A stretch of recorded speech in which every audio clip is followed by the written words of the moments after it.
Check, check, check, 1, 2.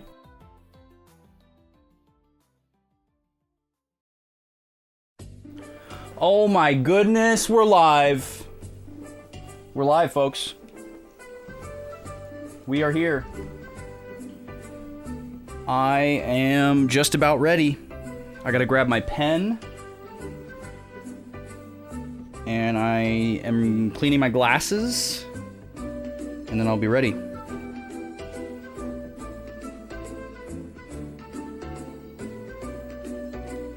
Alright. Glasses cleaned. The puppies have been fed. The beverages have been prepared. The pro towel is standing by. The water has been refilled. The snacks are standing by. Here's my notepad with all my lovely notes. I just gotta go grab my pen, and then it's gonna happen. It's gonna happen.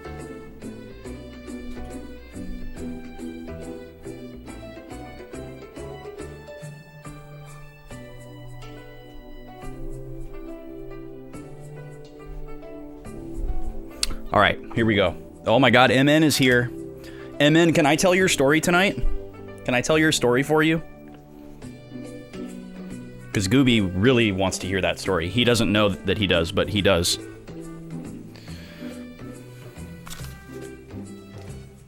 Tell away, he says. All right. Well, before we tell a story... Oh, Holy Gad is here. Yes, it's time for TVBB. Check the upper right-hand corner of your screen, folks. Make sure that it says TVBB. Because you're going to need to dial in to the show tonight. All right? You're not ready for what awaits you. Let me fade out this cutesy little music here. And let's get serious. Let's get dangerous. All right? This is the song you want to hear. I know what song you want to hear. It sounds like this. Oh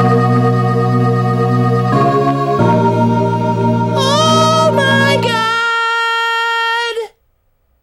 It's the Backlog boy! What up? How we doing, folks? I'm here. It's Friday. I'm vibing. I haven't even had any caffeine yet, so get ready. We're gonna play some video game.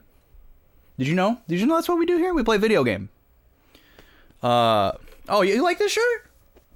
You eyeing my drip? Bruh. This shirt right here, this is the coolest shirt I own. This has got to be the coolest shirt that I own. Well, then why you should have bought one. No, it's a beautiful shirt. It really is. And it's like stretchy. It's like half athletic material. It's like super breathable and comfy. Oh my God. When it's hot out, reach for it. You didn't know about it? Come on, Gad. This shirt was on sale for like 4 months. This is part of the summer collection. No excuses. No excuses, my dude. We went on sale. When did we go on sale? It was like Memorial Day? It was like Memorial Day to Labor Day. We ran the summer collection. It was gorgeous. It was beautiful. Alright, we're not watching this. Isn't that amazing, Gad? Isn't that the most amazing photograph ever taken? Isn't that the most beautifully prophetic, incredible photograph you've ever seen?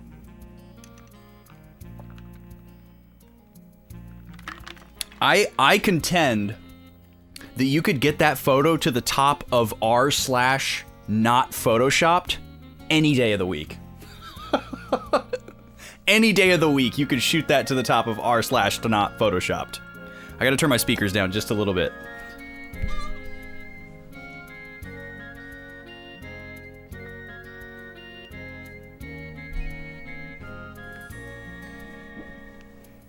Oh, nice. Nice, MN. Good to hear. I'm glad you're getting some traffic. Okay, so I gotta tell a story on behalf of MN Retro Gamer in the chat here.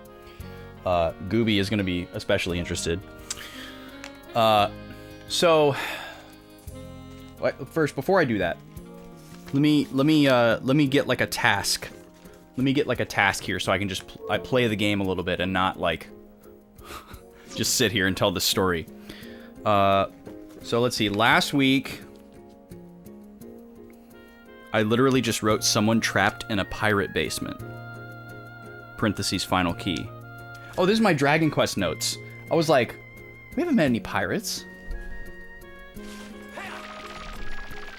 Yo, Onimar is here. You're just in time, Onimar. We're just getting started. I'm about to tell a story. Here's my Wild Arms notes. That moment when you have 2 different notepads for the 2 different games that you're playing. Okay. So we got a bunch of stuff last time. We did some puzzles. We went through that dungeon and learned about the 4, like, super guardians. That's not what they're called. Guardian Lords. There we go. Clive has a map shred leading to a facility, which is the next story point. Okay. Talk to NPCs to find out the location of the Guardian Lords. Okay. Cool. I can start working on that. Oh, not rename. No. So we got a story to tell here, folks. MNRG, MN Retro Gamer in the chat here, is a friend of the stream, IRL friend of mine, bandmate of mine.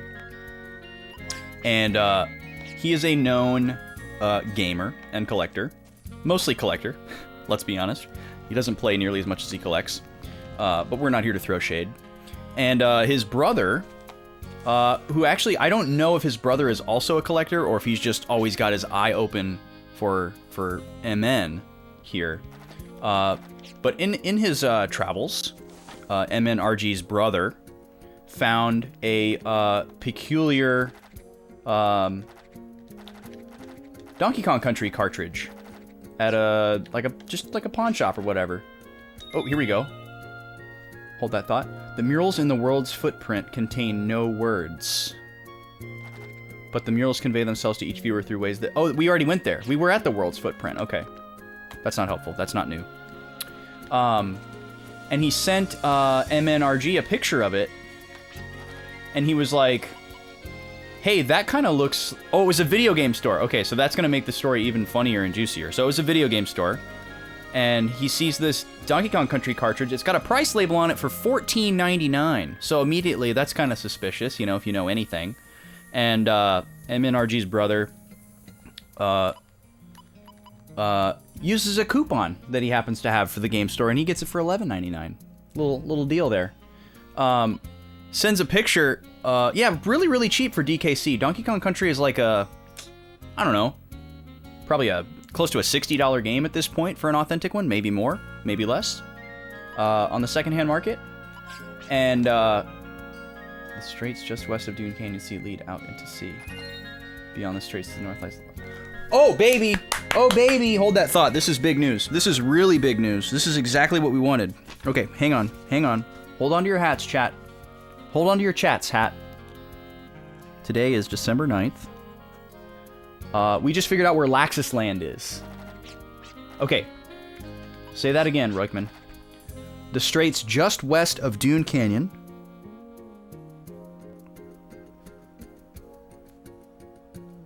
Sorry, this is very important. We're going to get an airship today. I feel it. Lead out into sea. DKC is $20? Really? I was thinking it had gone up. Lead out to sea. Beyond the straits.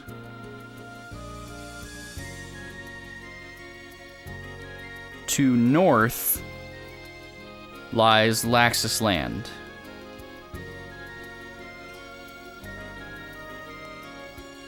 That's where we're going. That's where we're going right now.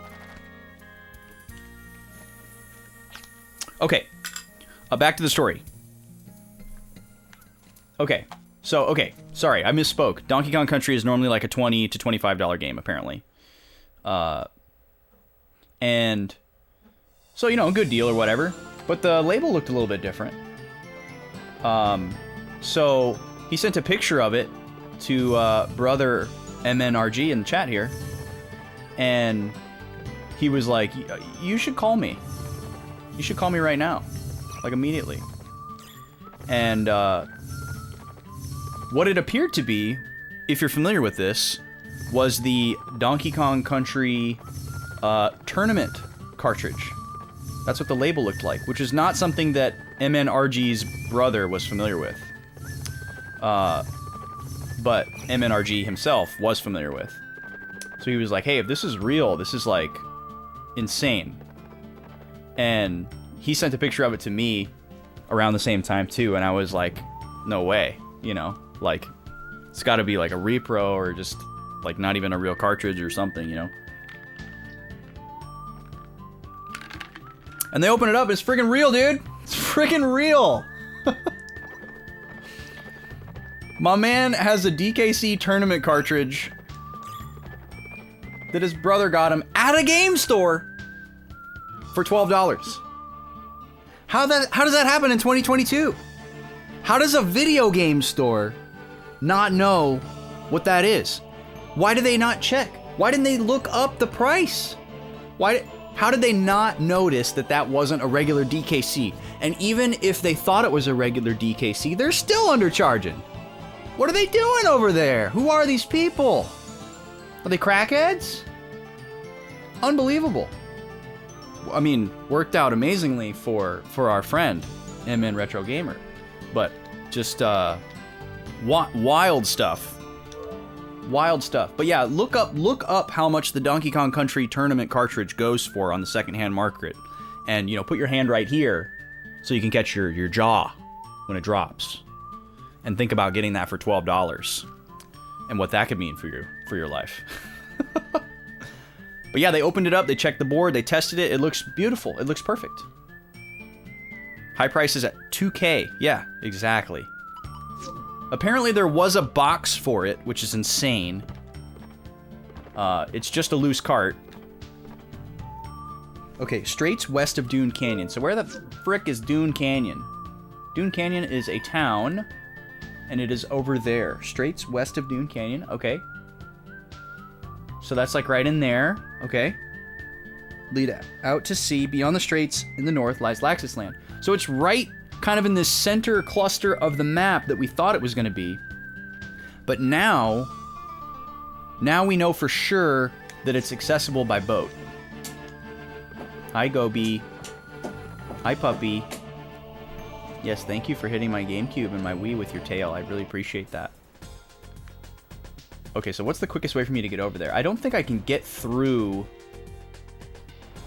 this way, but I will try it. Yeah, I can't get through here. We need to go over there. So how am I going to get through? I have to go all the way around. So let's go back to Jolly Roger. Complete in box for $25K. That's insane.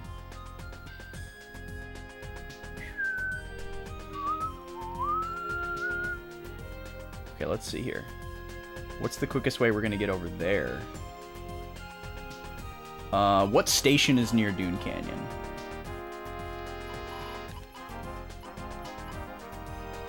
East Highlands? Well, we don't actually want to be at Dune Canyon, though, now that I think about it. So can I get through here? Yes, I can. Okay, so we're in business. So we want to go this way. We want to go right through here. So this is the straight.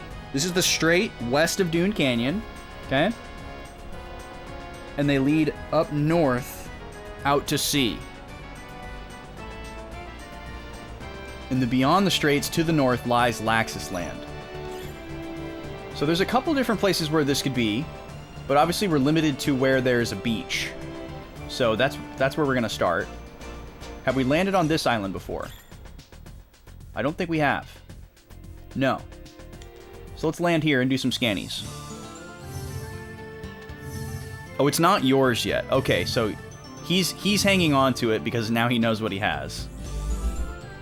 But you're going to try to trade for it. He who seeks dragons may dive into the maw of peril only if he knows what dragons seek. We learned something about that before. We know what dragons seek. I wrote it in my notes.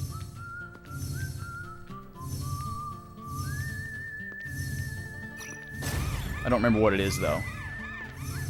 Oh my goodness, Brack. Can't wait to hear this. Hooky dookie, my bookie enchilada, all up in your skitty la boopy, pew pew pew pew pew pew pew, blah blah blah blah, boysenberry pea. Peace. It's supposed to say pies. Pie sounds so good right now. I've been craving pie since Thanksgiving because I didn't eat any pie on Thanksgiving. Hooky dookie, mabuki, enchilada all up in your skiddle-a-boopy, pew pew pew pew pew pew pew, boys, boysenberry pies. Look at these enemies. What in the world? Thunderdrake and Hidden.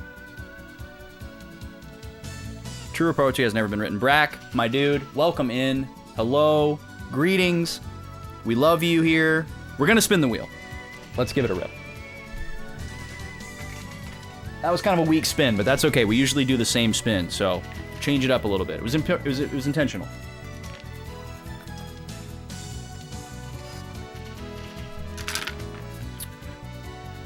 We're doing a Game Gush. All right, Austin's Choice Game Gush coming at you in the near future. I don't know what to do here. I feel like both of these guys are unhittable. So I guess I'll just try shooting them. Or actually, I should try doing clearance. Or no, wait. It's not clearance. It's the one that Gallows has, but I'm gonna try to analyze first. I don't see this battle going well, to be perfectly honest. We might be out of our depth here. We might be in an area that we're not supposed to be in, which, you know, this is useful information. For science! The wild thing is the person selling the game store and your brother all didn't know what they had.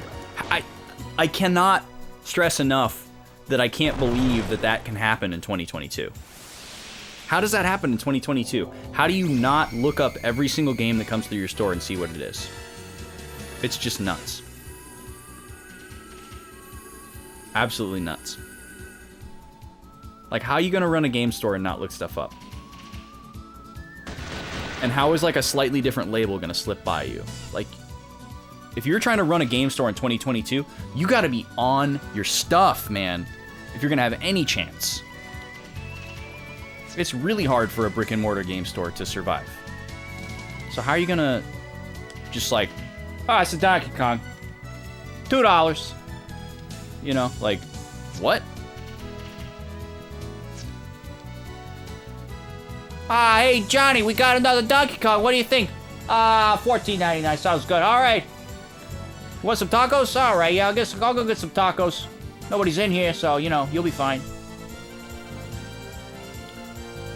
The competition card was selling for $5 under the price of a regular one. Unbelievable, dude. How many of those were made? Can somebody look up how many of those were made? Is that known? Or is it speculated how many were made? Like a range? Because there can't be that many of those. Because it was not... Or maybe somebody can just look up the entire history of it. Because I know, like I'm thinking, like, 2,500. Okay, that's more than I would have thought. So... Can you give a little bit of history on that cartridge, MN? Like, was it given away for something? Was it distributed in any way, or was it completely internal? Because I'm thinking of, like, Nintendo World Championships cartridge, where, like, they were used by the event, at the event, they were never officially distributed. Or, like, the Star Fox Super Weekend cartridge, same kind of deal. It was never officially distributed, to my knowledge.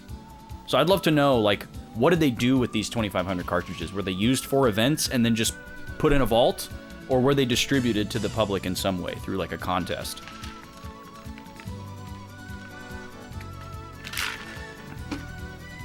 Also, I'm surprised that I've never seen the ROM site, or the ROM of that game.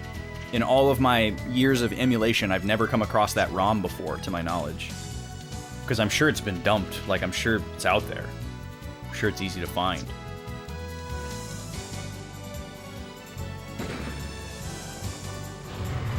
They were a blockbuster for competitions. After the competition, you could buy it from Nintendo for $35. Okay. Oh? Whoa! Okay, that was not the stream, folks. That was the PlayStation. That was the PlayStation. That was rough.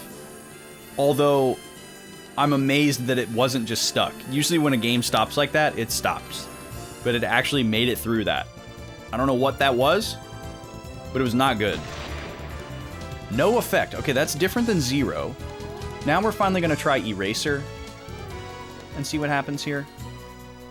The game has no title screen. It just starts the first level with a 5-minute timer. 8 levels, try to get the highest score. Wow. Okay. No messing around. Power on, go.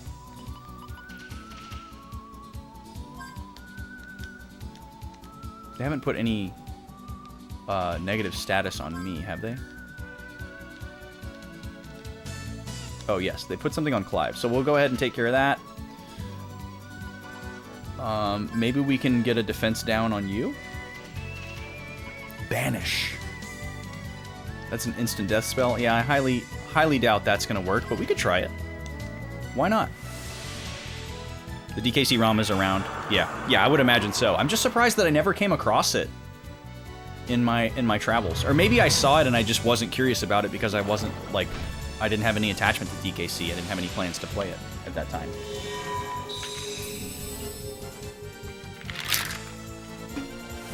Well, these guys aren't doing that much damage, which is fortunate.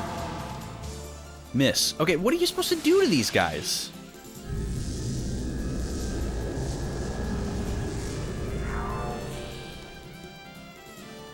That worked? That worked? He just... Wow. Okay, I was not expecting that to work at all. Okay, I wonder if we will get experience for that. Is that how you're supposed to defeat these guys? Surely not. He just left. He's gone. He said, "Bub ta-ta." Can I hit him with magic? I'm gonna try that again. I can't believe that worked. Usually instant death spells are like not even worth using because the percentage is so low. Like the success rate. Okay, magic works on him. Okay. Good to know for next time. Gravity works on him. Very useful. Gravity is super busted. Can he be banished? He's just gone! Does that spell work every time? Surely not. If I've ever played an RPG, there's no way that this instant death spell just works every single time. A Thunder Ring? We haven't seen that one yet. How do we get the instant death spell on both of them? Thunder Ring is just thunder resistance, right? Yeah, we just haven't seen that one yet, so it looked exciting. Okay, I'll keep looking around up here because those guys weren't that dangerous. But I do feel like they are a signal that, hey, you're not supposed to be here yet. But you never know. Especially if this is optional. I really don't think that the dragon/airship is optional in this game at this point, but it could be.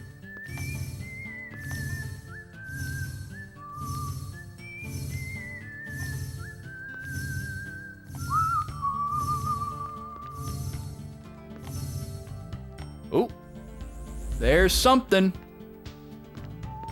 Millennium Puzzle. All right, cool. Let's do it. Wow, my synapses are firing at max capacity. Oh, yes, you got to defend yourself. Yes, put up your dukes, MNRG. I know you play games. You just don't play games like I do. You play games like a normal person. You play games for fun. You play a game and then you stop playing the game. Rather than... Oh, you know what? I completely forgot to, like, look at the description of this puzzle and everything. I just jumped right in. Number 6 out of 20, 2 stars. Okay, this looks more difficult than the last one that we did, which was 3 stars. But we'll see. Okay, Millennium Puzzle. Call Yu-Gi-Oh! I know his name's not Yu-Gi-Oh! Don't at me. 2-star difficulty. These puzzles will test your wits. Touch the white crystal when you're ready to turn. Okay, that's standard text. I should have been writing down what the rewards were for these puzzles to see how they correlate with the rank. Like, do the harder puzzles give better rewards? Yeah, this one actually looks like the most challenging one yet. This looks serious because we can't see into this cube. We don't know what colors we can't see. Although maybe we can. Okay, because there's no center column, so we can actually see every cube. Okay.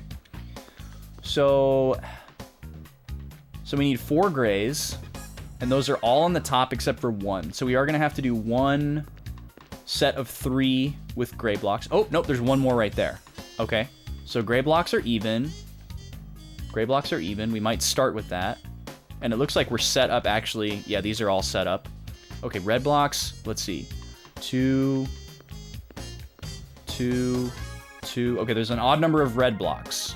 Oh, wait. I counted 1 twice. 2. That's the same block. 2. Okay, yep. There is an odd number of red blocks. Okay, how about green? 2, 4, 5, 6. We got an even. Oh wait, nope. 5 green blocks. 2, 3, 4, 5. We got 5 green blocks. Okay, so we got an odd number of green blocks. And then how about yellow? 2, 4, 5, 6, 7, 8, 9. Got 9 green blocks. Okay.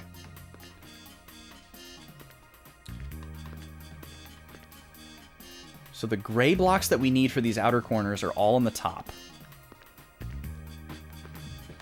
Let's start with this. Okay. There's our first gray block. Now that eliminated some other colors, which can cause problems too. It eliminated 1 set of yellow and 1 set of red. That shouldn't be a problem, but it could be down the line. We'll see. Alex P. Dot, my man, how you doing? Yeah, I wasn't trying to throw shade at you, Emin. I'm just hyped up. Just a little friendly jab. You're supposed to respond by making fun of me for playing the same game for months and months while you've had a grand old time playing 25 different games and being, you know, living a normal, fulfilling human life. Let's see. This green one would get rid of 2 reds, but then it would stop after that. Oh no, it would get rid of another 2 greens as well, and we'd be left with 1 green one. So we don't want to do that. Oh no, there's another green there. Okay. You're transitioning your portfolio at work, which sucks now, but you won't have any reports to do over Christmas. That sounds pog. That sounds good. Reports suck. That is the bulk of my workload at my job. That's why Monday is my heavy work day. Is because I have reports that I have to run. Just dozens and dozens and dozens of reports, and then I have to like make them look nice and compile them into folders for posterity and filing, and then digital folders for the most part. A couple of them are physically printed and filed, and then I have to like send them out to all these different people. It's like, okay, these go to these people and these go to these people, and they're like waiting for them so that they can like discuss them on a call. So I have like a timestamp that I have to get them to them by. Mondays suck, but the rest of the week is kind of a party. So I'm not complaining. Okay, I'm trying to eliminate blocks here by just avoiding double moves. We're definitely gonna need to do a triple with reds. So I'm gonna leave these 2 alone. Automate that business. Yeah, Brack, this is a company that doesn't really understand technology at all. This process could be absolutely 100% automated. 1,000%. There's absolutely no reason for me to be doing it. But if it earns me a job where I can, you know, spend 30 to 35 of my 40 hours basically doing nothing or whatever I want, I'll take it. Yeah, I've definitely thought about it before, but it's one of those things where you're like, oh, I definitely shouldn't tell anyone this. Like, I don't care about the company enough to tell them that they don't need me to do that. Also, they're like a really big picture broad strokes company, so they'd be like, yeah, you're right, but the amount of money that we would have to spend to get somebody outsourced to create the automated system, we don't want to do that. Everything's working. So we're just going to keep doing what we're doing. So.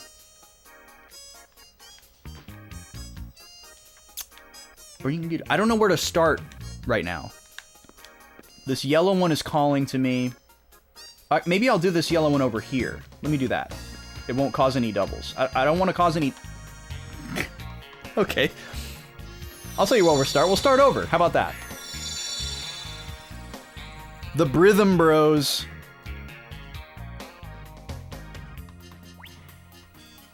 Okay. And I want to be Jet. I like being Jet. And maybe I'll start with a different, because yeah, all of these cause doubles. Or actually, this one doesn't cause a double. Oh no, this one causes a triple. Oh baby. Yeah, they all cause doubles, but there's no. Let's see. Is there another gray on the bottom layer? No. Is there another yellow on the bottom layer? Yes. Okay, let's start there.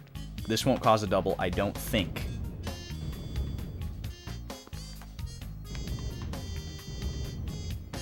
Brooms. Okay, no double. We like it. We like it. That would cause a double. Is there another red on the bottom? Yes. That will cause a double. How about this one? That one would not cause a double. This actually might be the wrong way to do this. I'm just experimenting. Because I can't play 4D chess here and think like 19 moves ahead. Yeah, this is fine. I need to just... Oh, we did cause a double. Oh my god, so many. Alright, well, we'll see what happens with that.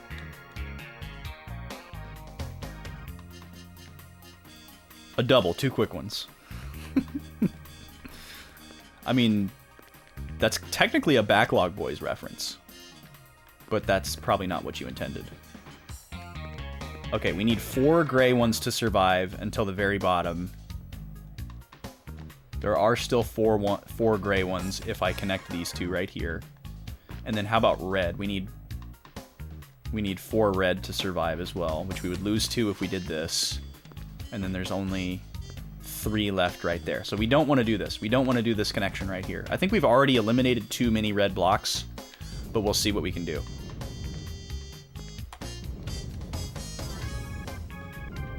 Or wait. Instead of doing this, I should actually go over here and do one of these so I can get a red block.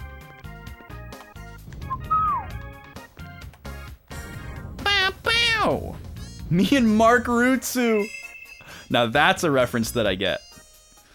Yeah, it's from the same thing. Streets 112. God, that's so good. I think I've mentioned this before, but the reason why I'm actually so familiar... I should be familiar with Streets 112 because of Vaughn.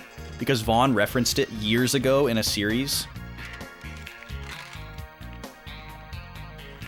I don't remember what series, but...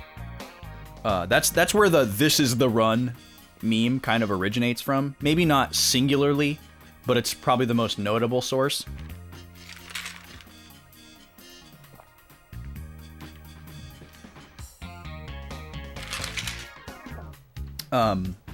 And Vaughn was trying to turn me on to that years ago, and I never saw that video. But he talks about it in a series years and years and years ago on YouTube.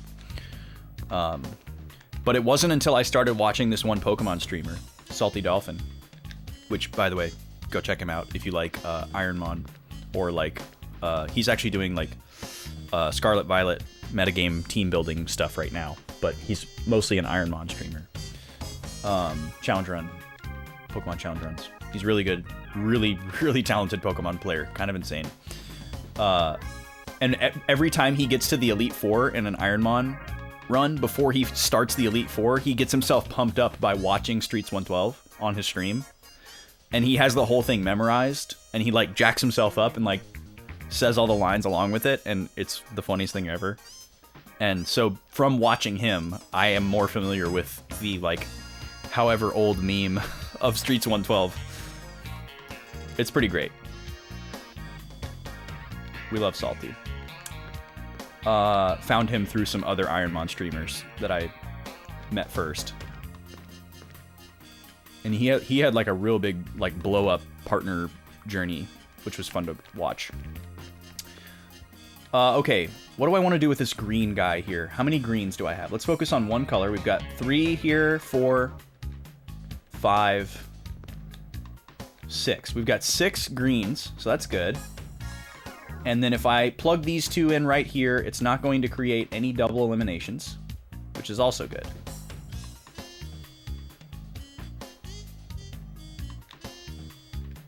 Oh, I just realized another, like, huge problem.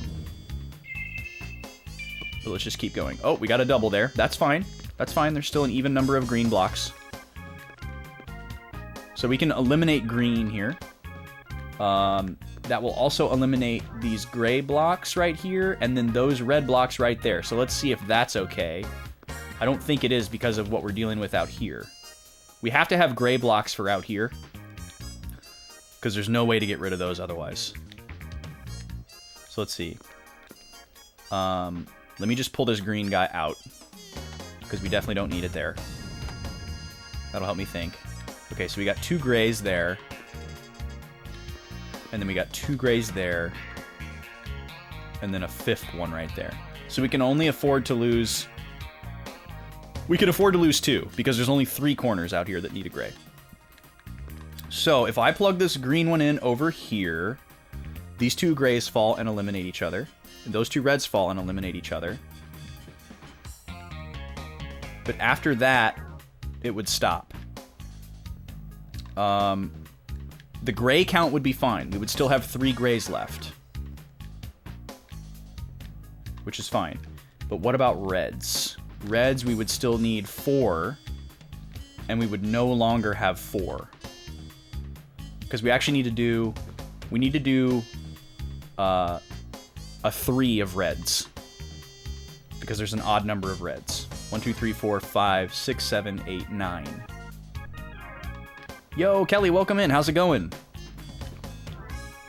I don't know if you got to see this one of these last week, but this is like a side game, little brain puzzle here, and I get super into it. Welcome in. How are you doing tonight? Okay, so let's do this. I'm going to save that green one. I'm going to save that green one as long as I can. Because knowing that we have the right number of the certain color is a powerful thing. Our biggest problem here is actually going to be yellow. There are 3 yellow blocks left, so we've got to find a way to eliminate them all at the same time. Getting those... Actually, doing this green block would get that yellow block down to the ground. So maybe we do want to do this. It would get the yellow block down to the ground, and then to get this one down, we could bring this red one over. But we'd have to move this one out of the way first so that it didn't do a 2. Or no, we would put the 3rd one right here before we did it. Okay, yeah, let's do this. Okay, I think this is going to work, actually. There are arms, and they sure are wild. It's true. Hey, don't knock it, Brack, okay? This is cool, man. This is fun.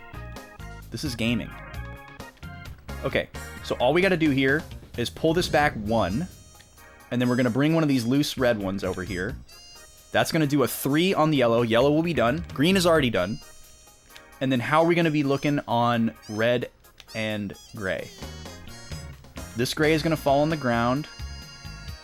I think we got this, guys. I think we actually got this. Just got to make sure I don't accidentally dash off the side here like I did a second ago. I don't believe you. It's okay. It's okay if you don't want to believe me. I understand.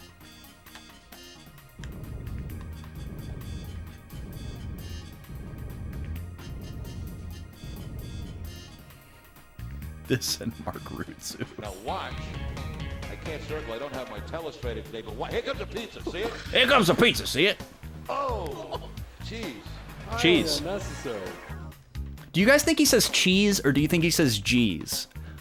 Like, I feel like at first it's obvious to think that he says G's, but it's almost like he's clarifying the type of pizza for those who can't see. Like he's like, oh, here it comes, cheese. Like he's noticing and he's letting everyone know. By the way, guys, it's a cheese pizza. Kelly, you asked what the premise of the game is. That's a big question. But basically, the Wild Arms, the shtick with the Wild Arms series is that it has a Western aesthetic, which is very uncommon for a JRPG. Okay, so all we have to do here to not screw up is not fall off the side, and then also we have to do a 3-piece combo with one of these red blocks because we have an odd number of red blocks. But otherwise, we're golden, right? Because boom, boom, boom on the gray. We're going to eliminate gray here. But yeah, back to that question. We have a Western aesthetic. And when you first start playing Wild Arms, or maybe if you're watching somebody else play it, you might think that's all it is. Okay, it's a Western JRPG. But it's weirdly also sci-fi, which is cool. And sometimes it takes a while to get into the plot before you realize that it's also sci-fi. But typically the way that it works in these games without, giving any kind of story spoilers is they all take place on the same planet. I don't know if there's like a Wild Arms timeline that's universally agreed upon. There probably isn't. But they all take place on the same planet. And usually there's like some kind of distant past civilization that was higher technology. That's kind of like a mix between history and mythos. And then there's usually like a group of people that are like interested in that or trying to figure out a way to learn more about them. That kind of thing. But this game has a really, really cool storyline. I've only played Wild Arms 1 besides this one, and I don't remember a lot about the plot, unfortunately. But it had similar vibes, and I want to say that Wild Arms 2 was a little bit more sci-fi, but I haven't played it yet. I watched somebody else play a good chunk of it. Okay, here's how we're going to do this. These two are going to be a twosie. I want to make sure I don't screw this up. And the final moves here. All right, and then we're golden. Look at that. Look at that. This is like our 4th or 5th Millennium Puzzle. But yeah, this is not the main game. This is just a little side game that's totally optional, where you do these little brain puzzles, and then you get a reward if you solve it. Which we're about to find out what that is. Oh, and we just got something that allows us to see in chests. Did we not? Or no, I'm thinking Dragon Quest. Man, I get the two games that I'm playing at the same time mixed up. The ancient line of chili chefs. A duplicator. Wow, that's a crap prize. I gotta be honest. That is by far the worst reward for a Millennium Puzzle that we have received. Even the 1-star Millennium Puzzle, the first one we ever did, had a better reward than that. That's rough. I mean, I'm sure there's a finite number of duplicators in this game, but still, that kind of stinks. Okay, so let's see if we can hit these guys with some water. Oh, there's no reason to use extension. They're not grouped. Hit them with some ice. Hit them with some earth. Hit them with... We know that the non-elemental spell worked, so we're going to do that again just in case he can't take damage from elements or something. But yeah, hopefully that answers your question, Kelly. It's a Japanese RPG, turn-based, as you can see. Really, really, really good. I'm really, really liking this game for so many reasons. I feel like this game has aged really well, which is always a big question when you're, playing a game like this for the first time decades after it was released. And this game is aged really, really well. It does a really, really good job of letting you know what the next thing is that you need to do. A lot of the story is told through dialogue, which I would just say is like a flavor. I wouldn't say like it's better or worse than anything else. It's definitely something that some people prefer and other people don't prefer. But that, I would say that flavor does a good job of keeping you from getting lost, because characters are constantly reiterating stuff. And it seems to be, I can't confirm this 100%. Yes, it's a John, Ringo, Paul, George game, exactly. For anyone who doesn't know the acronym JRPG, of course, it's John, Ringo, Paul, George. Oh, you're replaying Kingdom Hearts on PS2. Okay, gotcha. Yeah, totally different game flow, obviously. That game, in a broad sense, it's easy to know where to go next because you've got that like planetary map. But once you're in the level, sometimes it can actually be really easy to get lost and not know what you're supposed to do in like a specific room or a specific puzzle. But this game, there seems to be a mechanic where every time you pass a certain story trigger, every NPC in the game changes their dialogue to be either loosely related or completely unrelated to your current story trigger. So you'll go to some town that you were at like 15 hours ago just to stop at the inn or to buy items or whatever, and then you'll talk to somebody in town and they'll be like, oh, by the way, I heard there was this thing, and you're like, wait, you didn't say that before. So, and at first I was thinking that I was just getting really lucky and I just happened to be talking to exactly the right person by dumb luck. But I think the way that the game is coded is so that it could be anyone. You know, it could be the person at the train station who takes you from one train station to another, or it could be that random dude standing outside the saloon with his pet bird, you know. So this game is working really hard to make sure people don't get lost. It doesn't have any kind of like journal or memo system to where like if you stop playing it for like weeks at a time, you're going to be able to remember what you were doing.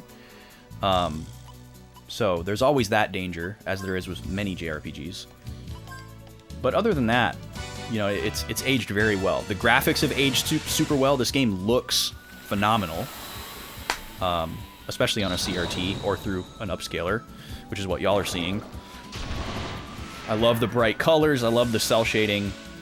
Cell shading just ages super well. Music's great because you get like the fun Western aesthetic to the music too. Yeah, I really like the uniqueness of this series a lot. I will definitely play Wild Arms 2 someday. You like their names? Yeah, it's a very what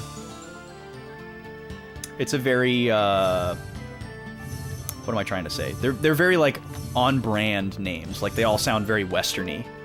They all have last names too, and all their last names are very Western-y as well. All the town names are very Western-y. There's also this interesting mechanic on the world map. You can see this big green Hoberman sphere emanating from me. What I'm doing is I'm scanning the map to try to find locations, because when you're walking around on the map in this game, none of the places, like the towns or anything like that you can go to, are immediately visible. You have to like scan and discover them, which is pretty cool mechanic.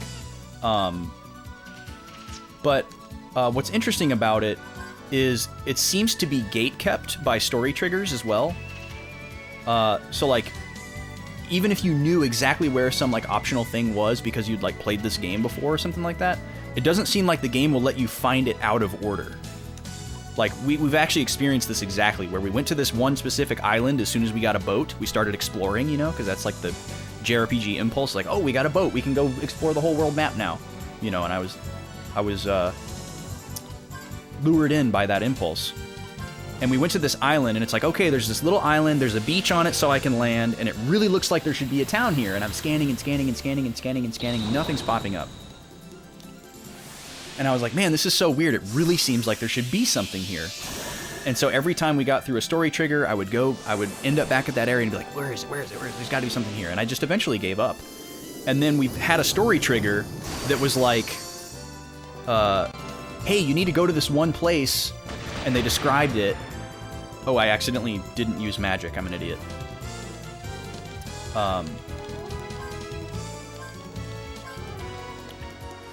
And they were like, you need to go to this one place. And I'm like, man, that really sounds like that one island that we went to like 5 times and couldn't find anything. And so we went there, and I was like, I scanned this place, so I don't think it's here. And then sure enough, there was something right in the spot where I suspected something would be. But the game didn't let me find it out of order. So I think that's also going on in this game too, where like, you can't, you know, like all these kind of different programming things are working together to make sure that you don't find stuff out of order and don't get lost or don't go too far down the wrong path. And at first I was kind of frustrated by that. Like, oh, I want to be able to just like explore and find new towns and stuff, but it almost makes it a little less overwhelming. But I guess if you really like exploration in a JRPG, that could be a turnoff. Okay, cool. These guys are grouped. Because after a while of doing that, now I'm just like, okay, I'm just going to go to the next story trigger every time. Because it's not going to let me find stuff out of order. With the exception of those, like, Millennium puzzles. I don't know exactly how that works. I think you can find those at any time. But I'm really not sure. Because I'm not looking anything up about this game. I'm sure somebody's figured that out. So I'm just guessing at these mechanics because I like to play these games blind without resources if I can. Because I just think it's more fun that way. I make more memories that way. It's kind of my style. I used to play stuff with a strategy guide and do like a perfect playthrough every time. And I was like super into that. And I was trying to like beat the games as quickly as possible. But after doing that for several years, I realized I wasn't making any memories with the games. So I had to change my style. I had to recant my ways. So you have to go walk around the same map you just explored and rescan it every time you open a new story trigger? No, you don't have to. I was just caught up on this one specific area because I was just like, I've played a lot of RPGs, I see the way that this geography looks, it just looks like there should be a town there, and I was just insistent upon there being something there. And so I kept thinking that maybe I wasn't in quite the right spot when I was scanning and I wasn't finding it. And then I realized, okay, the game's just not letting me find things out of order. Because the game's always going to tell you, hey, I heard there's a blah, blah, blah over north of this, you know, and you're like, okay, cool, that's where I need to go next. And then you go there and you scan and you find what you need. So it's not, you don't have to like aimlessly wander to find what you're looking for. I guess what I should say is, if you like to aimlessly wander, this game kind of discourages it. It's got a very clear path set for you. And there's not really a whole lot for you to go and aimlessly wander and find. Although we have found some, like, there is optional stuff in this game. We found those Millennium puzzles, and then also we found like a totally secret town with a side quest. But even that secret town, I think, was locked behind certain story triggers. So it doesn't completely keep you on a. Okay, we have no idea how to beat these guys. I'm gonna try magic.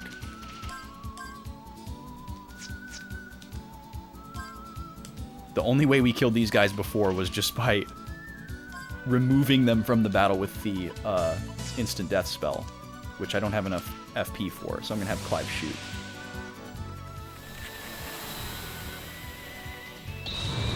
Okay, these guys take magic damage too. Cool.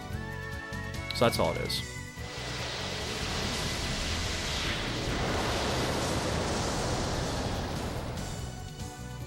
That hit everybody or just them too? That was weird. Is he countering magic spells? I don't remember him doing an all attack before. Oof, that's terrible damage. No, he's not countering. Okay.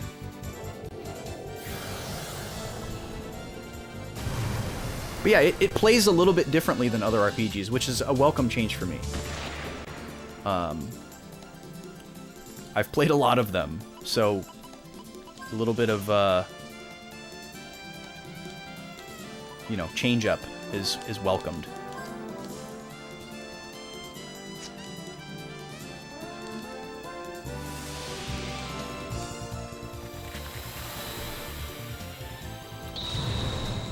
And again, it's been a long time since I played Wild Arms 1, so I don't remember if Wild Arms 1 kept you on as straight and narrow of a path. Haven't heard that one in a while. Thanks, Gooby. What is my favorite RPG? That is that's a big question. Technically, my favorite game of all time is Final Fantasy IX, and that's an RPG, so I guess that would be the answer to that question. But it's a very biased answer, because Final Fantasy IX was many firsts for me. It was my first Final Fantasy, it was my first JRPG besides Pokemon. It was my first PlayStation family game. It came at a very specific key point in life, so it had like a huge impact on me. And so there's a lot of bias and nostalgia with that answer. But even after playing the entire series and like critically analyzing them, I do still feel like it is the best game in the series. But I'm always looking for that one to dethrone it, you know? It's probably unlikely. It's probably unlikely that a game with that much like sentimentality and attachment will ever get knocked off. But we'll see. But yeah, Final Fantasy IX is extremely near and dear to my heart. I love the whole series. I can find plenty of nice things to say about any game in the series. I don't believe that any of them are perfect, but I do believe that 9 is the closest to perfect. You've never played 9. Which ones have you played, Kelly? Oh, and here comes Crystal Chronicles with the steel chair! Oh, that's good, Gooby. I like that. That was good. I still got that pipe dream with Crystal Chronicles. If 3 of y'all can get down here for like a week, man, we could have some streams. Your nostalgia favorite is KH2. But your favorite game to replay is FF12. Nice. You've played 10, 10-2, and 12. Interesting. Very interesting. I've never played 10-2. I swore off 10-2 for many, many years. And just was just like, this is a goofy game. I'm not gonna acknowledge this game. I'm not gonna play this game. I'm just gonna pretend it doesn't exist. And you know, I've stepped away from that viewpoint. I own the game, but I've still never played it. And I figure at some point I'll probably try it, but I know that it's very I know that I need to have a certain mindset going into it to enjoy it, and I'm prepared for that. I think it would have a very similar effect on me as 10 did, where the gameplay is really, really fun and tight and solid, and it's just kind of like a fun experience. But the narrative, I would just be totally checked out. Don't, you say? Yeah, there you go, Gooby. Let's plan it out, man. Let's plan it out. The gameplay was horrid? Okay, well, I've heard differently there, so you're the first person I've heard say that the gameplay was horrid. But I'm not saying you're incorrect. God, this guy needs to die. All right, let's banish. These guys aren't dying. It's 2D. I'm not exactly sure what you mean by that.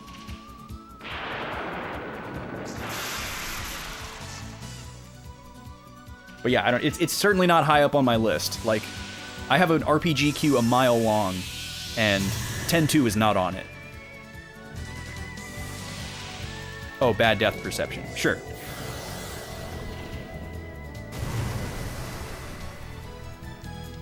I think that would be the least of my worries. You haven't played Crystal Chronicles. Oh, that would be super fun. Yeah. Yeah, I've got the whole 9 yards set up. Oh, it's okay. I've seen 10-2 played, so I feel like I have a pretty good idea. I don't think there's going to be anything back here, but I want to check. Just to be certain. Another thing that this game has that I wish more games had is it shows you on the map where you've walked. Like, look at this. All the, like, colored in area is where I've actually been. It even shows it in, like, the oceans where I've sailed. I can't think of any other games from this era that have that. It's extremely helpful. Four Swords would be fun. Yeah, I don't know if I would do Four Swords. And that one we would need 4 GameCubes and 4 TVs. So that wouldn't be as easy to do as Crystal Chronicles. But if we did have the 5 GameCube, 5 CRT setup for Crystal Chronicles, that's the only way that it could get better. There is a way to do that. You've done that setup before? Oh man. Yeah, that would be super cool. Obviously, that's the pipe dream for Crystal Chronicles, is to do the 5 TV, 5 GameCube setup, but that takes a village.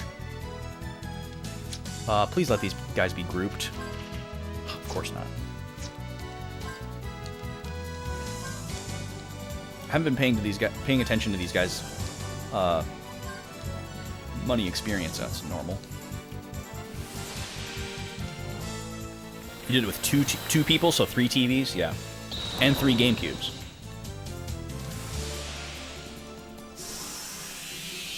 But yeah, I have all the GBAs and all the cables taken care of for the regular setup. So that would work. But I don't have 5 GameCubes.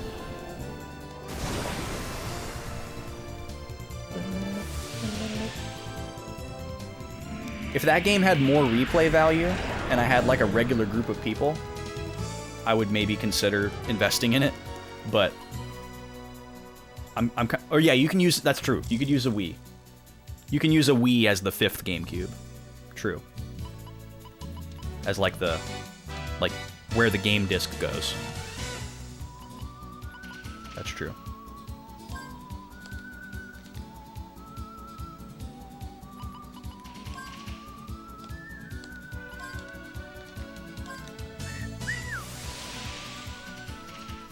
He said Wii.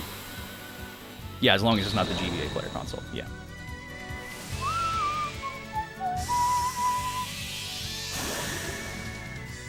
Yeah, that would be super fun, though. But yeah, I'm kind of just thinking more like getting a group together, like a, weekly book club type of thing where people get together to play the game. You do the campaign one time and just, one and done. To say that we all did it. I wouldn't see myself doing it again. I guess if it was like a blast, maybe. Or like, oh, let's do it again, but with different roles. We'll shake up the roles or whatever. Okay. So this isn't what we were looking for, but we're in the neighborhood. So basically, we're looking for other beaches kind of in this same area. There's a couple different places where it could be. We know that we can land on this other large island, and we know that we can't land on that smaller island, so it's not there. Sounds good, Gooby. Yeah, I'll keep in mind that you're, like, in.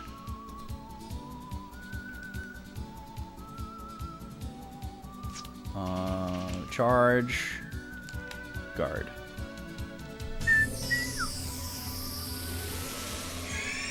He's speeding up. He's speeding up! We're gonna move. And shoot.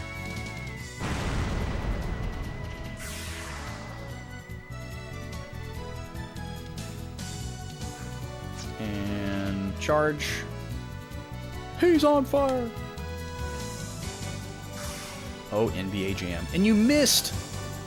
Love to see it. I don't even get to attack here, so I'm just gonna charge twice and then defend. I still feel like I'm fundamentally missing something in this battle system here.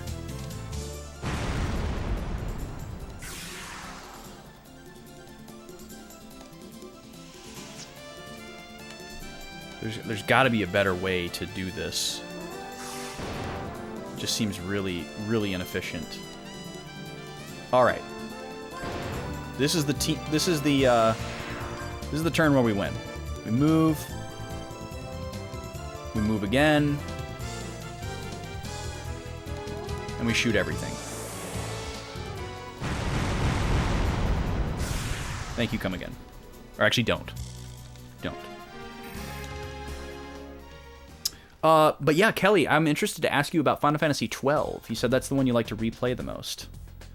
That is, that's pretty cool. That's an uncommon answer. I think Final Fantasy 12 is really cool. I've only played it one time, but I'd love to play it again, especially now that Zodiac Age is a thing. Because that would motivate me to not only play it again, but also to 100% the game, because I didn't 100% the game.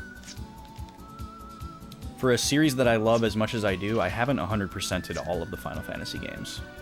And I don't know if I ever will. There's definitely some that I care more to than others. I've 100%ed several of them, just not all of them.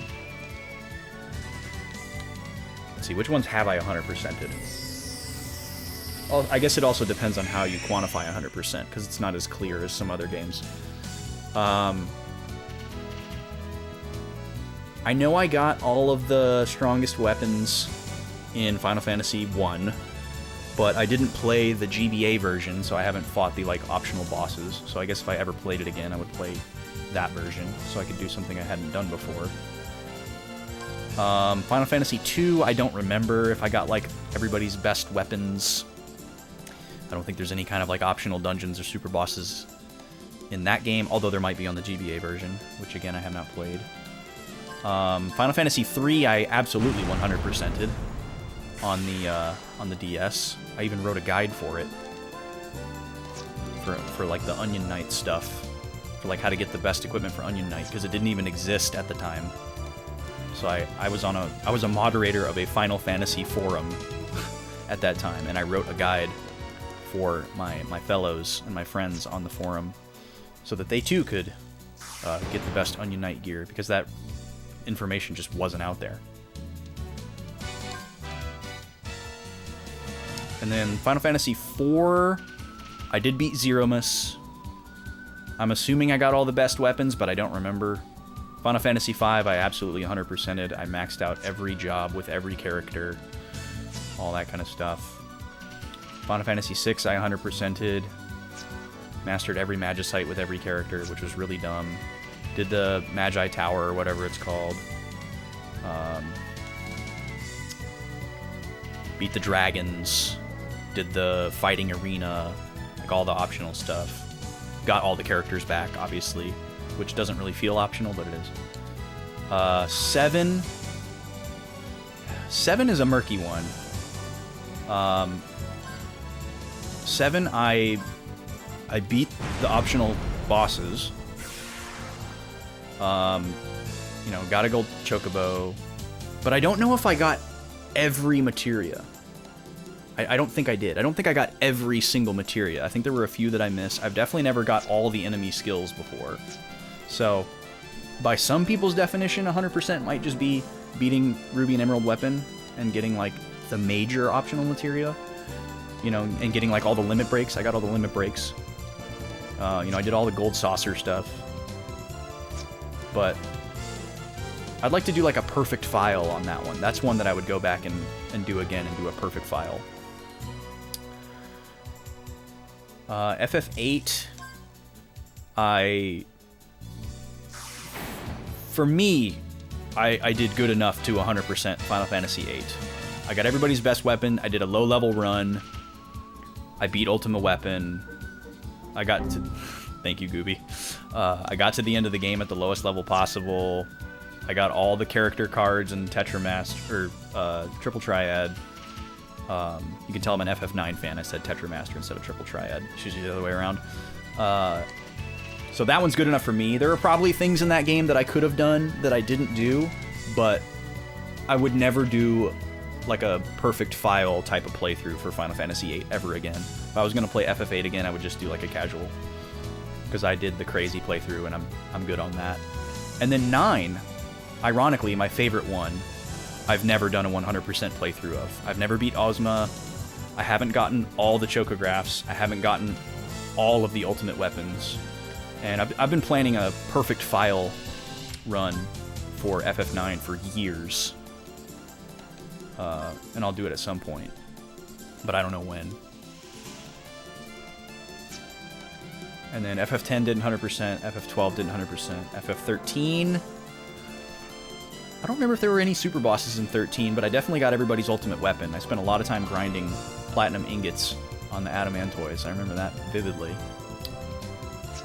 And that's it. Never played 15. I don't think I ever will play 15.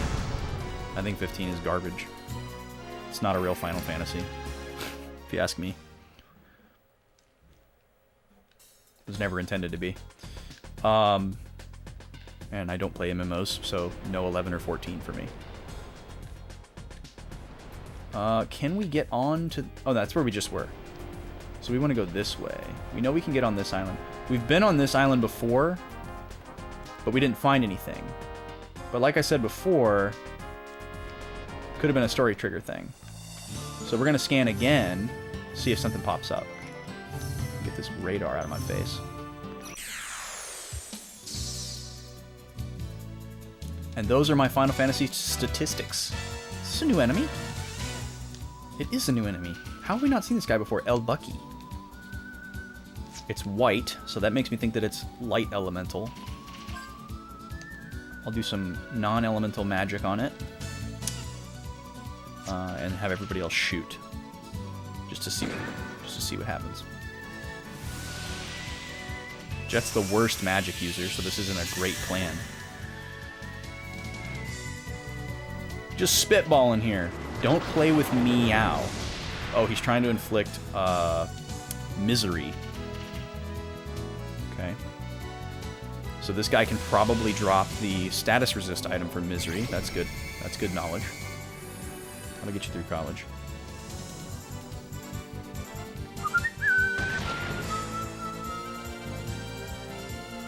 Okay. We'll have Gallows do a spell. Or wait. Are they weak against anything? They're weak against electricity. Oh, well, he doesn't have an electric spell. So we'll just do water. Cats don't like water, right? Just get them wet. All right, you shoot. And we'll have Clive do an electric spell, although he'd probably do more with his gun, honestly. 14 is fun, but the fact that classes are locked into roles... Yeah, 14 is just way too big of a can of worms for me to ever touch. Like, if I started playing Final Fantasy XIV, I would be lost to the world. Oh, great. These guys are boosting their stats like crazy. Like, there's so much content in Final Fantasy XIV, it scares me. There's no way I could ever... And for a game that requires, like, a monthly subscription and, like, meeting up with other people to, like, make certain things happen. I know you can play the whole game single player, but, like, you know... It's part of the full experience, right? It's not my world. It's not for me. I will never look with both eyes at that iceberg.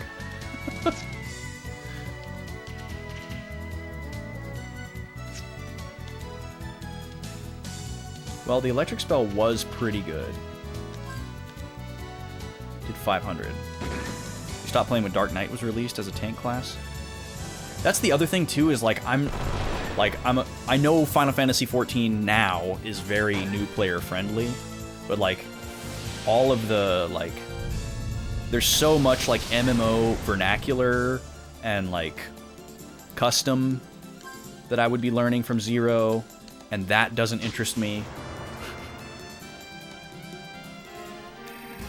Like just in general, the idea, like some people would prefer to play the same game for, you know, thousands of hours as opposed to playing a bunch of different games. Why did we never go over here? Was this blocked? I swear this was blocked. I swear the last time we came here, there was 2 big canyon walls. So maybe this is where we're supposed to go. Because as you can see, we've never been over here, based on how the map is uncovering.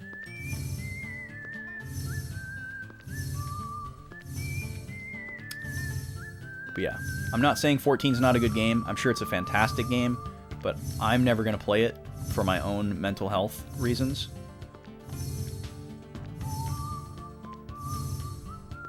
It's just not my style of game. I don't think an MMO will ever be my style of game.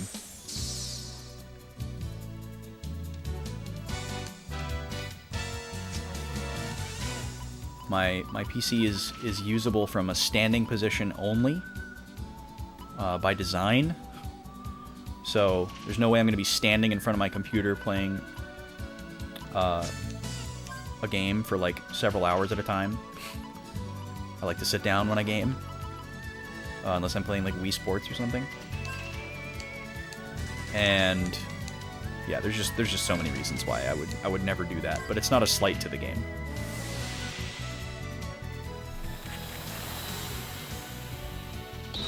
Although I was talking about this with some friends in another Discord over the past couple of days, because as you may know, there was a new trailer for Final Fantasy XVI released last night at the Game Awards. And as someone who has been basically completely checked out of the series for over a decade, I don't harbor any, like, you know, ambition or hope for my interest in the future titles. But I always keep an eye on it. And I will say, my interest level in Final Fantasy XVI has gone from a solid 0 to maybe like a 2 or a 3. So, you know, there's that.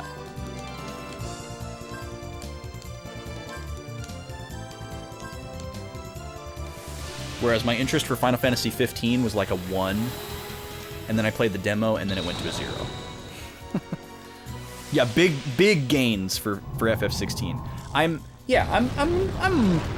very loosely and mildly intrigued. I would say the things that bode well for me are that it's not made by any of the people that made 15. And then just the fact that it's not, like, in the development hell of 15, because 15 was never meant to be 15, and then it was repurposed and bastardized, and it was technically in development for over a decade, which is a big part of the reason why it's a mess, I'm sure. But it's also, like, a completely different kind of story. It's written by the guy who writes the stories for Final Fantasy XIV, which are supposedly really good. We found it! My interest was 0, but now it's 2 out of 10. We found Laxus Land. This is a big moment. I need to take a quick potty break. So I'm going to run an ad block here. 3 minutes to minimize the amount of gameplay people miss. Thank you for supporting the stream just by sitting here. And I will be back in 3 minutes. And I will pick out a game for my game Gush. I haven't forgotten. Yeah, I'm gonna keep my expectations as low as I possibly can, Onimar, but I am paying attention to it. To me, the last Final Fantasy, the last like real Final Fantasy was 9, because after that, the guy who came up with the series and all the people who made those games what they were left the company. So, and then Final Fantasy X was kind of like transitionary, where like they were sort of a part of it, but not completely. And then after that, it was just like the Wild West. You know, 11 was an MMO. 12 was made by the guy who made Final Fantasy Tactics and Vagrant Story. You know, and like that was a really, really cool game. I'll take another one of those. And then 13 was actually pretty good. I think it's better than people give it credit for. But, you know, in a lot of ways, didn't, like, it could have been called something other than Final Fantasy, and, you know, it probably would have been more accurate and just wouldn't have sold as well. And then 15, like, there's like nothing Final Fantasy there, if you ask me. So yeah, I gave up on Final Fantasy a long time ago, but I'm still paying attention to this game, not because it's called Final Fantasy, but because it might be interesting. I don't know, we'll see. All right, I'll be back in 3 minutes, folks. Thanks for being here. Don't go anywhere. I'm gonna put some tunes on for you.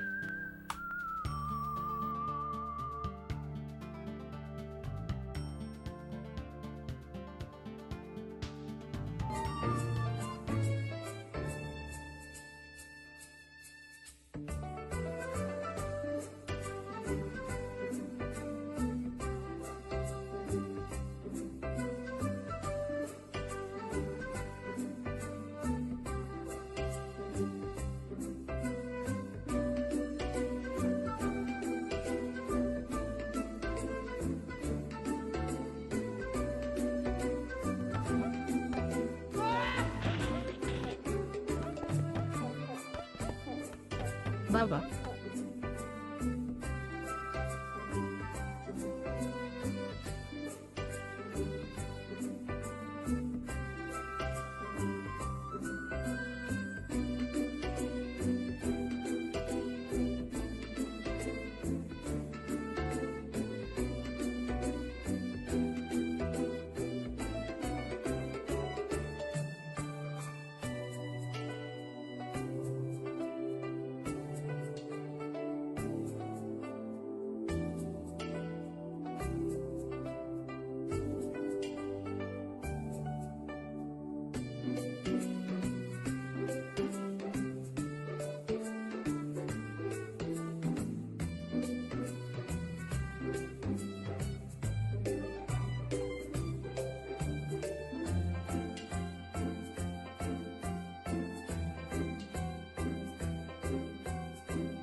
Earthbound music. So good. All right, let me pull up my Game Gush list here. Make sure I don't pick something that's been picked before. Ah, there's the Earthbound alert. Love that one. That one was really fun to make. Oh my god, stop. Stop. There we go.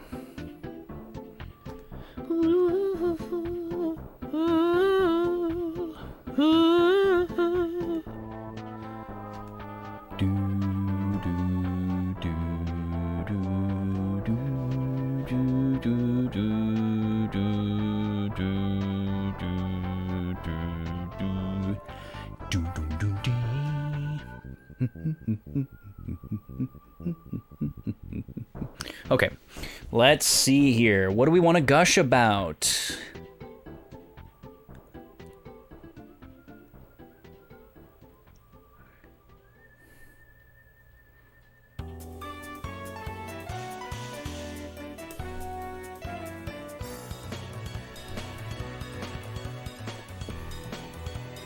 Someday we're going to get to this embarrassing point where the only games that I haven't gushed are all the games that I haven't played.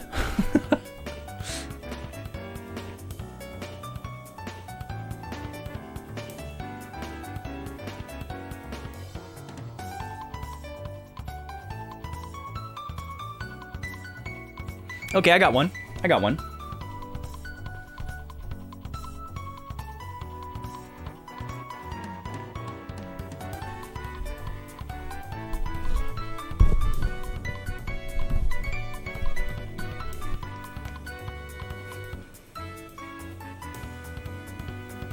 All right. Too bad there's not a terrible 90s Gushers game. Yeah, missed opportunity for sure. All right, folks. So if you're new here, we're going to do a little segment that we like to do. Being a boy with a backlog, it's natural that sometimes we like to take a look at it, talk about it, chat about it, see what's going on in it.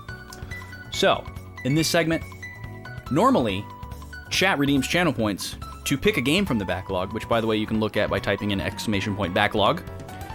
But when we land on it on the spin wheel, when we land on Game Gush on the spin wheel, that means I get to pick the game from the backlog. So it's a little Austin's Choice Game Gush. If you're curious about games that have been gushed before, you can type in !Gush, and it'll link you to a document of every game that's appeared on Game Gush before. We're on page 2 of the doc now, which is insane, how many Game Gushes there have been over the years. But we're going to gush about a game here that I have chosen. But before we do that, we gotta run the stinger, which still has no music, but someday it will, I swear to you. We're gonna pull a game down off the shelf. We're gonna tell you how we feel about it. If there's story details, we're always gonna keep it spoiler-free when applicable. And we're gonna share some memories and all kinds of goodies like that. And we like to call that segment Game Gush. Tonight's Game Gush is brought to you by yours truly, me. Like I said, it's normally with channel points and you get to pick the game. But tonight, for this particular one, since we landed on the wheel, I get to pick it. And I have chosen for you a PS3 title, Ratchet & Clank Into the Nexus. Let me give you a close-up on the cover art here.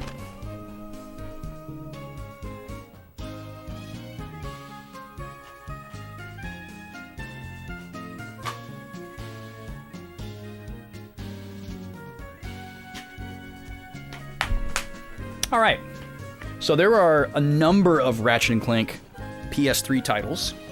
They really cranked them out. But the reason I chose this game is because it was kind of an exciting moment for me, because it was sort of a return to form. The first two Ratchet & Clank games on the PS3 were just like the first 3 on the PS2. Where it's like the classic Ratchet & Clank formula. You know, flying to different planets, doing missions, great voice acting, story, all that kind of stuff. Super fun, super funny. And then one of the last titles that they made for the PS2 was like a side game, a spin-off. That was kind of an expansion of an idea that existed as a mini-game in the first 3 games. It's like, whatever, no, that's fine. But then after they made those first 2 PS3 titles, they released a bunch of spin-offs. And I was like, oh no, are they going to stop making the regular games? Because this is one of my favorite series of all time. Especially at this point in time. And, you know, they had like a tower defense game that was multiplayer. They had... What was the other one? I can't even remember at this point. It wasn't a racing game. But there were several PS3 titles, like I want to say 2 or 3, that were like spin-offs. And I was like, oh man, I just want a regular Ratchet & Clank game. Because Crack in Time and Tools of Destruction, the first 2, are some of the best like adventure games I've ever played. They're just so fun. The writing is so snappy, so satisfying to play, so addicting, so much fun to just plow through. So I was like worried, you know? I was like, man, where's this series gonna go? And Sly Cooper was kind of disappearing. And it was this period of time where like series from like my childhood or my teenhood were kind of like disappearing, and I was like, oh no, what's going on? Ratchet & Clank, don't you die on me too. And then they announced this game, Ratchet & Clank Into the Nexus. And I was like, okay, here we go, another spin-off, because I saw the game was launching for $30, and I was like, great, here comes another spin-off. But I look it up, I start watching trailers, I start seeing analytics about it, and I'm like, wait a second, this looks like a good old-fashioned Ratchet & Clank game. And it is. So it was kind of like a return to form, which was really exciting. It was a shorter, more bite-sized game, but not by much. And it was really fun. I liked that it wasn't a $60 game for, you know, a bite-sized experience. I liked that it was appropriately priced, and I liked that I got my classic Ratchet & Clank back, and I was like, okay, cool, it's not dead yet. and it's by no means my favorite in the series. In fact, I would actually rank it sort of low, even though I had a really good time with it. But it came at a really good time for me, and it kind of like restored my faith. Like, okay, this series is going to be okay, or at least it's going to last a little bit longer. And I was very thankful for that. This is a fun one, so, you know, if you're a fan of the series and you haven't tried this one yet, maybe because it's not as talked about as some of the other ones, play it. It's fun. I guess maybe the prices have equalized a little bit more now, and maybe it's not as much of a value split as it was when they launched. But it's certainly worth a play. It's still locked to the PS3, I guess. Maybe it's on PSN if you have a PS4 or something. I don't know. I don't know how that works. I don't think they do that with PS3 games, though. But it was a fun time. I love me some Ratchet and Clank. Someday I'll get to play the new one on PS5, but I'm in no rush to get a PS5. My PS5 interest meter is similarly hovering somewhere around 1 or 2 out of 10. It's been out for several years, and there's hardly any exclusive games on it that are like even sniffing at being a system seller for me. So I think it's going to be like the PS3 and the PS4, where there's just going to need to be like dozens of games on it for me to play. Plus, I got to wait for a hardware revision because that thing is hideous, and I got nowhere to put that gargantuan spaceship of a console. I think it's absolutely gross looking. I don't want it. Sony, please redesign the PlayStation 5 and make it look nice, and then I'll think about buying it. And maybe put some games on it that I'm interested in. How about that? Yeah. I always wait for the second hardware revision for PlayStation. Ever since the PS3. I didn't get a PS3 for like 5 or 6 years. I didn't get a PS4 for like 5 or 6 years. And it's probably going to be tracking the same for PS5. Don't make it in the shape of a chili bowl, then I really wouldn't buy it. That would look even worse than the current design. But yeah, I'll get it at some point. Plus, having a huge backlog of games like this, I'm in no rush either. There's so many games that I could be playing besides what's on PS5. And I'm not one of those like, oh, I gotta see the cutting edge of graphics and controls and design and all that kind of stuff. I don't care about that. So it'd be art in console form, and I know it. I mean, it definitely would be, but it wouldn't make me want to buy it. All right. That's going to be it for our little bite-sized game gush for a bite-sized game. Thought that would be nice. Just a little quick one. I can't reach that from here. I can put that over there. Let's get back to Wild Arms. Thank you for that wheel spin. For anyone that doesn't know, this prize wheel behind me, we spin it every 500 bits, or every sub, or resub, or gift sub, or every $5 contributed to the Ko-fi goal. That's not the right layout. Which, by the way, if you're wondering what the heck Ko-fi is, you can do ! KOFI. But we have it's a donation aggregator where we can run goals instead of just taking tips through Streamlabs or whatever, PayPal Direct or whatever.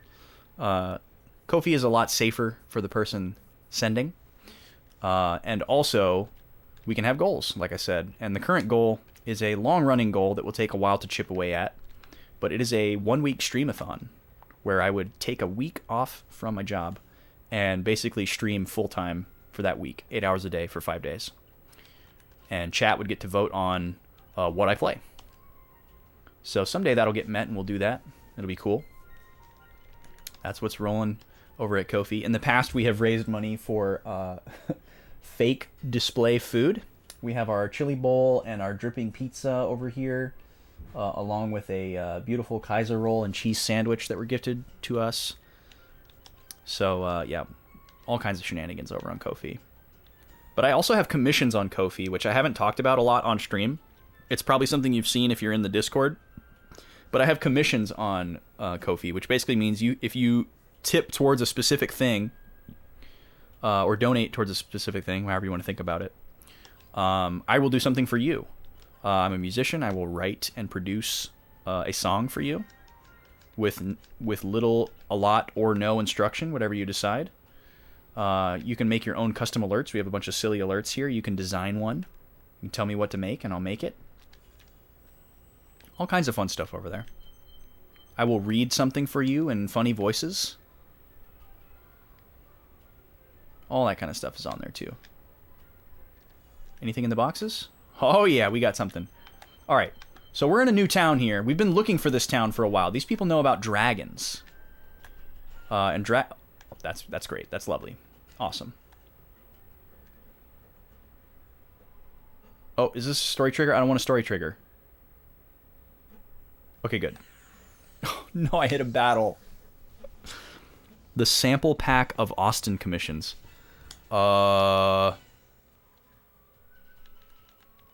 Wait. Is this... Can I have a time machine? I feel like I just did this.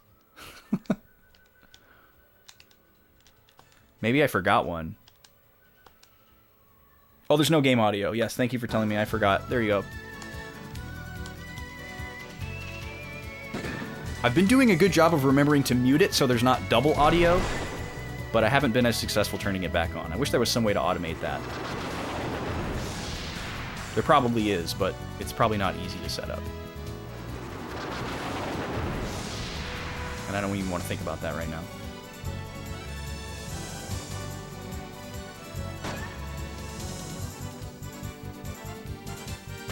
But yeah, let's see. Let me pull up Ko-fi really quick. I know it looks like it's Ko-fi because of the dash, because you think like lo-fi, which is how I said it at first. But it's Ko-fi, like the Japanese pronunciation of coffee. Let me pull up these commissions for you. So in addition to contributing towards the Streamathon, you can also...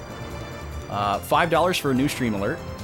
So I'll create a video alert of your choice that will be permanently added to the Channel Point redeem list. Target is 5 to 10 seconds in length, but with some flexibility. Choose any meme or bad impersonation, etc., as long as it obeys TOS. I do have the right to veto something for copyright/content reasons, but you'll be given a second choice. Also for $5, I will read you something with around a 1,000 character limit. And you can give whatever parameters you want. You get to keep it. It could be like a lewd fanfic with you saying certain characters need to sound like some person, or it could be a commercial for your stream, whatever you want. I'll read you something and I'll send you an audio file, and it'll sound really nice. For $25, I will write an original song for you. This can be as specific or as open-ended as you want. I'll work with you to find out if you want to pick specific instruments, because I play a bunch of different instruments, lyrics, tonalities, if you know music theory stuff, or if you just want to, I want it to sound sad, or I want it to sound peppy, or I want it to sound like this song and send me a reference.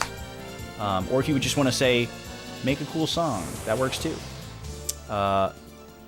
You'll be limited to 4 instruments that you can pick or let me pick. Voice does count as an instrument, I sing too. Multiple instances of the same instrument still count as one instrument. So, you know, if I end up having to use 4 different guitar tracks, that doesn't count as 4 instruments. It's still just one instrument. For $50, this is a cool one. You can choose the next stream game. So normally, I pick a group of stream games, I put them in a poll in Discord, and the Discord gets to vote, and the winning game is what we play next on stream. But if you got $50 to burn, you can just say, hey, play this game. Now, there's a few constraints on that. I have to already own it. If you want, I guess if you wanted to get crazy and then on top of it pay for the game, we could work that out if you were really feeling saucy. But yeah, you can supersede the poll completely and force me to play a certain game. If you choose a non-RPG game, it would happen on a Tuesday. And if you choose an RPG game, it would happen on a Friday. And depending on when you redeem it, it would be the next one in line. Where is the thing that gets rid of misery? Peppy Acorn, there we go. And those are all of the Ko-fi commissions that exist. And if you, for example, redeem a commission for, $5, $25, whatever it is, that would also go towards the Streamathon goal. I don't know if Ko-fi aggregates it in that way. but I would update it as such. Okay, Laxus Land. It's a really weird name for a town, but we're going to explore the heck out of this town. We're going to learn everything that we can learn here, because we're going to learn about dragons. Oh, there's something in this barrel. Nice, a revived fruit. Hey, guy. Take a look at the forest of grave markers. That's what happens to dragon slayers. They say there's an open space at the top of the mountain where they play the tune of monster calling, only to incur the dragon's wrath. Okay, that's new information.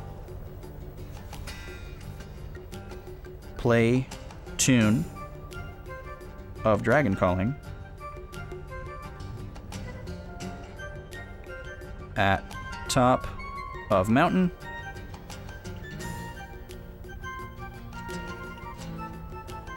Dragon's Wrath. Okay. Read my cool Backlog Boys fanfic. I would do it. It would be weird, but I would do it. They say a raging serpent unleashes a furious assault for a while, and then has to rest for some amount of time. Oh, that's okay. So that's interesting info about the battle, I guess, that we're going to have to go through. But what difference would it make? Nobody has ever survived such an onslaught anyway. Now, does he say different things to different characters?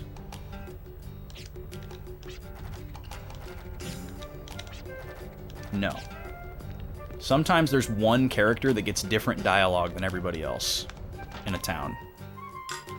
So, we always gotta watch out for that. Look at this guy. He looks like a dragon slayer. That verse they have about the dragon here. That it is still told verily suggests that the beast still lives in the world of men. This guy's name is Galahad. Indeed, it must be, and must.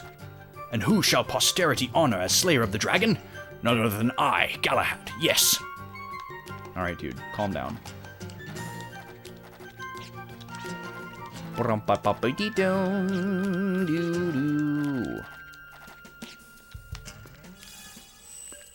Oop, secrets?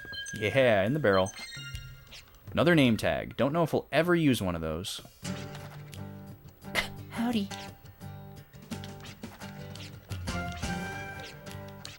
Sorry to make you cough so many times, but I gotta make sure you don't have special dialogue. Howdy, if you're needing warm food and a dry bed, you've come to the right place. We have a saying in these parts, it goes like this. What would you ask of a dragon? Dragons are not property, they listen to no one. But if you must ask, give the dragon something in return, then your request may be granted. The dragon seeks to satisfy a single desire, it is that which she cannot have. No matter how strong in battle, no matter how swift in flight, it taunts her forever out of reach. Okay, this is a clue about what the dragon wants. We've heard a little bit about this before. Forever out of reach. It is to cease being a dragon. It is to lay her infernal wrath to eternal rest. Oh, okay. It is to be free from her bonds to this war-torn world. I'm not trying to say I'm not so sure what they were trying to say. But so many have drifted through here seeking to conquer the dragon. Okay, so the dragon wants to be defeated in battle. Got it. I'll stay at the inn once we're done talking to everybody.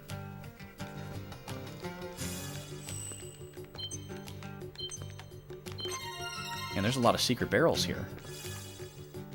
Ooh, a bookshelf. What a dragon wants catches your eye.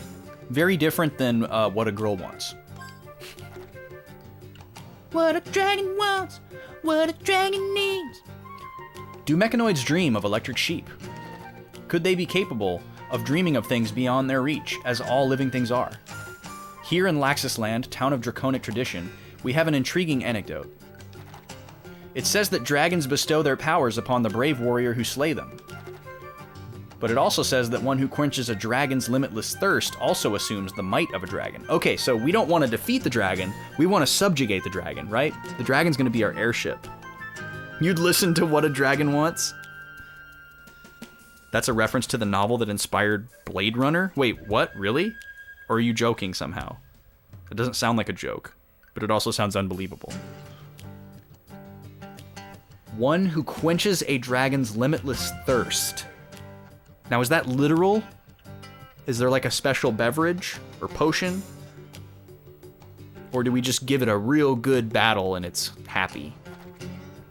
What could a dragon with all that it possesses possibly yearn for? Could it possibly be something that cannot be had on the fiery battlefield?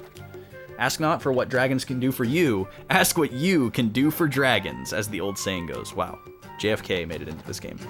Such may be the quickest route to grasping the power of a dragon, but we cannot be certain, for all who have tried have died. This is ominous lore, let me tell you. We know the dragon wants something, but we haven't figured out what. We've been guessing for a while, but everything we've tried, everyone dies. So we don't really know if we're getting warmer. Oh boy. Do Androids Dream of Electric Sheep is the novel Blade Runner is based on. Really? That's crazy. That's also a terrible name for a book. That sounds like a really bad joke. Hi, Nima. Nima's here. She came running into the room and very decisively plopped down. The plight of our land is unfortunate, but shouldn't we worry about what's even more important? We must keep our eyes on the sky, not the ground. That's right, I'm talking about enemies from the stars. Forces of chaos are encroaching upon us from the sea of stars. Nobody here listens to me, but you're different, right?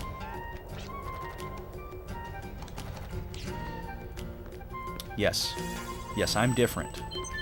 I don't know what this means. I don't think my radical sneakers are going to help. But it is kind of crazy that I can jump. Kind of forgot about that. What is this font? You're another outsider snooping around town, right? I know the type. It's good to dream, kid, but never forget to keep your feet on the ground, okay? You heard me. We have a saying here.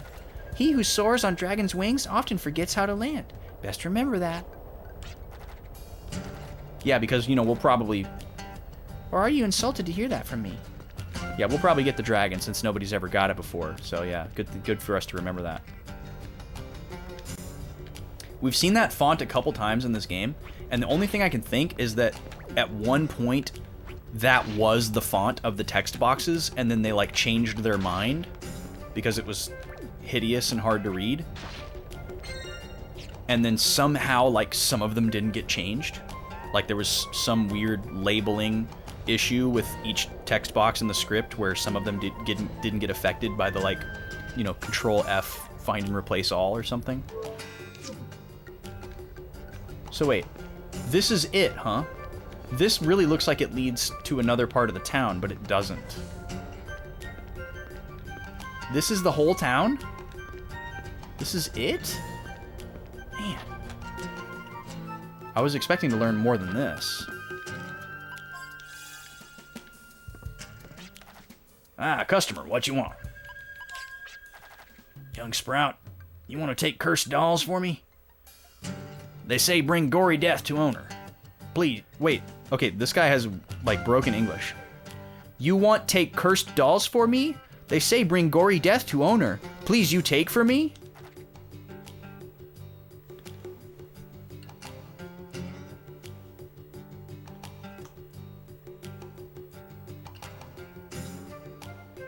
You want take cursed dolls for me. They say bring gory death to owner. Yeah, that sounds like a great idea. What? Oh, gory death, huh? Yeah, sure, I'll take them. I mean, being that this is a video game, I feel inclined to say yes, but... How disturbing, I'll pass, is the correct answer in real life. They so creepy. Long time I searched for new owner. Thank you, thank you. Oh, it's a tool? What? Press the square button to activate the dolls who play a melody that attracts monsters. Okay, so this is required.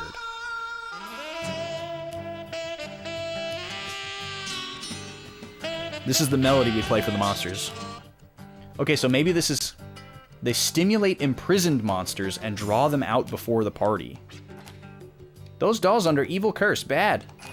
Everybody who owned them so far went die in Dragon's Lair on South Fire Mountain. Burned black and crispy.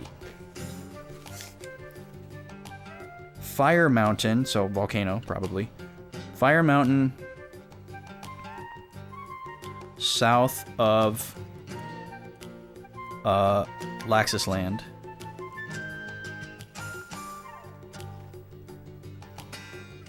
Dragon's Lair.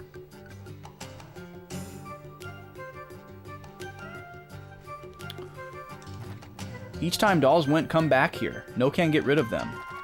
Please, now that you have dolls, I no want you die. Stay far from South Fire Mountain. I no want you get fried like chicken. Why did they make that guy talk like that? Nobody else here talks like that. Okay, everything in this game has aged well except for that. Except for the English joke. Alright, let's have a sleep. So I guess we found out what we needed to find out. We're going to head back out into the world now. So we need to go south from here and find a volcano?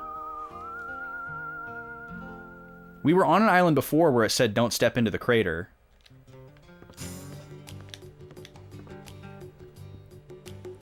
And then we found another hint a while back that said don't enter there if you don't have what the dragon wants. So I don't know if we know what the dragon wants.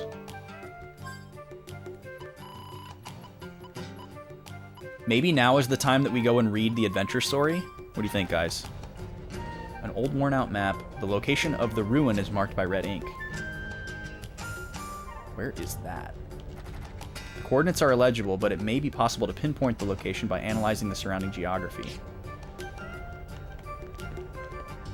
That's where our next story trigger is. So that may also be pointing to this map, because it kind of looks like the center of the map. Yeah, it's that center island that we were on. See the one in that little cluster? It's just to the right and below our blinking dot. That's what that picture's of. It's of the biggest island in the center. Yeah, it's totally the same one.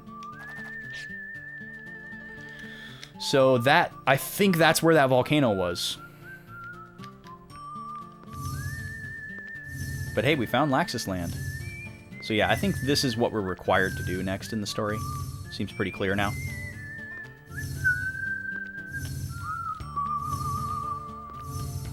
I'm gonna keep scanning over here just in case there's another Millennium Puzzle or something.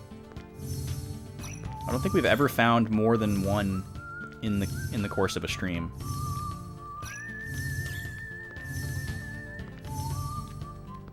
What do you guys think? Do you guys want story time in this game? There's this really bad story that's totally optional that reads like a fanfic, except it's not like lewd at all. Seekers of relics from the ancient world head northeast to meet others just like you. That's just helping me get to the town, right? Yeah. So we don't care about that. You guys want to listen to like a way too long, not good story read aloud by me? Or should we just go to the next story point?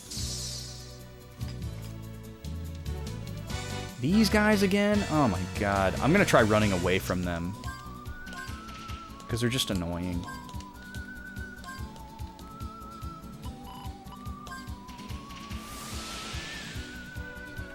But yeah, we've read the first 2 chapters of this story already, and we recently picked up chapters 3 and 4. And I have no idea how many there are in the game. I guess my guess would be 6. But there's no telling. They're really long. Really, really long. I'm guessing there's some reward, too, if you get them all, because what you have to do is go back to Clive's hometown and read them to his daughter. And she's, you know, happy about it. And I'm guessing that we get, like, some special item if we do it. If we read the whole story to her. But it seriously sounds like a 11-year-old wrote this story. My guess is that somebody on the development team had like a kid that was really into writing stories, and either the kid or the kid's parent really wanted to like let the kid write a story for the game, or maybe they had already written the story and they wanted to like find a way to put it in the game, and that was what they came up with. That's exactly what it seems like.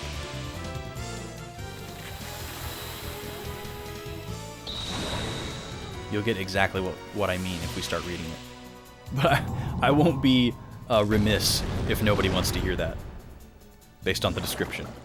Or if any of y'all were here for the first 2 parts, which was a long time ago.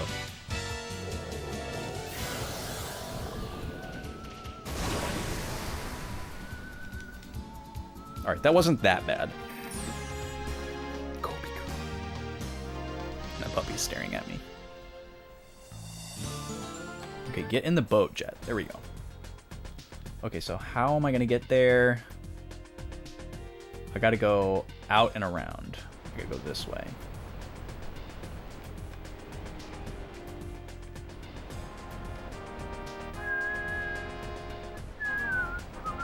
Oh, I can't go that way? Dang.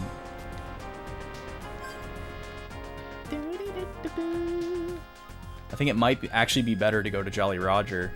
Well, let me try going this way. I might be able to go this way.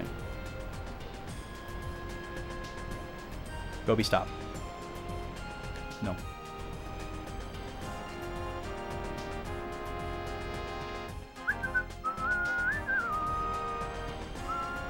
No, I can't go this way either. Okay, dang it. Yeah, I think it might make more sense to go back to Jolly Roger. Look at this guy. He's new. Charge. Defend. He looks wild. He looks like frickin'... I don't even know what he looks like. He's crazy looking. Charge. Move. Shoot.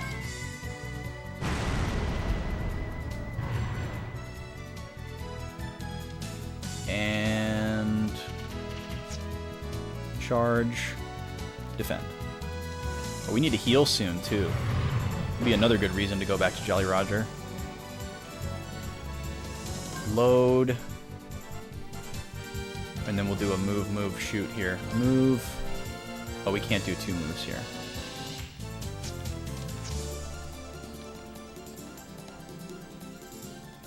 Well, I guess we can do this. And then... hopefully this kills. Yeah. Got him. Alright, let's go back to Jolly Roger.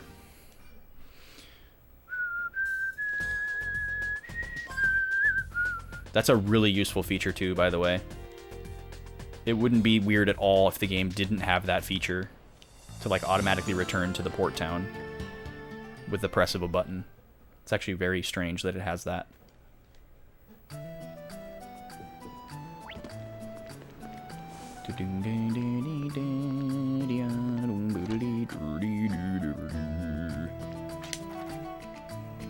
Okay, we're going to upgrade our Sandcraft, but we're actually not going to upgrade it. This is just how we heal it. Parts. We're saving up for the Soaring Falcon now, right? Yeah. This is the final piece. We've got the best frame. We've got the best engine, and we've got the best cannon. The only thing we don't have is the best harpoon. And I don't really know why we need that, but okay, so we have to come all the way into this menu to repair, and it's just free. It's totally crazy. Bunker Cannon 2, Ultra Frame, Dragonheart NG.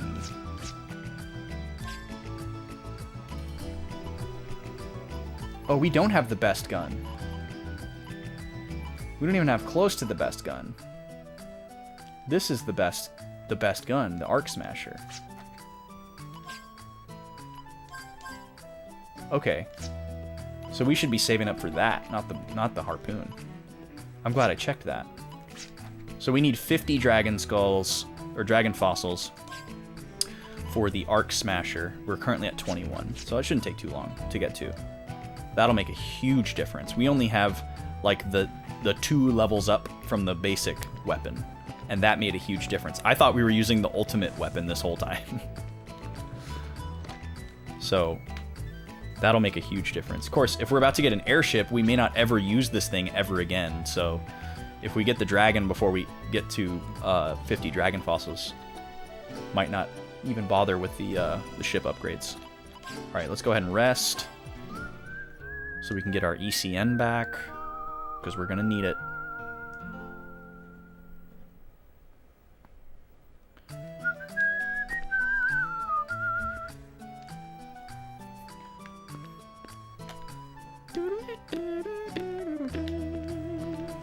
Who uses this new tool, by the way?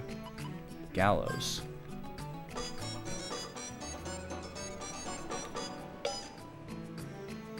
Whoa. That is funny. So I'm guessing if we do that in a dungeon, it just makes us instantly get an encounter. And I don't think it will work on the overworld, because that button is mapped to this. So yeah, you can only do it in a dungeon, I guess. So that's kind of interesting. Okay. Here we go. Hopping in the boat. And we are heading...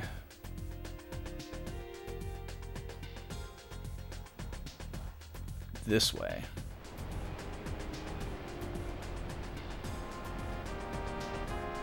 And then we're gonna go dead north and then to the right, yeah. And then across this way. 7? Man, that's a lot of points. Oh, no, we can't go that way. We gotta go around. Wait. What? I thought we went this way before. Shoot.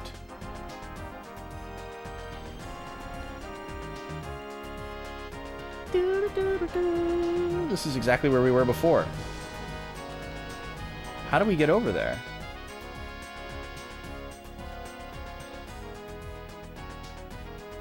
Okay, we're gonna have to go a long, long way around.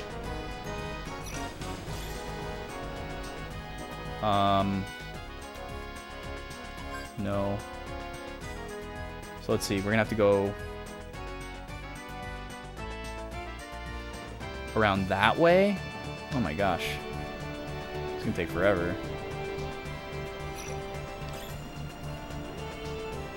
They're gonna make us really, really happy when we get that airship. That we don't have to do this anymore. We can just go straight to places. We don't have to like figure out where there's not like a blockade.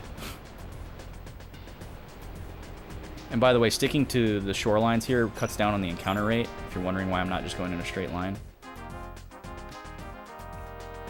Okay. While we're here, I'm going to check this little island, see if there's a Millennium Puzzle on it. Because we've been here before and scanned the whole area and not found anything. But again, my RPG brain tells me that there's no reason that this would be here. Or there has to be a reason for this being here. That's what I'm trying to say. They wouldn't just put a random island you could land on and put nothing on it. There's got to be something on it. It's just a matter of what story trigger do we need to pass in order for it to show up. Hey, there's one of our dragon fossils. We take those. But yeah, there's got to be something here at some point.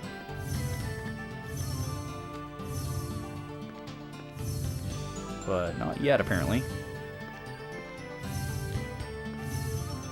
We know there's a fighting arena in this game. What?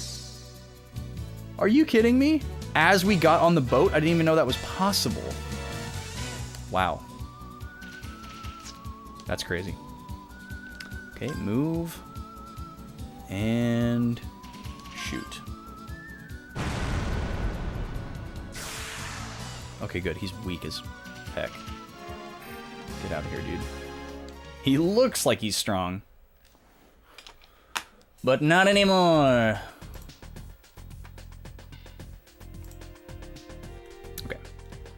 So we're going this way. Oh, wait. Is this Clive's hometown right here? It sure is. Okay, guys. Nobody said anything, so we're going to do story time. I hope you're ready for this. I don't know if I'm ready for this. So we gotta be... Oh, didn't mean to do that. We gotta be Clive.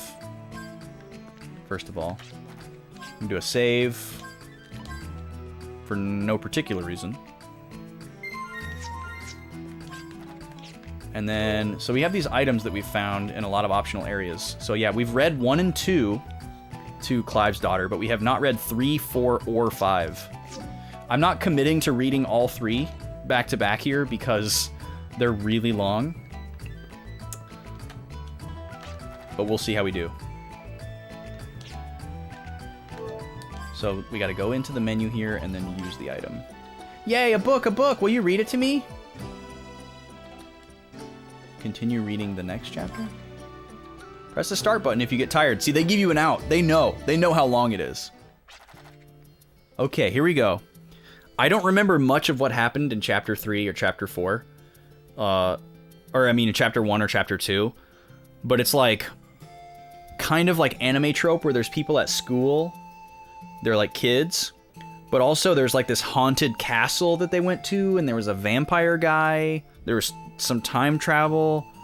I'm not going to bother to skim back through them to get reacquainted with the story because I just don't care that much. And not knowing what's going on makes it a little bit funnier. So I'm just going to read through this. And you guys tell me when you're ready to gouge your eyes out, okay? And I'll hit the start button. Or, I'll see if I gouge my eyes out first. Class finally ended for the day.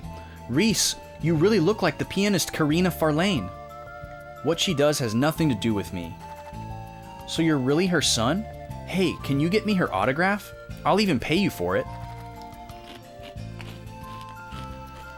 I packed up my books into my bag as I watched Violetta and her friends surround Reese, wearing a helpless look on his face. I understood Reese's feelings about not wanting others to talk about their mothers. I would have stopped them, but I had already promised to meet Marivelle today. I don't remember who any of these characters are. I think some of these characters are new names. Don't care. Toting my canvas pack, I headed out the school gate. I think I forgot something. I stood there trying to think about it, but since I couldn't remember, it probably wasn't that important. Hey, what'd I just say? With a light skip, I headed for the sweet shop. I was going to buy that apple pie I promised Marivelle. Counting my coins, someone pulled on my sleeve as I was about to take the steaming apple pie. Uh-oh, could it be my teacher? As I timidly turned around, Reese was standing there with his hands on his hips.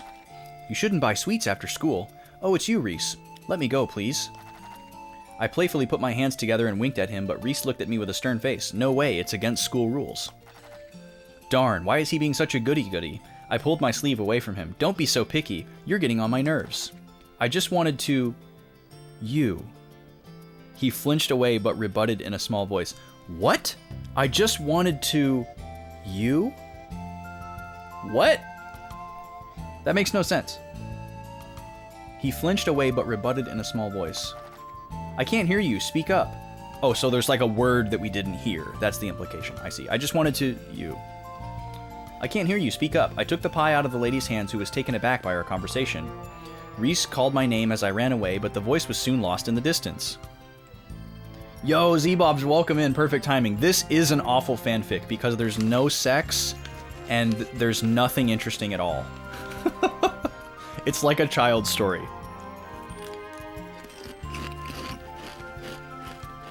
Also, the fact that you're coming in at chapter 3 is almost better. I mean, not yet, anyways. I'd be very shocked, but none yet. And I don't think it's going that way. We'll see. Although I wouldn't be surprised if there was romance.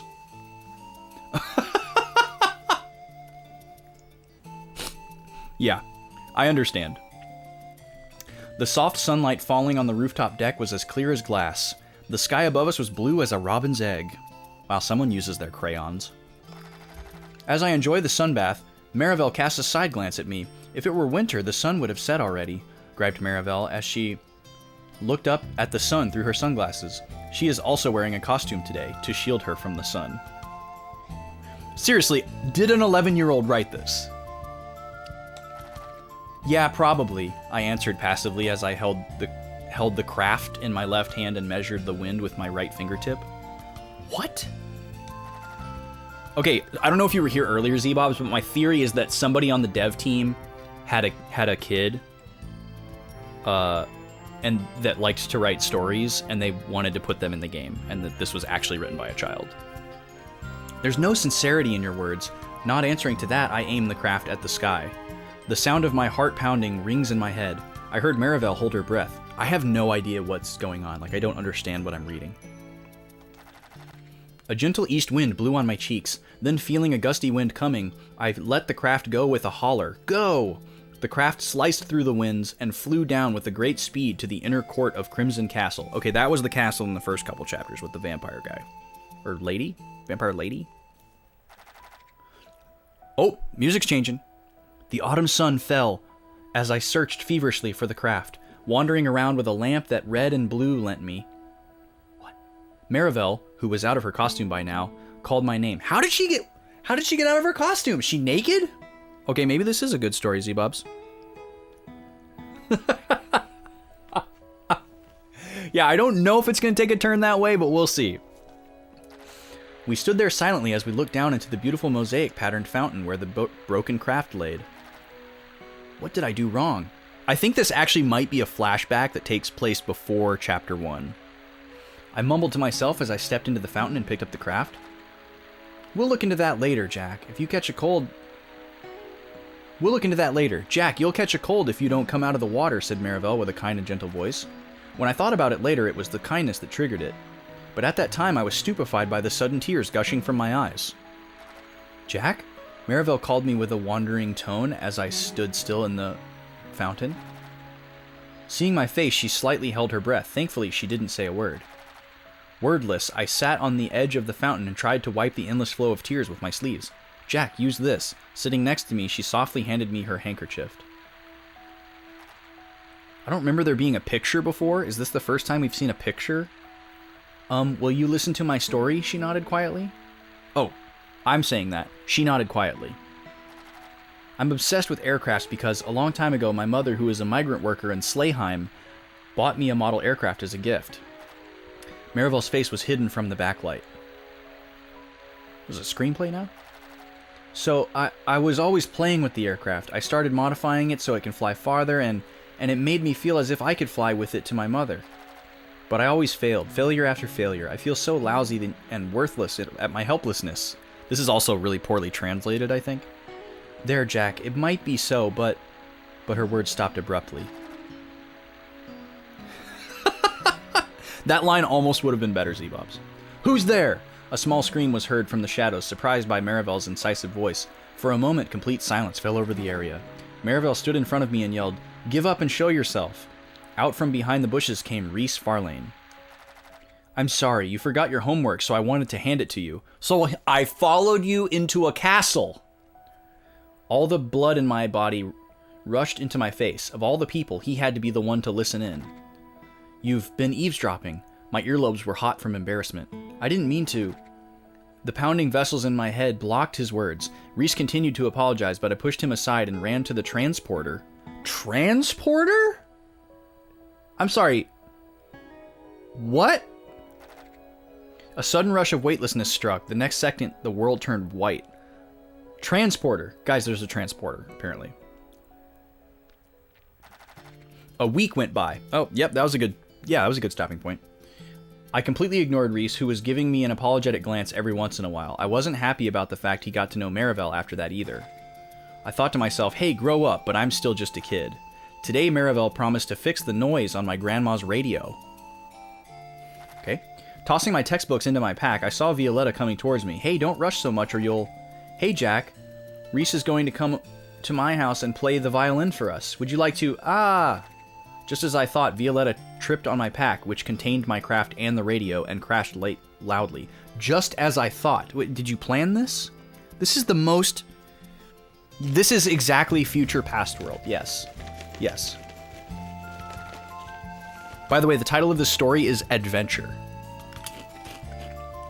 I am so lost right now. Give me a second to munch.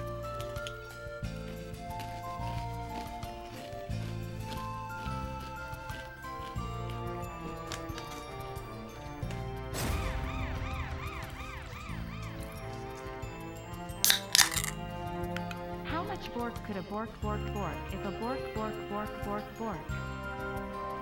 That's a good question, Toter. It's a very valid question. Also, welcome in and thank you for 22 months. Thank you so much. Let's spin this wheel back here. You can't see it right now, but there's a prize wheel back here. We spin it every sub, every gift sub, every resub, every 500 bits, every $5 Ko-fi. We've already spun once tonight. This is spin number 2. Thanks for giving us a quick break from this story here, Toter. Wait till you hear this. We are reading the worst story I've ever been forced to read. And I read a lot of dumb books in school that I didn't like. What do we got here?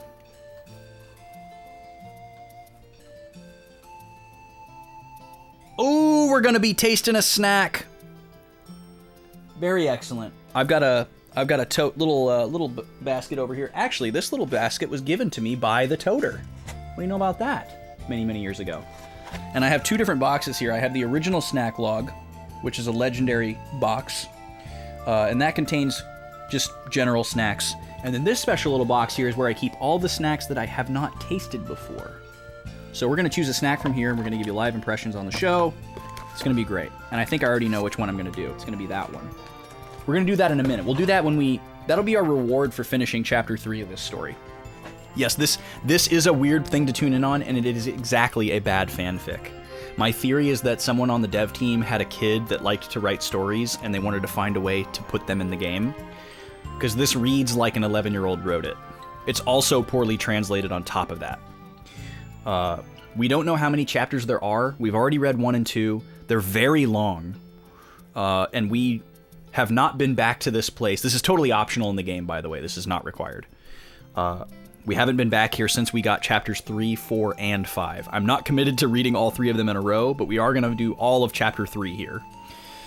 Okay, let's get back into it. Violetta, what's with the scary look, Jack? Fine, I'll pay for the damages. It's just a cheap toy. Why the nerve? Something snapped inside of me. It's not about the money. This is... Okay, first of all, the quotes are inconsistent, so we don't know if some of these are actually being spoken or if they're thoughts. And then on top of that, 90% of the time, we have no certainty of who is speaking. Because it's not written like a screenplay or a dialogue box, and there's no, like, he said, they said, she responded. Like, it's sometimes there, but most of the time not. It's not about the money, so we're just left to infer who's talking. You know how much effort I've put into it? You know how much I've treasured it? Hey, is it something to get that upset about? It's just a piece of junk no matter how you look at it. That's not the problem. You spoiled brat, I continued in my head as I stuck my shaking hand into my pack.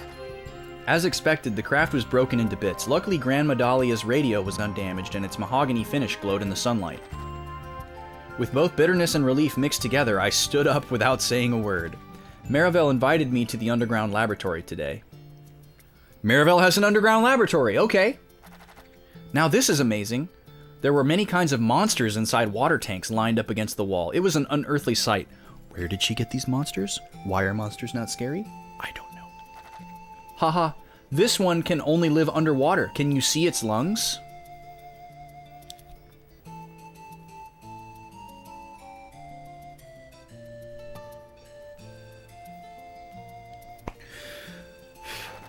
The Vermilion over there, contrary to its appearance, has a refined taste for good music and will behave itself when you play some music for it. Don't want to know how you found that out. Boy, that's amusing. Haha, having these monsters captive as your playthings is very amusing. My child self said to another child. Marivel walked up to a metallic workbench and stopped. Dear me, I forgot to call my assistants. She has assistants. I'm going back to get red and blue, so stay right here. Don't touch any of the machines, Jack. I knew she was having fun showing me around, but to be so immersed to forget about her assistants. Okay, I got it. She gave me a worried look as I chuckled, but turned around and went up the stairs. This place is really something. I looked around again at the seemingly endless rows of specimen tanks. The moonlight passing through the water tank lit the whole place blue. It was unreal, even mystifying. Releasing my breath, I leaned against the wall behind me. Then, along with a small alarm, a plate full of switches came rising up. What is it? Did I push a button when I leaned back? Anyway, I better put this thing back before Marivelle returns. I approached the panel and tried to push it back into the floor. Then suddenly, I literally jumped by the sudden alarm. What's the matter? Marivelle came dashing into the lab, holding a toolbox in her arms. Acknowledging what happened in the room, her face immediately turned blue. Jack, why did you release the monster? I love how there's special music for this. What's that? I just tried to push this panel back in and the vermilion is out of its tank. What? This is bad. If it gets to the transporter, it'll attack the town. Oh my god! I felt the blood draining from my face. Marivelle, can't we do something? Jack, I'll activate the device to put it back into its tank with red and blue. I'll come after I'm done. You try to stop it from getting near the transporter. I got it. I ran up the stairs, skipping a step with each jump. The footprints in the court headed straight for the transporter. Despite its lumpy appearance, this monster is pretty darn smart. Darn it! Cursing, I followed its footprints to the transporter. A bad feeling brewed in my heart. Yep, confirmed 11-year-old story because darn it is cursing. Materializing at the outskirts of town, I ran at full speed after the monster. Under the moonlit street, I found the monster confronting Reese and Violetta. Turning towards them, it opened its large mouth gleefully to feast on its terrified prey. As my brain shook with despair, the words Marivelle said earlier struck me like lightning. It will behave itself when you play beautiful music. Reese, play the violin! Jack, why are you here? Violetta, I'll explain later. Please, do it, Reese. Please, Reese. I clasped my hands together and prayed. Reese readied his bow with a flowing swing. A moment later, the violin started to sing. The beautiful melody of his violin brought all time to a halt. Like a cat fawning over his master, the monster let out a small cry and crouched in front of Reese. At the same moment, balls of light like fireflies covered the monster. The silhouette of the vermilion slowly faded away. When I looked around, I found Marivelle's blonde shadow by a tree. A blonde shadow? What? I pointed my thumb up. Returning the thumbs up sign, she disappeared into the darkness. The last passage of the melody finished, I slowly walked towards Reese. While putting his violin into the case, he looked up a little surprised with his green eyes wide open. It's a little embarrassing, but there was something I had to say.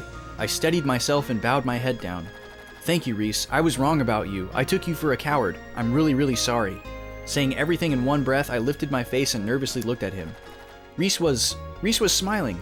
Don't worry, I was at fault too. I even thought you were a crybaby, but really stubborn at heart. Don't remind me that was... Okay. Don't remind me. That was... I turned bright red and scratched my head. Thanks, that was fun! Alright, we did it. We finished Chapter 3. Okay, that didn't feel nearly as long as Chapter 1 or 2, I gotta say. Those felt way longer. So that bodes well. Okay, we're gonna take a break here and taste a snack. I'm willing to do Chapter 4, if you guys are in for it. But before we do that, we're gonna taste a snack. I have no idea what to expect from this. I have never tasted it before. This was actually a freebie sample that was packed in with something else that I ordered. I'm not going to plug this product specifically, but I tried out a product, which is the caffeinated thing that I was drinking earlier. And when I ordered the samples of it, they also sent me this bar. Apparently they have like snacky foods as well, which I didn't know. I thought it was just a drink company. And I'm not like withholding this name on purpose because it's problematic or anything, but I'm just like, I'm not sponsored. I'm not going to plug them, but I'm sure you guys could figure out where this comes from if you wanted to. This line of snacks is called Sus Snacks, which is very self-aware. They're like a gamer-centric brand. But in this case, they're shortening sustainable to be sus. So it's kind of clever. I'll take that. Sustainable nutritious food bar. And this flavor is described as original, or they shorten it to OG, because again, they know their audience. It says 8 grams of protein. It's a 1-ounce bar. Let's find out what's in it.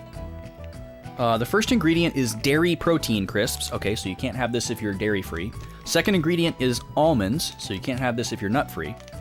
Chicory root fiber, that's a common ingredient. Allulose, which is a sweetener. Coconut oil, protein blend, which is whey protein, and crickets. Ooh, we get to eat some crickets tonight. Let's go. Soluble tapioca fiber, which is just a binding agent, I'm sure. Natural flavors, vegetable glycerin, sea salt, and sucralose, another sweetener. So there's no known flavor here other than almond. No idea what natural flavors would be. Honey is really common in bars like this. No honey. Now, there's a special allergy warning on here. Contains insects. You heard that right. There's crickets in here. People who are allergic to shellfish may also be allergic to insects. Fun fact, I am allergic to shellfish. So this will be interesting. Cricket products may trigger crustacean shellfish allergies. So we're going to taste this very carefully. Also contains tree nuts, almonds and coconuts, and milk. May contain traces of peanuts, eggs, soy, wheat, sesame, and other tree nuts. Peanuts I have an intolerance to, but it's not life-threatening. So, this will be interesting. I've never had crickets before. I've always wanted to try crickets, and I didn't know about the shellfish thing. It's very interesting. This is small, first of all. It looks a lot like a Rice Krispie treat. It smells exactly like a Rice Krispie treat. It looks good. It looks really good, actually. The texture looks good. It's kind of sticky like a Rice Krispie treat. Okay, here's what I'm gonna do. I'm gonna plop this down on my Pro Towel for a second. I'm gonna give you guys a close-up on the wrapper, and then I'm gonna give you a close-up on the bar itself. Here's the wrapper. It's got kind of a nice design. It's kind of like graffiti-ish, but there's like plants and stuff in the background. It's like partially colored in, partially black and white, which I'm a big fan of that as well. And here's the bar itself. There's no cricket legs sticking out of it. Don't freak out. It looks a lot like a Rice Krispie treat, but it's denser and flatter.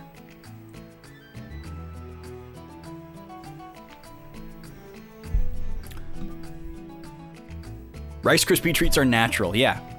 I should plant a Rice Krispie tree. That's why they call them Rice Krispie treats. It's because they're made from a tree. Everybody knows that, right? Yeah, this smells exactly like a Rice Krispie treat. It smells a little bit stronger, I guess I would say. But yeah, with only 8 grams of protein, I feel like there's probably not that much of the crickets in here. How far down the ingredient list is it?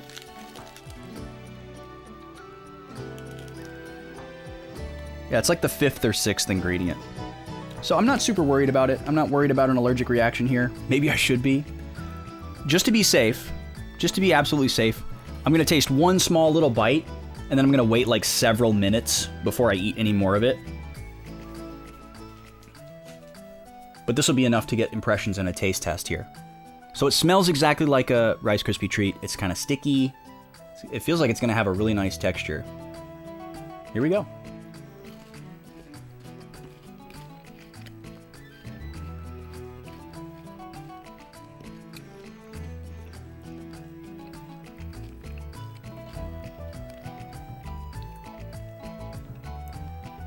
Wow.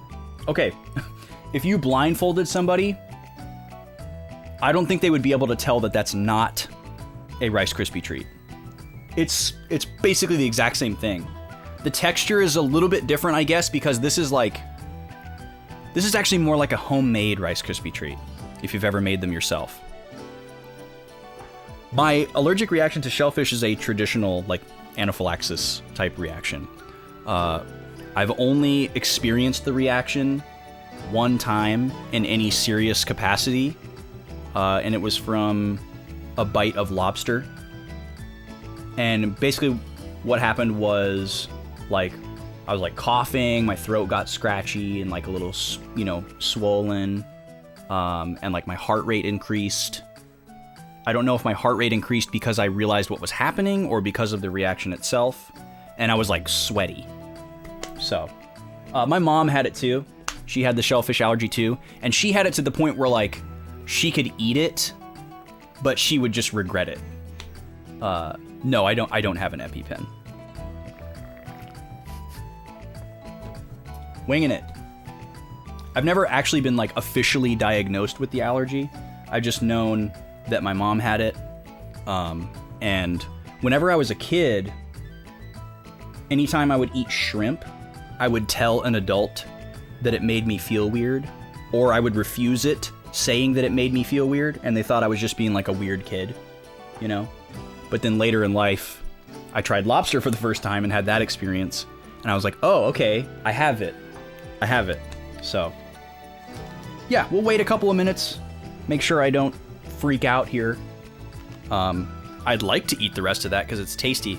I do taste the sweetener a little bit in the aftertaste. Definitely has that like sugar substitute kind of taste. Kind of tastes like stevia, even though it's not stevia. Okay, let's read chapter 4. You guys ready for more of this amazing story? Yay, a book!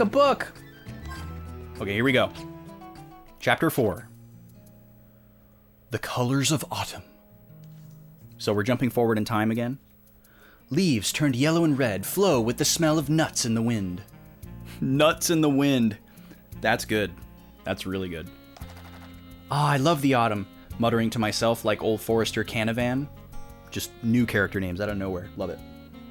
I took a deep breath of the fresh morning air. Oh, here comes... Hiya, morning. Reese smiled, carrying a leather case. Good morning, it feels really nice today. Yup, is that a violin case you have? Yes, but why? Being able to play instruments is amazing. All I can play are cymbals or drums at the school talent show. Wait. Hold on. Did my guy just say that drums isn't an instrument? Hold on.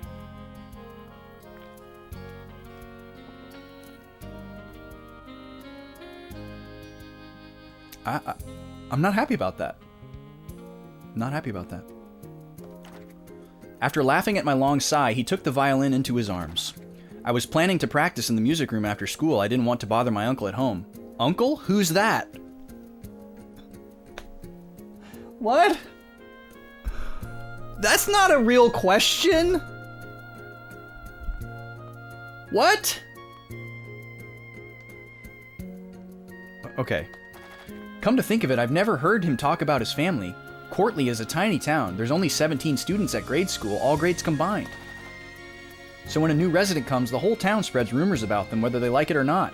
But there were no such rumors about Reese, which means... The question marks that flew in my head must have shown up on my face. Reese smiled wryly and said, "He's the Forrester Canavan." Ah, it all comes full circle. I stared hard at Reese's slender white face. You're related to that old forest bear of a man? You don't look alike at all. Genes are so mysterious. Oh, Puppy's dreaming. She's growling in her dreams. Yes. I see. Well, I guess it's no surprise that nobody spreads rumors about you when you live so far out of town. I think so. Mr. Bexon. Call me Jack. I hate being called Mr. The teacher should be the only one to call me by that name. This is a cultural thing that is, does not make sense to Americans. Then Jack, would you like to come over to my place today? Today, huh? I have a promise with Marivelle. Then let's call Marivelle too. I'll make some sweets while you invite her. Sweets? A little surprised, I looked at Reese. Uh-huh. My mother was a good cook, but she didn't like anything sweet.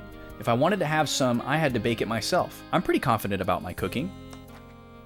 I'm impressed. That's kind of neat. Me, on the other hand, only knew Grandma's cooking. Then bake me some apple pie, the one with the crunchy sugar inside. Huh? That totally sweet one? Reese put on a frown for a second, but smiled again and said, "All right, I'll make it if you say so." It's recess time. I suppressed a yawn while I watched Violetta show off her white bobbin lace ribbon to the other girls. What is a bobbin lace ribbon?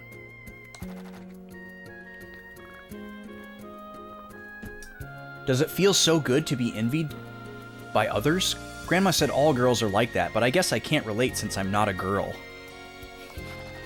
Violetta's cute, isn't she? Reese whispered next to me, while I rubbed my sleepy eyes. Huh? What's so cute about her? She's kinda nice and innocent. Innocent? Her? You probably think so because she likes you. I gave a lukewarm response with chin in hand.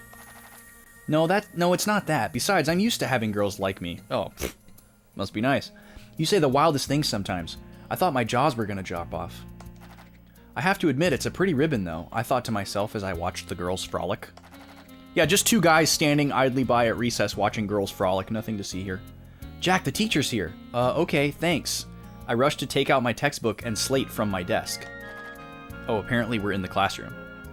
They're frolicking in the classroom. What is going on? As the autumn sun sets into the sky, Marivelle, Reese, and I were enjoying a small tea party at the Forrester cabin. Okay, so There's just a cutaway at the end of class starting, and now it's the end of the day. Got it. Say, you told me before that you've never been to school, but your grades are pretty good. What? How is that possible? My mother's coworkers taught me. Coworkers? Was your mom a teacher? I put my hand up to my chin. Oh, he's doing a lot of this. No, she belongs to a band of musicians traveling across the country. Okay. It's no wonder that you're such a well-rounded young boy. Your apple pie was excellent too. Marivelle smiled with whipped cream still on her lips. Where's Z-Bubs? Was it good? Ah, I'm glad. It was my first time baking apple pie, so I wasn't too confident. Reese's face brightened up. This isn't the first reading stream you've watched before? Yeah, well, I promise it won't be the whole stream. We're going to stop after this chapter. I don't want to do chapter 5. Unless you guys really want chapter 5, then we'll do it. Aye, the sourness of apples mixes well with the sweet brown sugar, said Marivelle as she asked for seconds. Except I didn't write that. Thank you, I'm delighted. As Reese tried to slice a new pie, the door opened with a loud crack. Slice a new pie? That's probably a translation error. Gooby's in for chapter 5, okay. Let me know what you think, guys. Under the moonlight stood Violetta. Violetta, what brings you here at this time of night? Violetta answered as Reese panicked. My ribbon was stolen, so I was looking for it and I heard that a stranger was seen at Reese's place. Hey, Kiki, welcome in. You don't remember this? Yeah, this is totally optional as far as I can tell. But we've been finding pieces of this adventure periodically, and you can go back to Clive's hometown and read it to his daughter. Wait, so you're telling me that my guest is the culprit? Well, I can trust the people in town, but... Violetta, that is way too rude. Calming Reese down, Marivelle stood up without making a sound. I have no need for such a thing. I seek not what is inferior to what I already have. Then she took out a ribbon from her bag. That's so... Beads of sweat rolled on her forehead as Violetta fixed her gaze on the intricate laces of the ribbon. Clearly a work of a master. It was handed down to me by my mother. Marivelle grinned arrogantly. I sincerely doubt you can appreciate its true value. That's not a question. Oh, Marivelle, that's too cruel. Turning pale white, Violetta walked out of the cabin and closed the door. She walked staggeringly away as if she was walking in her sleep. Leaving a bitter taste in our mouths, we quietly looked away from each other. And that was the end of the chapter. Wow. Okay, people are saying they want chapter 5. Speak now or forever hold your peace. I want to eat the rest of this, guys, but I don't think I can. I feel like I would have a reaction to it.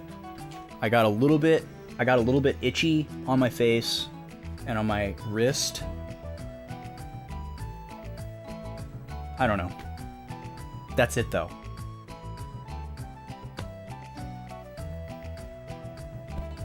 I've already had caffeine tonight, and my heart rate is normal, so... Nothing happened there. Nothing happened in my throat.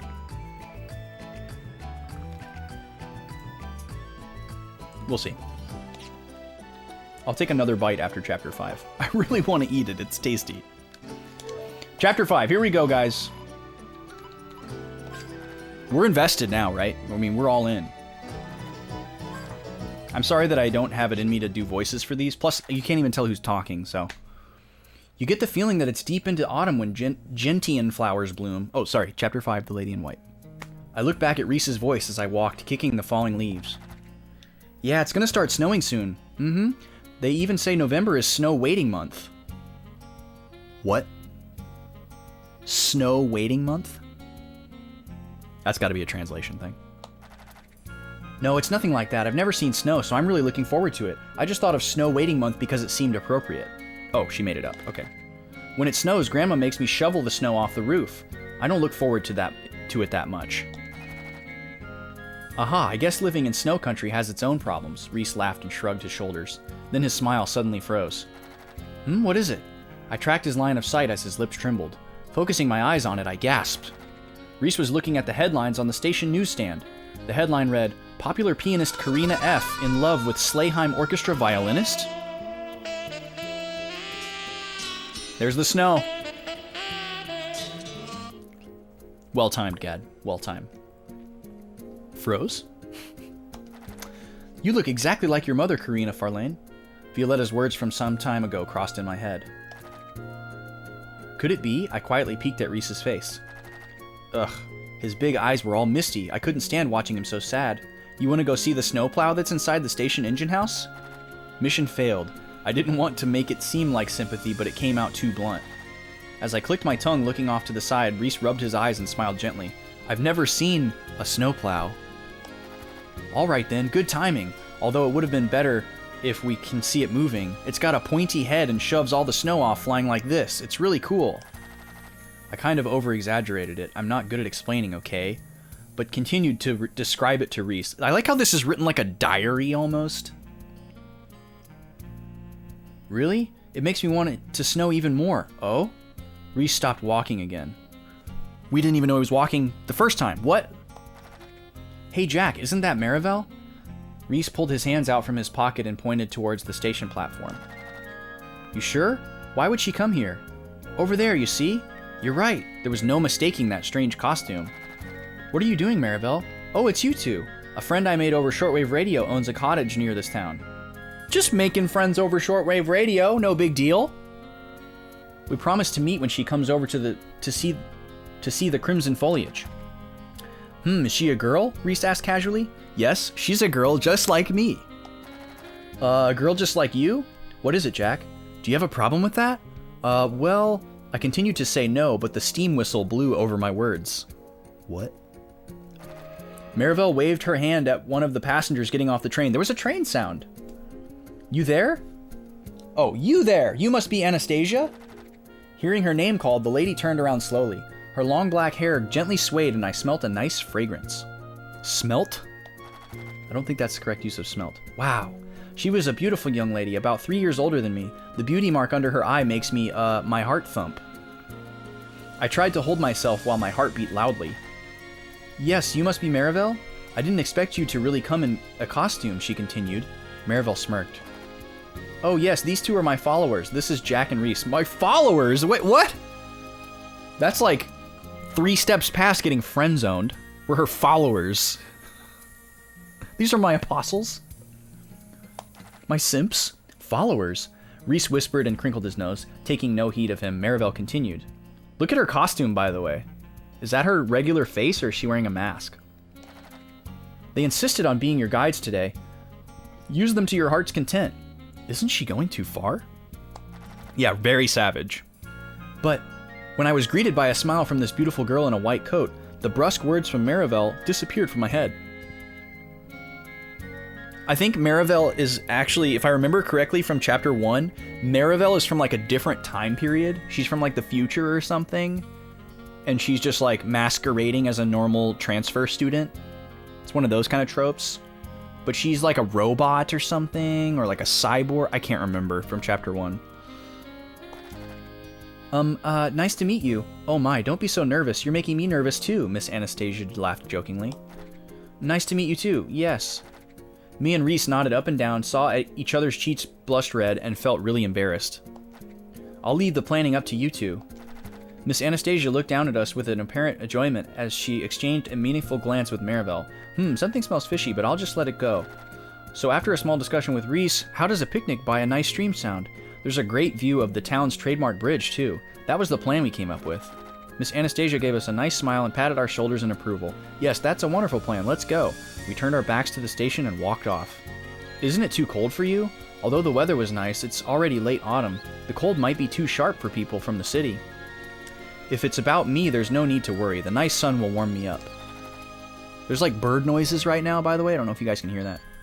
Scones, sandwiches, and apple pies arranged on the mat rolled luscious scents that increased our appetites. My, they look delicious. Miss Anastasia laughed appreciatively. Chow down, and off to the food we went. You really do eat a lot. But it's so good, said Miss Anastasia while she bit into the egg sandwich. I'm flattered if you say so. We picked the eggs in that sandwich from the chicken that me and my uncle look after. Oh, so it's direct from the Reese family. Yes, it's really good, Miss Anastasia replied gleefully to Reese. Attracted by her smile, Reese also smiled happily. He's usually the bashful type, but it looks like Miss Anastasia had the upper hand on him. Hey, isn't that I saw the Bubka sisters coming from the side road of the bridge with a basket in hand. I like how the narrator knows who these people are, but we don't know who they are, so we're just left to figure out who they are. Finding us, Violetta came running down the hill, raising a shrill voice until she quieted down and her blue eyes opened wide, finding Reese talking cheerfully with Miss Anastasia. Uh-oh, we've been found. I had a bad feeling about this. Wait, why does that matter? Why is there any weight or gravity to that? Is something wrong, Jack? No, it's nothing. I was caught a little off guard and returned a taut smile. Ah, that was so delicious. As she rubbed her tummy in delight, she started to nibble on the sweets that Marivelle brought us today. How can you still be hungry? Hee hee, you know what they say, sweets go to a different tummy. They do say that. Besides, she continued, taking Reese's hands, you two have to eat more, especially you, Reese. Your wrists are so thin, oh god. Reese flushed red and froze like a picture. Not noticing, Miss Anastasia skimmed over Reese's fine fingers. Oh, do you play the violin, Reese? Yes, I do, Reese nodded nervously. Guys, it's happening. That's what I thought. I'm learning how to play, too. Look, we have calluses at the same spot. Right then, a shadow came over me. I looked up and saw a blue ribbon swinging in front of me. Good day, how do you do? Violetta was smiling, with fixed eyes that scared the living daylights out of me. Fine, thank you. This is a wonderful town. Miss Anastasia replied nonchalantly, as if she didn't notice anything. Tourist? You don't seem to be a relative of Reese's. Yes, she is, but... Violetta, that's a rude way to say it. Violetta's eyes slanted up. What? Are you telling me that an occasional tourist is more important than your own classmate? That's not what I mean, Violetta. You understand, don't you? Oh, Reese, you fool. You're only getting to fire her up even more. Marivelle and I exchanged glances in suspense. Violetta put her hands to her hips and cornered Reese. Okay, so the implication here is that Violetta likes Reese and is jealous of this new girl getting, like, I guess flirty-ish with him. That's what I meant.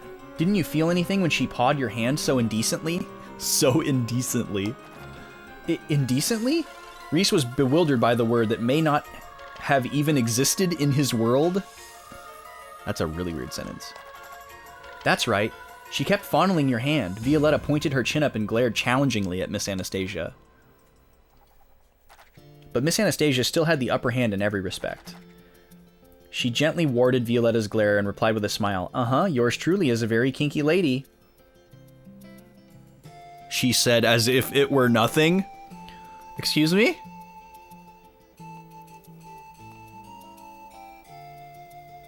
Yours truly is a very kinky lady. Miss Anastasia. This game is rated T. You watch your mouth. But Miss Anastasia... Oh. Then she approached the stunned Violetta and whispered something into her ears. Leaving behind Violetta, who looked taken aback, Miss Anastasia took her coat and stood up. It's about time for my train home. Thank you all for everything today. It was so much fun. What did she say to her? We'll see you off to the station. Watching us stand up in a hurry, she titteringly bowed her head. In that case, I'd be obliged. The lights of the train heading into the mountain gradually grew smaller and disappeared into the afterlight. Lowering the hand that I was waving, I took towards Marivelle and whispered into her ear. I wonder what Miss Anastasia said to Violetta. What? Did you expect that I'd overhear the conversation with my hearing? Marivelle glanced at me with an amazed look. I nodded as I blushed red for the umpteenth time today. Marivelle shrugged her shoulders and pushed the hood off her head, brushing her ruffled hair back. Well, I guess I can tell you. What she said was, if you really like him, be more honest with yourself. Ah, that explains it. As I nodded deeply, Marivelle sighed and left me with riddling words. I wish she would have just said those words to you as well. And that's the end of chapter 5. Okay. Wrap-up's not important.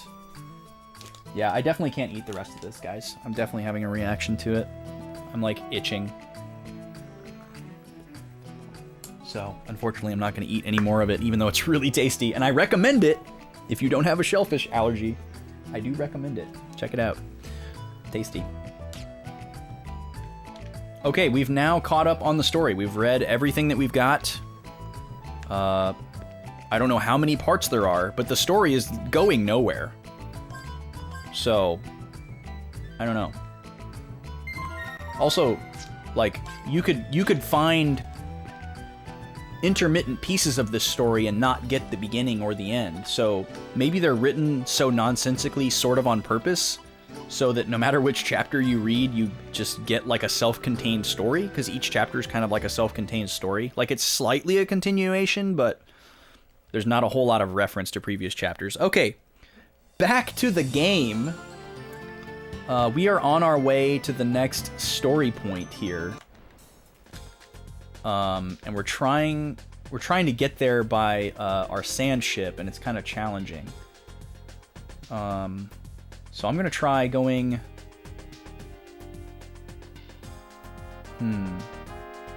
Yeah, I can go this way. Not that way. Is it this way?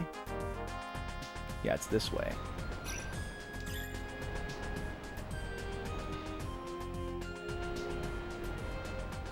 Nope, we're gonna go this way. And then we should be able to pass through here. Yep. No game, only terrible fanfic. Well, we gotta play the game more to find more pieces of it, Z-Bobs. We've read the whole thing. Even your completely non-planned, meandering slice of life stories are better than that. Oh yeah, I absolutely believe it. Riots. This is a new enemy. We haven't seen this before. Charge. Charge. Defend. Peck. Shoot.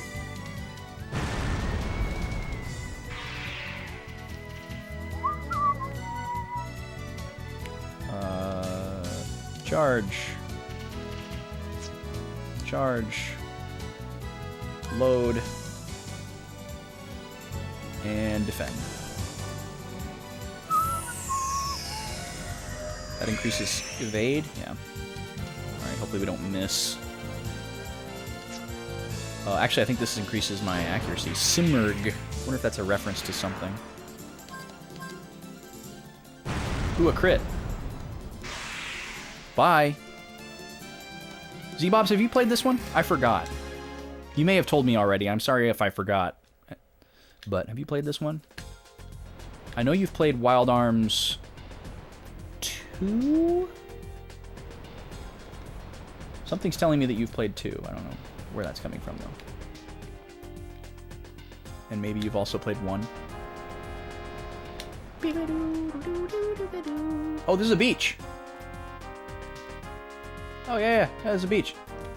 Well, we've been here. There's locations showing up. You played 3 a very long time ago, but never beat it. Okay. Gotcha. Same here, although I didn't get very far, so I can barely even say that I played it a long time ago, but I did technically play it.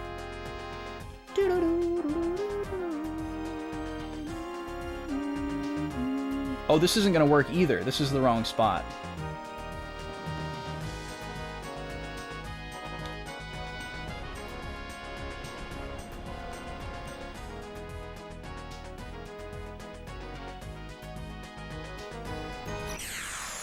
Well, maybe this will work. You got bored of the battle system? Interesting. I hate this battle system. It's really annoying. I feel like there's something I'm fundamentally missing. But I can't figure out what it is.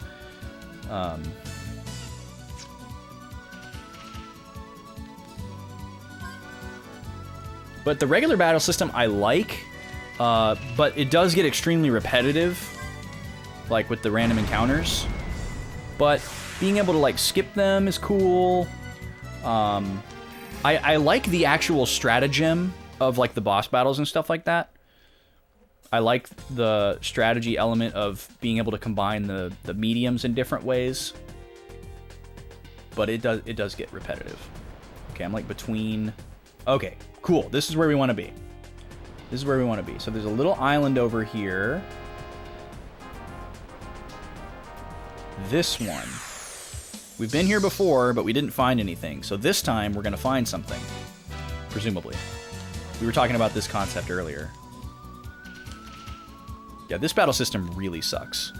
But we're currently working on a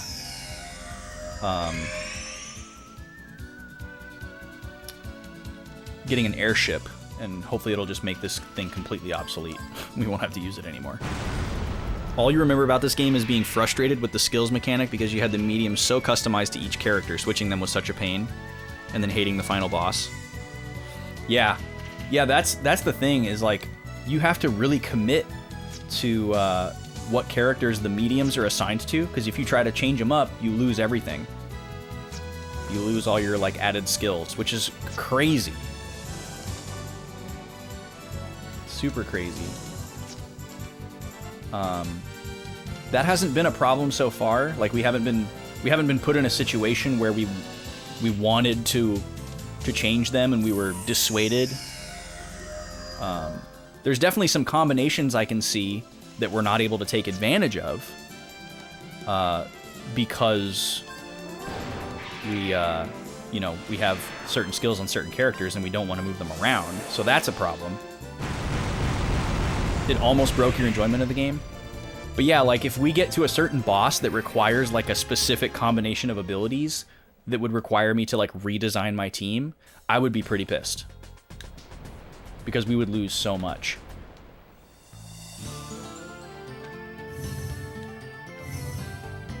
Alright, where are you? There it is. So this is the Ruins of Dreams. We're supposed to be looking for a volcano. Maybe this is a volcano. We've scanned both of these before, right? This guy's weak against water. These guys are weak against wind. Okay, so water for you. Shooties for you. And wind for you. Yeah, it's definitely something that I've been worried about the entire playthrough. Just kind of like loosely. Like, oh, if we ever get to a point where like I really want to do a certain combination, or like a certain combination is required for some fight's gimmick, because we've had all kinds of different gimmicks on the bosses that we've had to figure out. No effect. Oh, that's right. This guy, okay, I remember this guy now. He only takes physical damage when the hand is open, and he only takes magic damage when it's closed. That's right. Oh, I got tasty drinks.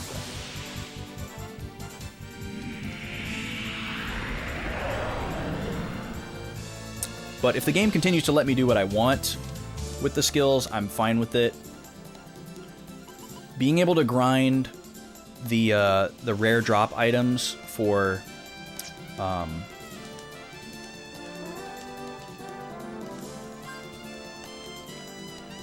status resists makes it a little bit more bearable, like knowing that at least, I guess, if you did end up having to switch everything, you could go and like get things kind of back to where you wanted them, but it would definitely take a lot of work and time, and it's RNG based, which sucks. So yeah, we'll see what happens with that, but at the very least, it's not like, you know, like a soft lock.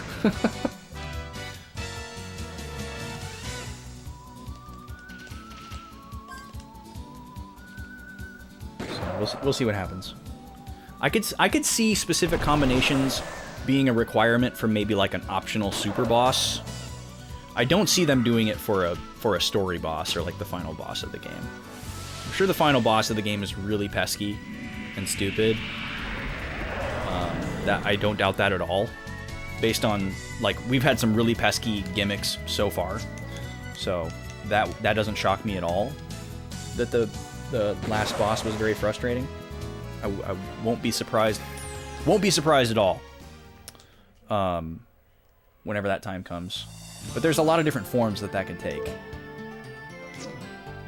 And I'm not gonna bother guessing at that right now. Okay, let me save really quick, just in case I like get stuck here.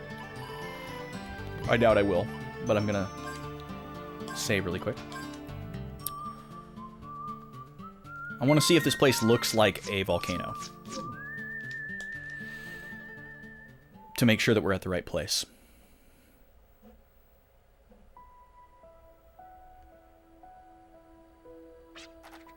So this is where Clive first came in contact with the device. Oh, this is this place. Okay, hold on. This is the place where we're gonna get what the dragon wants, if I remember correctly. Which is good. I thought this was gonna be the place where the dragon was gonna be summoned. And I was gonna be like, okay, well, we know where this is now, but we need to find the item that he wants. and then we're gonna have to go find it. But now, I think we're actually in the right place here. Let me see if I can find my previous notes about this place.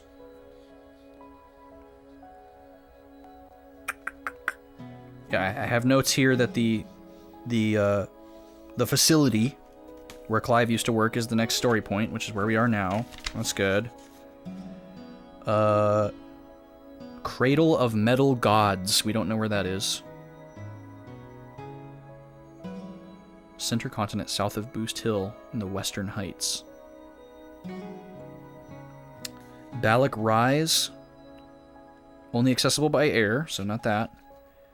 The giant crater. That's where the dragon is. Info about the Guardian Lords at Little Rock. Oh, I forgot about that. So we should have gone to Little Rock. Because that might be an optional side quest.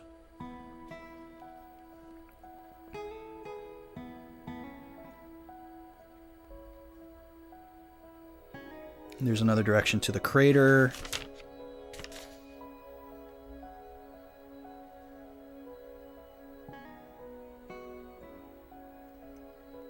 Oh yeah, and then we got to find Gunner's Heaven, the arena. We have an info tip here about where it is located. So we'll go check that out later on. And then we got to go to Little Rock. But yeah, I'm okay with doing this story stuff now. I've had this tricky pattern where I like wander around and like recap for like the first part of the stream, and then I'll end up doing the like story progress at the end of the stream when I'm like starting to get tired and sleepy, and I'll have to do all the like reading and stuff, and I don't retain it as much. So I'm gonna try to do the story progress in like the middle of the stream, and then the end of the stream will be like figuring out where the next story point is and kind of like setting up to start there next time, so I can like fix the pattern. That's my goal. You instantly think of Arkansas? Well, that makes sense. That does make sense.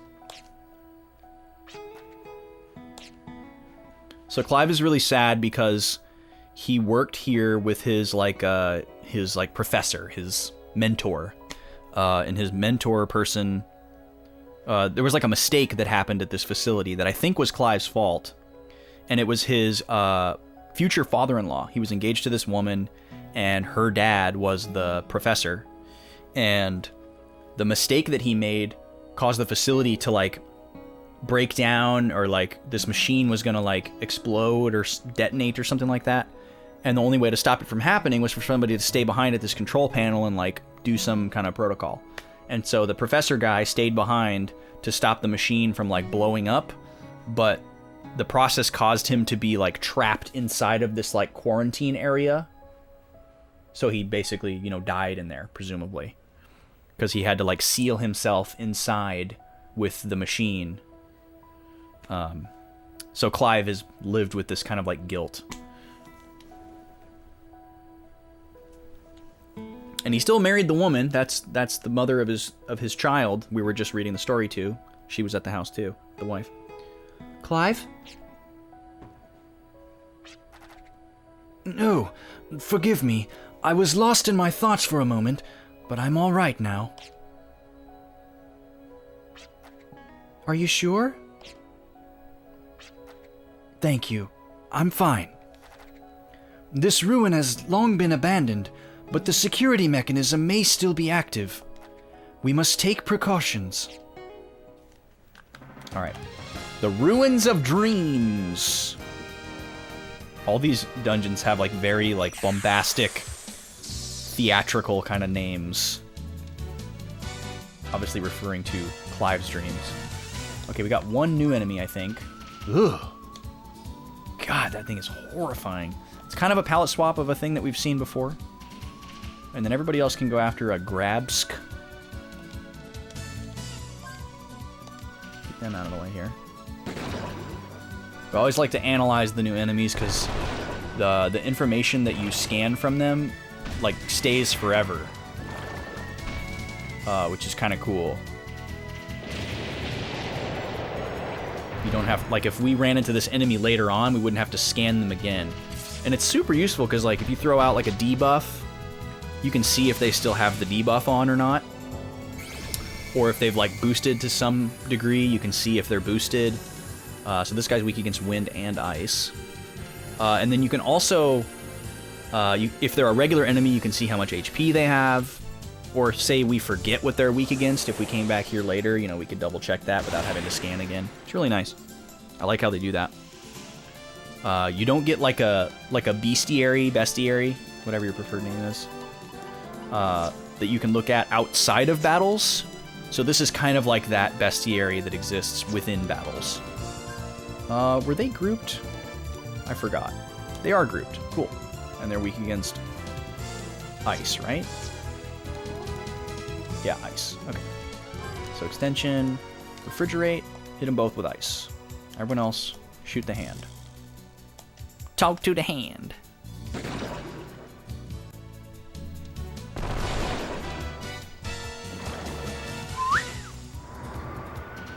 Gallows action is canceled. That sucks.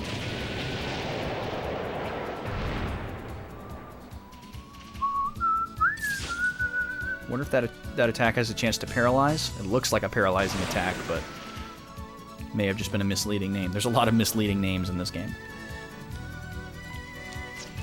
Okay, let's try that again. Now they'll probably just die before he gets a chance to do it, but we'll see.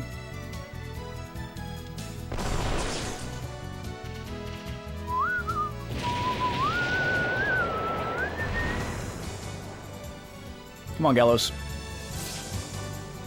Bloodsucker. That's failing. Wonder why.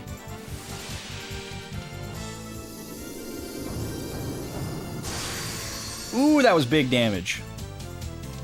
We love when they're weak against water or ice, because Gallows has the best magic power.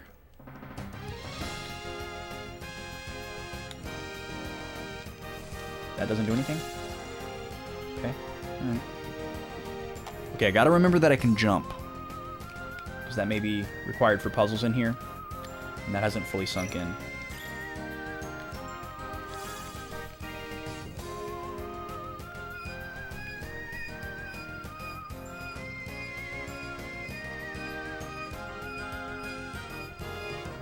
There we go. I have to rotate the analog stick to do that, by the way.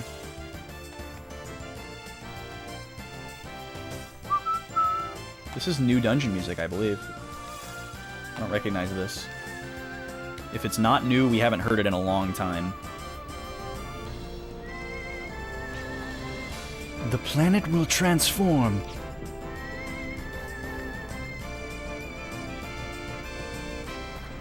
I have deciphered the words of Siegfried.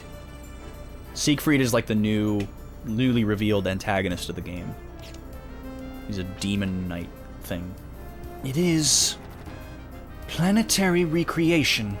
I believe the planet is not evolving, but transubstantiating its very existence. Wow, transubstantiating.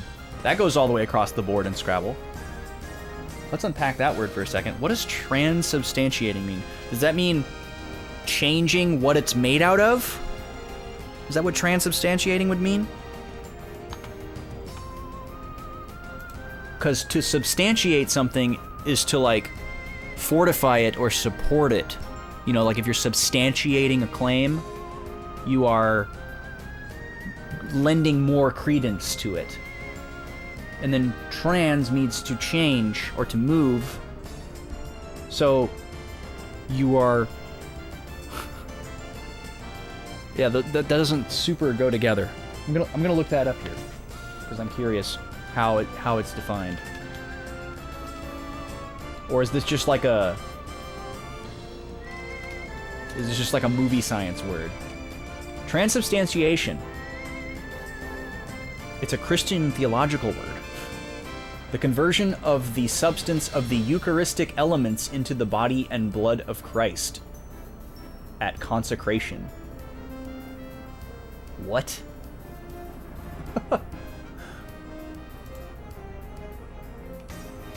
That's definitely not what we're looking for. Yeah, everything in here is related to some kind of like religious process. So interesting that they chose that word. It's transubstantiating its very existence. Okay, let me read this again. To change the form or substance of something into something different. Okay, yeah, so it's changing what it's made out of. My initial distilled guess was correct enough, apparently. You mean Filgaia is changing into something else? Is that possible? Starting with the Yggdrasil system, the endless environmental rejuvenation this planet has undergone is actually, in a broad sense, planetary recreation. And this place here was one of those environmental facilities designed to rejuvenate Filgaia. Just like Yggdrasil? Much smaller in terms of scale or level. This place is where the impossible dream of rejuvenating Filgaia still sleeps. Let's press on further. Okay. I love the way they do the storytelling in the dungeons too. Like, it's very predictable at this point, but I still like it. Like, you just kind of, you go a little bit, and then they stop and talk. And then you go a little bit, and then they stop and talk. It's fine. It's simple. It's nice. Obviously, in a newer game, this would be like the, you know, the banter, like, as you walk, which is also a really, really cool storytelling device. I like that a lot. But, you know, they couldn't do stuff like that in this game. They tried it in Rogue Galaxy, but it's not really storytelling. It's more like fleshing out the characters a little bit. Like, you walk around with your 3 characters, and they just kind of like randomly say things from time to time, and they're not really having a conversation with each other. It's just like random RNG defined statements that they can make, and sometimes they're related to the environment, sometimes they're related to what's going on in the story, but most of the time they're just like really generic, you know. One of them is actually legendary amongst my friend and I. My friend Andy and I have been playing Rogue Galaxy together. We've had an ongoing cooperative playthrough of it for many, many years. And it's not a cooperative game, it's a single-player game, but, you know, we would get together and play it. It's a very, very long game, level 5 game. It's basically the closest we'll ever get to Dark Cloud 3, even though the aesthetic's completely different. Gameplay is similar. One of the things that the main character says as one of his like banter lines as you're going through like dungeons and towns and stuff. There's actually several of them that are legendary to us, but one of them is, "We're gonna have trouble getting through here," and he'll just like, you know, randomly say that every once in a while. It's really funny. And then there's another one he says that's, "Hope it all goes well." And it like sometimes it just makes no sense because nobody's saying anything, and he just says that. And we used to crack up at that one. We got a Basilard. Let's go. We haven't had a rare drop in a while. Basilard. What does that one do again? It's not one of the status ones. It's something else. It is. Oh yeah, it's this one ability that we've never made use of at all. Okay, so that's not that exciting, unfortunately. Okay, I'm assuming I can't go through these lasers. Can this little doll go through the lasers? Cannot. It's a hard stop. Alright, well, I'm assuming we'll have to come back here once we get those turned off somehow. Pretty self-explanatory. Anything in the boxes? No. Interesting. Oh, but this door is locked. Okay, we're gonna check the boxes anyways. Actually, we can jump now, but we can't jump that high. Oh, this is a new mushroom. So we're gonna scan that. Little PP with feet. And then everyone else can shoot the hand. Yeah, we actually just got a special new tool in the last dungeon that allows Jet to jump, but he can't jump very high. It's mostly meant to be used with specific switches, which reminds me, we need to go back to the Ark of Destiny, because there's a couple of chests that we can get with the new jump ability. Or did we already get those? Maybe we already got them. Well, we'll have to go back there. So this guy's weak against fire. All right. Jet has fire.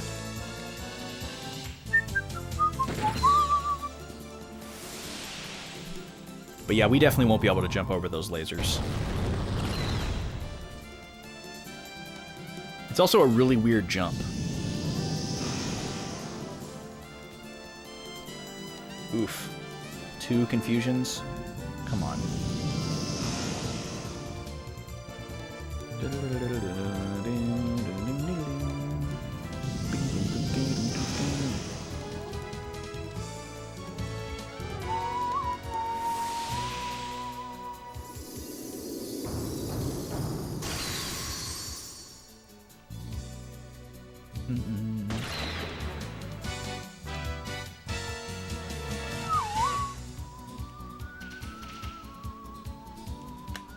I'm not going to bother trying to get rid of the confusion. I'm just going to plow through it. It'll disappear after the battle, so we'll be fine. Plus, they might just cast it again. Fungus power!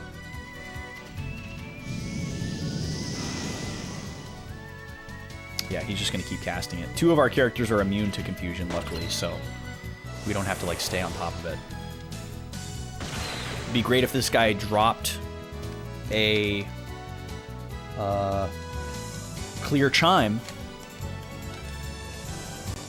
because we don't have a source for the clear chime right now, and we don't have any in stock. Obviously, the ultimate goal would be to have every character immune to all statuses, but I don't know how feasible that is. I don't know if there's enough equipment slots to do that. There probably is, but... Hello? Oh my goodness. Tay? Is that Games and Broadcast Tay?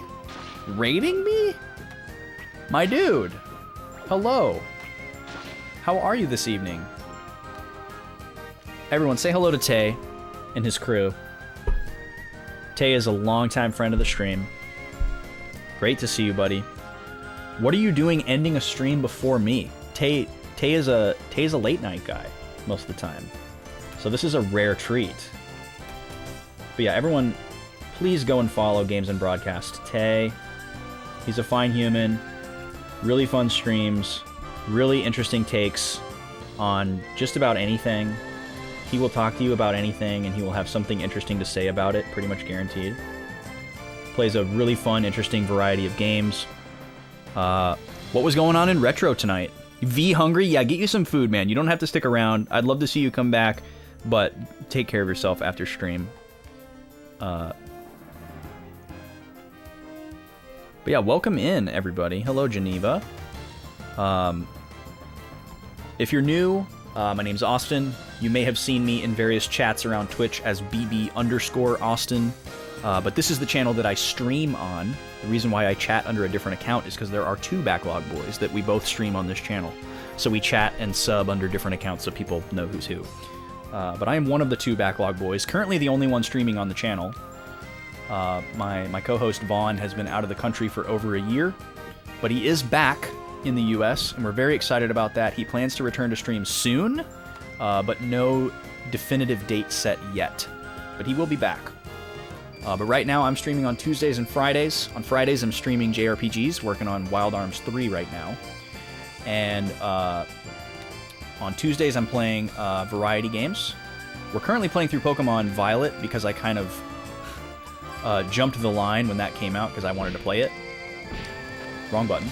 Yeah, we can't jump over this. We also can't really jump laterally. What are we missing here? But once I finish Pokemon Violet, which will hopefully be pretty soon, we're kind of picking up steam in that one. I've been only making story progress on stream, which has been very challenging, and then just grinding off stream. And yeah, once we finish that, we're going to get back to Banjo-Tooie, which I was smack dab in the middle of and absolutely loving. But yeah, I got a huge backlog of games behind me. Exclamation point backlog if you're curious to see what's in my collection. And yeah, chat picks all the games that I play because I can never decide. But I typically like to completionist approach stuff, but I'm not necessarily committed to it with every game. And Chat picks all my games. I already said that. I'm also a musician. I did music streams once a week, and I'm going to be getting back to that soon. They're currently suspended because I moved recently, and I'm building a new studio across the wall here. And getting close, hoping by 2023, I will have everything I need to get back to doing that. Yo, Snow, what's up, dude? Banjo-Tooie is really cool. You played Ape Escape 3, Dynamite Deca, Kinkuman Grand Prix, and God Hand. Wow, I only know what 2 of those games are, and that doesn't surprise me at all, knowing tastes.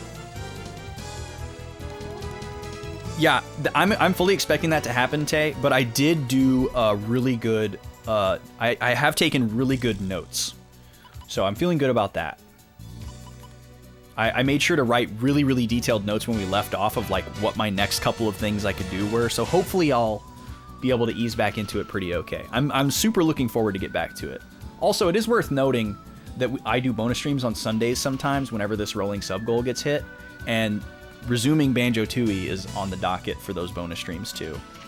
I think I'm gonna make it a thing to where a bonus stream could be a repeat of any of the weekly games, so I'll probably put Wild Arms 3 on the next one as well. But chat gets to pick from a couple of different options for those bonus streams too. I've also got a prize wheel behind me, right here. Anytime some support comes in for the stream, I will spin the wheel, and there's some shenanigans on there. I also like to taste snacks and sodas, craft sodas specifically, and unusual and interesting snacks. Everything for the first time on the stream. So that's on the wheel. That's half of the wheel, and then the other half of the wheel is like shenanigans. Sometimes I'll gift a sub to chat. Had too much caffeine tonight. We had a game gush earlier where I pull a game down out of the backlog and share my feelings about it. We talked about one of the Ratchet & Clank PS3 titles, Into the Nexus, for a little bit. That was fun. And we tasted a snack a little bit ago, which unfortunately I can't finish because I'm having an allergic reaction to it, but it was very tasty. I'm going to have to give it to somebody because it's worth finishing. Very yummy. Basically a Rice Krispie treat. Okay, I need to think about this battle here. I'm done plugging. I'm sure you've all heard enough. I want to go after these shrooms first because they inflict confusion and it's really annoying, even though they can only do it to 2 of my characters. So I'm going to use fire on them, and then we'll do a big shooty gun attack on this guy by himself. He'll probably die. Shalom!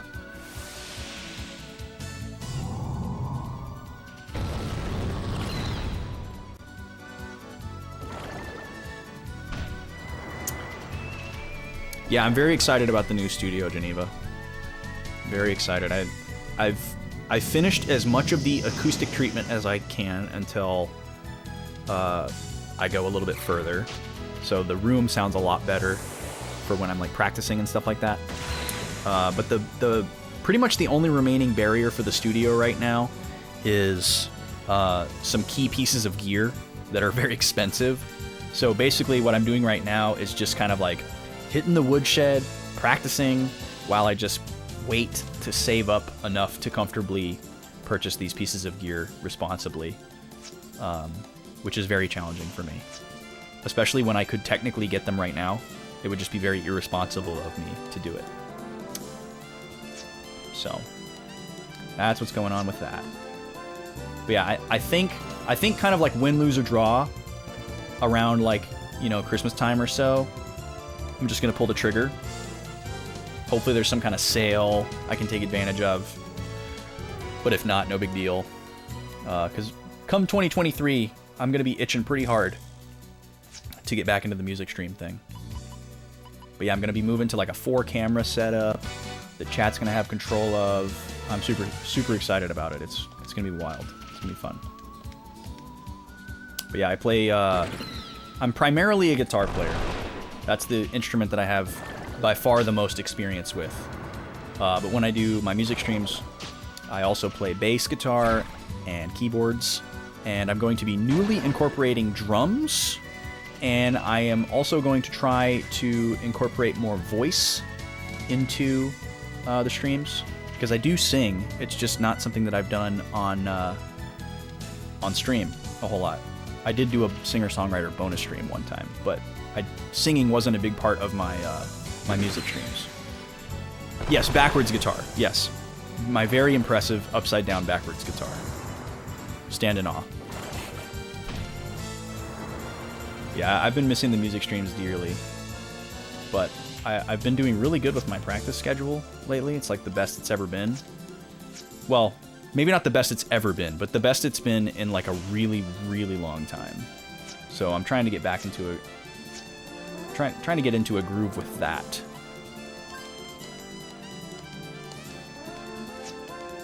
And that's been feeling really good. I went to school for music, and pretty much since I picked up the instrument and all the way through school, it was very normal for me to play my instrument every day for some amount of time, whether it was a really, really long time or just a little bit. You know, and going a day without was pretty much limited to, you know, like vacations, holidays, etc. And even some of those were not exceptions.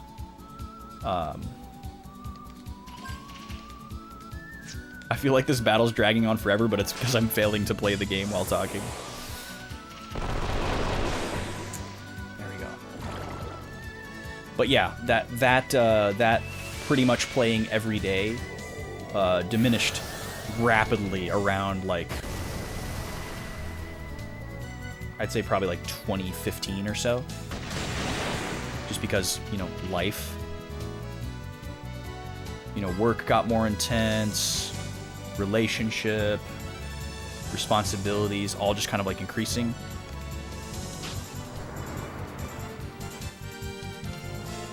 Clear chime! Let's go, dude! Oh, that made my night! Oh, yes! That is amazing. Okay, so we can officially add this to our list here. For people who have not been here for these streams or haven't played this game, you're probably wondering why the heck I'm so excited right now by this item. Oh,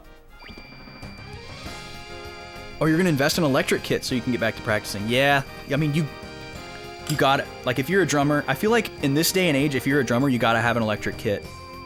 Like, unless you just live in like a fantasy land, you know, like, because that's just gonna give you so many more opportunities to practice. An army of acoustic kits, yeah.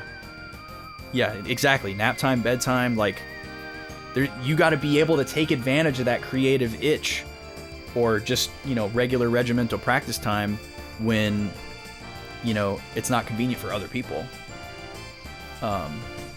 You know, it's much easier for somebody like me to practice silently, you know, playing guitar or keys.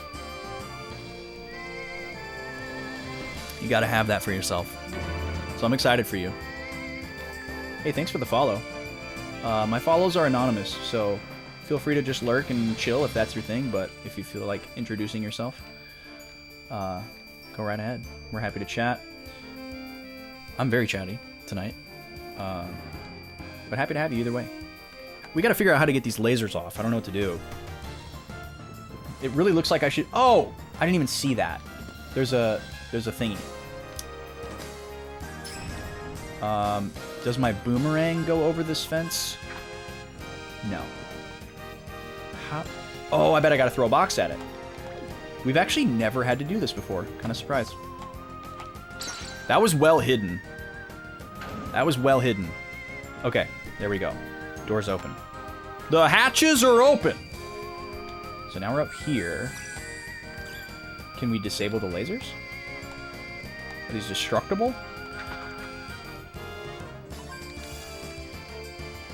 Nothing scans. Oh. When in doubt, bombs. Yeah! These bombs are so, like, universal purpose. I always underestimate them. I'm like, oh, it won't be bombs, will it? And then it is.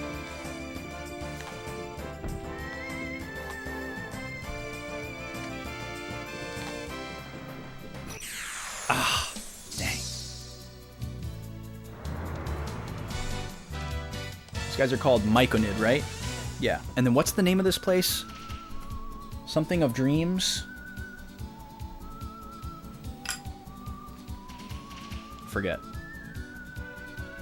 Alright, these guys are weak against fire. Are they grouped? They are grouped. Oh, thank God. Even though they're not weak against ice or... Okay, half damage from water, so we want to use ice. I just want to be able to hit all of them with something.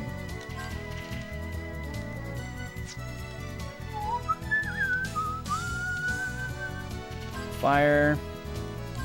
Big shot. Okay, this should be a single turn. Oh, with the crit, too? Come on. Let's go. Can we get a 1 cycle? No, Gobi, that's not for you. Also, I have 2 puppies. My 2 puppies are here. No. She's interested in the Rice Krispie treat, too.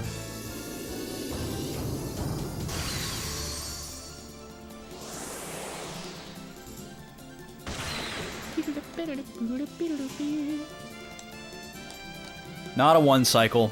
That's okay. No confusion. Oh, I never elaborated on that. The clear chime that I got so excited about. The way that passive abilities work in this game is every character has these things called mediums equipped to them. They're basically like summon spirits. They're like deities.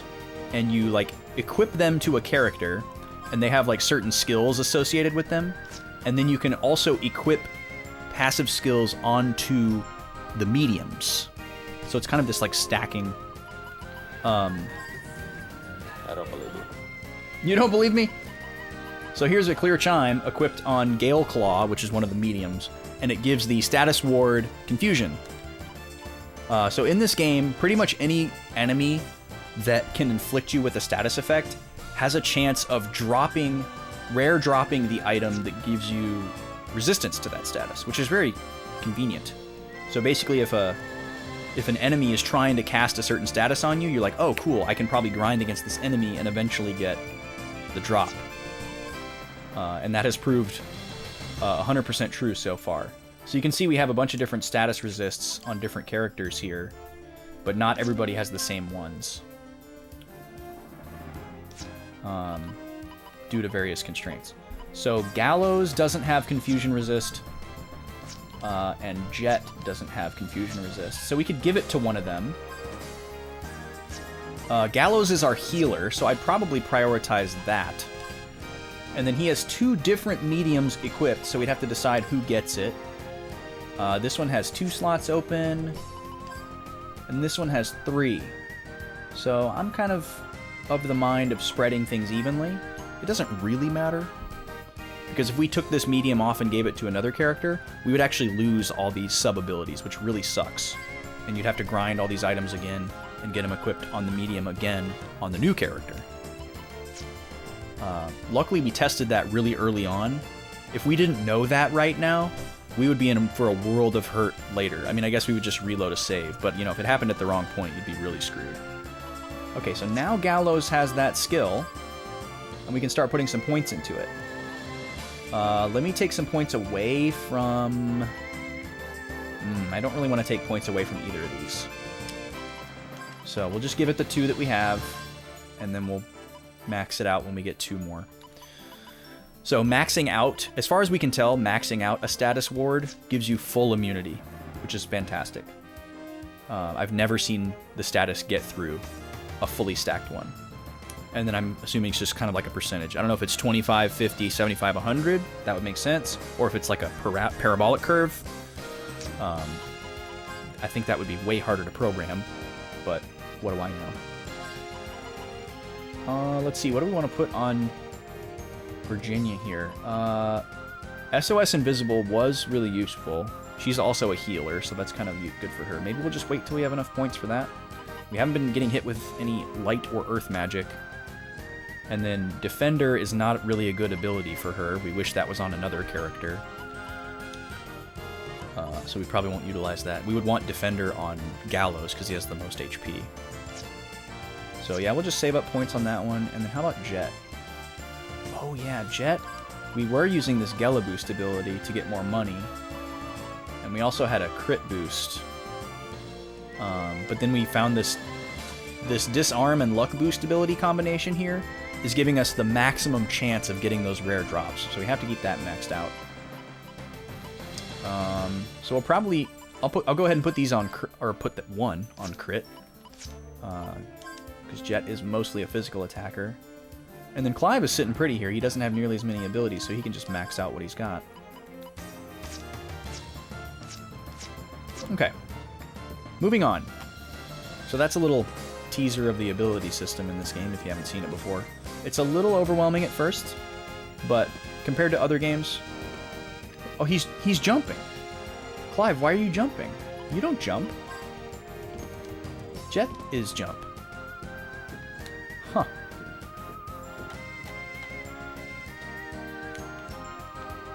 There we go. Alright, there's a chest up here. Potion berry. Cool. And then we're going to need our boomerang for this. Oh, no, it's too low. Okay, how about the snowman? Too high. Or, I mean, they were both too high. Steady doll? Nope. How are we supposed to... How are we supposed to hit that? Oh, I'm an idiot. I can just... Or wait, no, I couldn't. I couldn't jump up to it. Even with my special jump shoes. Oh, with my special jump shoes I can! Okay, I was pressing the wrong button. Okay, cool. And then... Boom. So yeah, this game does dungeon crawling really nicely for an RPG. You have puzzles, which is a welcome change. After you've walked mindless maps with random encounters, only to find treasure chests and save points in other RPGs. That's really cool, to find puzzles.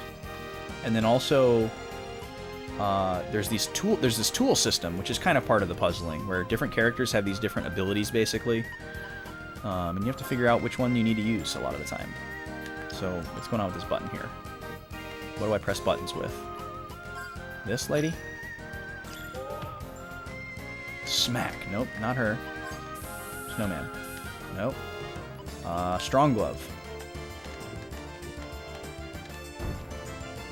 Oh, we just run into it. We just ram our face into it. Okay, great. That's excellent.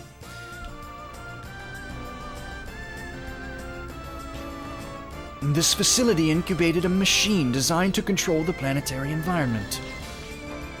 You mean that big thing? You are half correct.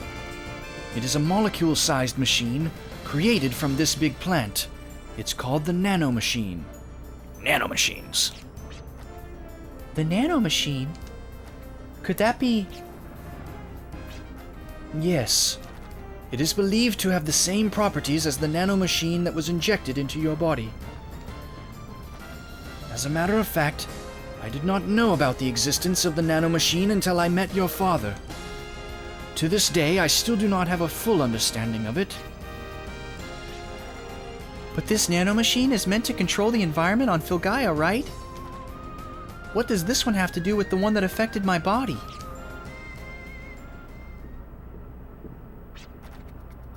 If this planet is likened to a single life form... It's Rudy. Then there are parts that make up the living organism, though the scale may be small. Okay, so this is Virginia's dead dad as a ghost.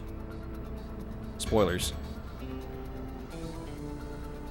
Only Z-Bobs, as far as I can remember, they're only related in that they take place on the same planet, and they both kind of like refer to some similar historical events. It's kind of like a Zelda game almost, where like if you try too hard to think about them as two events in the same timeline, it gets kind of muddy rather than like spiritual retellings of the same story in a different way. Like there's always a planet named Filgaia, and there's always like kind of this like lore where there was like demons, and like the planet used to be more technologically advanced and maybe less like desolate and desert-like. Yes, now that you mention it, I do remember Siegfried being in the first game. I unfortunately remember very little about the story of the first game, so there's probably a lot more connections than I'm realizing or remembering that I could elucidate here. But as for off the top of my head, I haven't played Wild Arms 1 since like 2014. and I only played it one time. I would say that this is kind of like a spiritual, you know, sequel. It's not like... I don't think it's directly referencing much of anything from Wild Arms 1, but there's probably a few little Easter eggs and nuggets here and there. But yeah, knowing the function of Siegfried's character, it might be the same Siegfried in the same way that, like, you know, Ganon is the same Ganon in some of the Zelda games, where, like, he comes back. You know, that's very possible. Daddy! Is my theory a little out of the ordinary? I think you have an open-minded way of thinking, but it doesn't necessarily mean it's a pleasant theory. We still don't really understand how this guy is dead, either. Or, like, he told the events of how he died, but we don't understand how he's, like, appearing before us. That hasn't been explained. In other words, nanomachines embedded within the body are programmed to rewrite the structure of living organisms. Everything would be okay if this is promoting the rejuvenation of the environment, but an unseen enemy is misusing the lost technology. It is believed that this enemy is using the nanomachine to devour and destroy the environment and to change it into something completely different. It is like a cancer of the planet, where the cancer cell is actually the cell of demons. So yeah, demons are a thing in these games. So the life force is being wiped out by the demon cells, which means...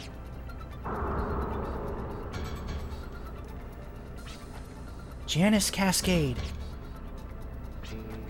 And the three prophets. Yes, we are witnessing the destruction of a life force by the hands of demons.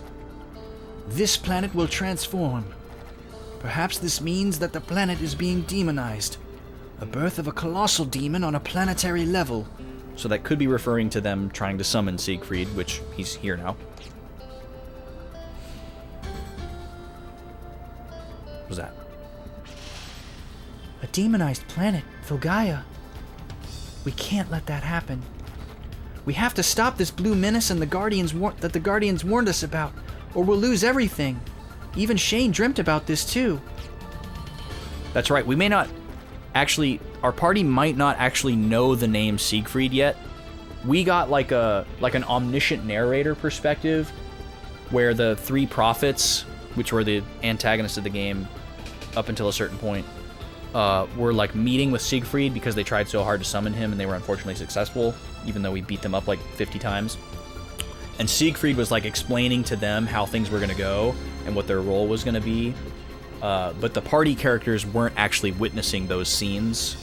They were doing like this parallel edit where they were kind of developing their own story while we were getting these kind of like cutaways to Siegfried and the three prophets. It was a cool storytelling device, but it took a while to realize that it wasn't like a flashback or that the party characters weren't seeing it. So they may actually not know that what he looks like or that his name is Siegfried. I don't remember. Although, I think I just remembered that last week he appeared before the party at the end of the last dungeon. So I think they have seen him. Maybe he didn't say his name, and that's why they're calling him the Blue Menace, because they saw that he was blue. And they heard Gallows' brother, Shane, reference that. So that's kind of foggy in my memory exactly what he said. But he did appear before the party. I remember that now. My professor lies buried just up ahead. Would you mind coming along? I would like to go pay my respects. Apparently he's buried. I'm not sure how they managed that. We got a split path here.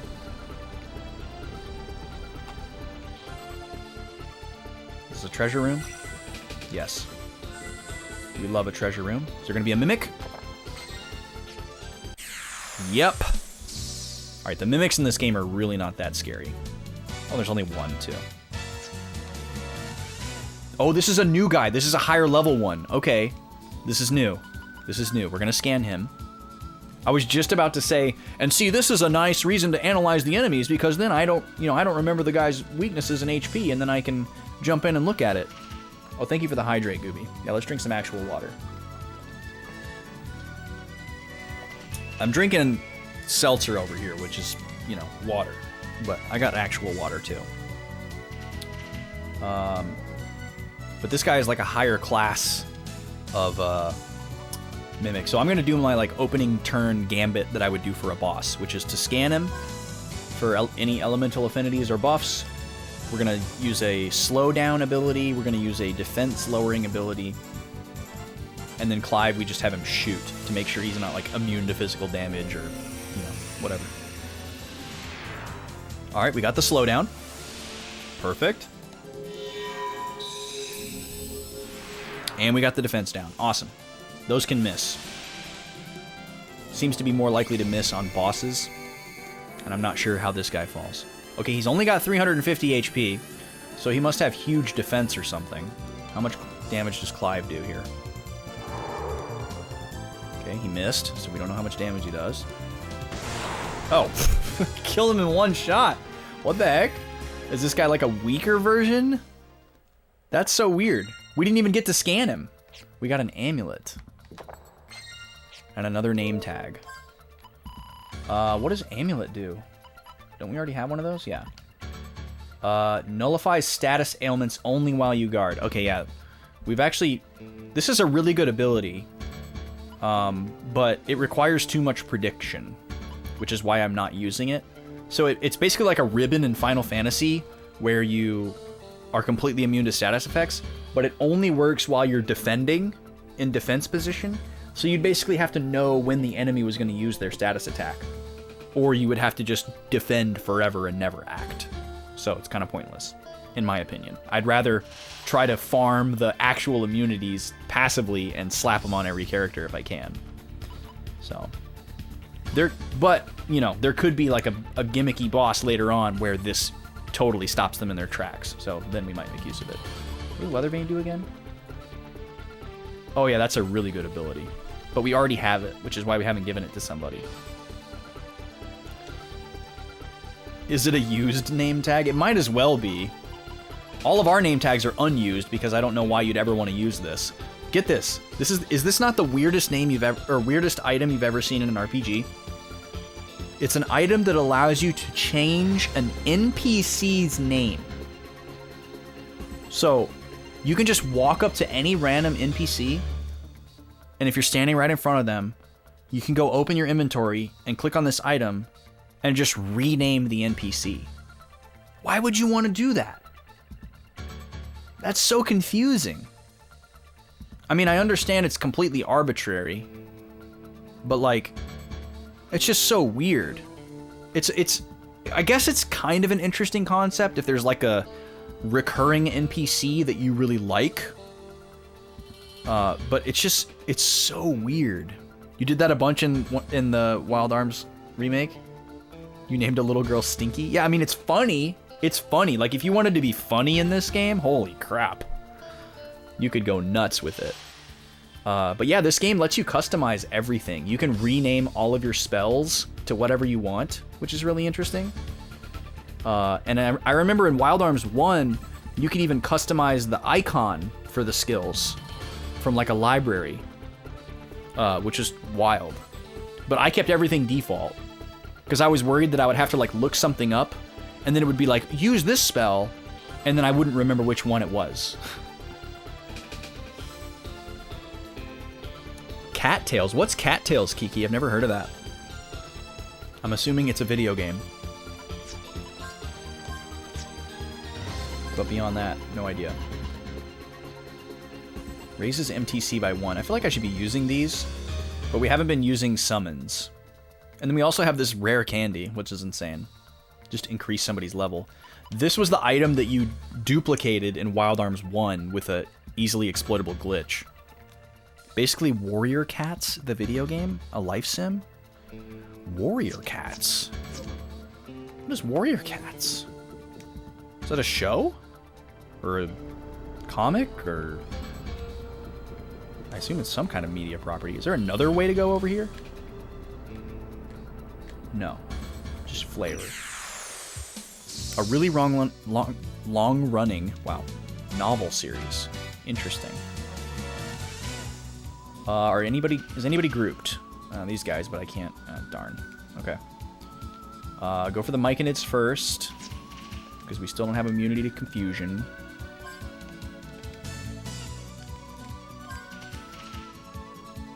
You got the OG paperbacks from the mid-aughts. Wow. That's funny. Well, I do love me some anthropomorphic animals. I'm a big Redwall stan. I own every single Redwall book, and I've read them all. Look forward to reading them all again someday. Absolutely adore that media property. You have a whole shelf dedicated to them? Oh, man. Yeah, go ahead. How many are there? Do you know the exact number, or you're not sure? A full bookcase. Wow. That's a lot. Yeah, there's some... I mean... Sometimes you think that a series of books that has more than, like, 4 or 5 is a lot. But then if you think about it, there's certain series that have, like, hundreds of books. Which is just nuts. Okay, everybody focus on the Myconid. Just regular attacks is fine.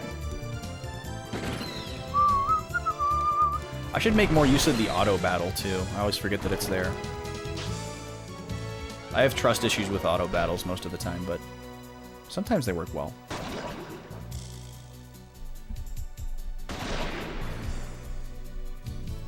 But I guess I should utilize it if I'm revisiting earlier areas that have really weak enemies. But in those areas, you usually get the green exclamation point, and you can just skip the battle anyways. You have at least 5 arcs, each of which are 6 books, 5 field guides, 6+ novella compilations, and probably another 10+ super editions. Wow, this is a really fleshed out series. That is insane. Field guides. Wow, this is like a really fleshed out universe. This is something that I would expect from, like, Tolkien. Not something that I would expect to exist from a series called Warrior Cats. It sounds very, like, tongue-in-cheek. And, you know, like it doesn't take itself too seriously. But if there's field guides and novella spin-offs and super editions and arcs, that makes me think that it's definitely taking itself very seriously. That's awesome. Yeah, there's only 22 Redwall books, which is a lot, but it's not to the scale that you're talking about. Okay, so we have to drop down there. But how do we get back up?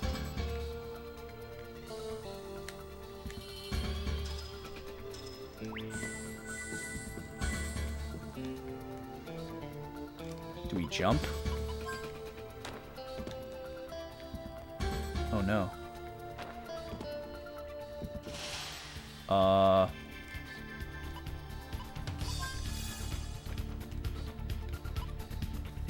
I guess I can void out to get back up.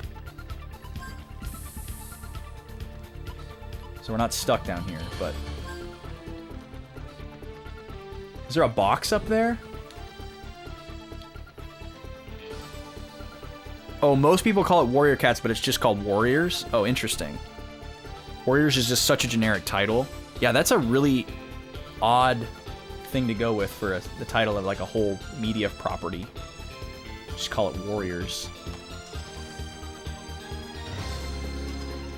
Well, this is really strange. Seems pretty obvious that we need to hit that switch in order to get the door to open, but I don't know how to hit that switch. I thought maybe jumping on it would do it.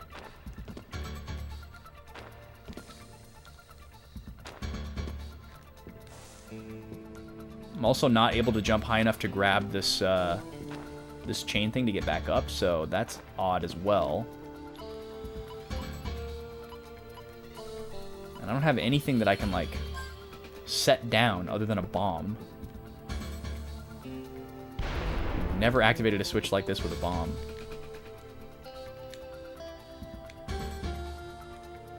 Is it like a certain character is heavier?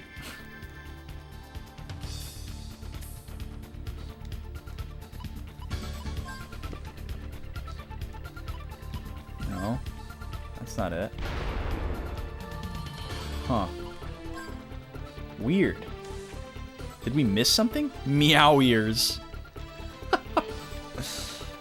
Oh, well, if it wants to take itself seriously, I can see why they didn't call it that. You got to meet one of the authors. It's ghost written by 4 or 5 different people under the name. I mean, with a series that big, it makes sense. Like, you would have to have some help. So it's still ongoing then? It's not like ended? It's just like an ongoing... Maybe you already said that. That's nuts. Redwall would still be ongoing, except the author died.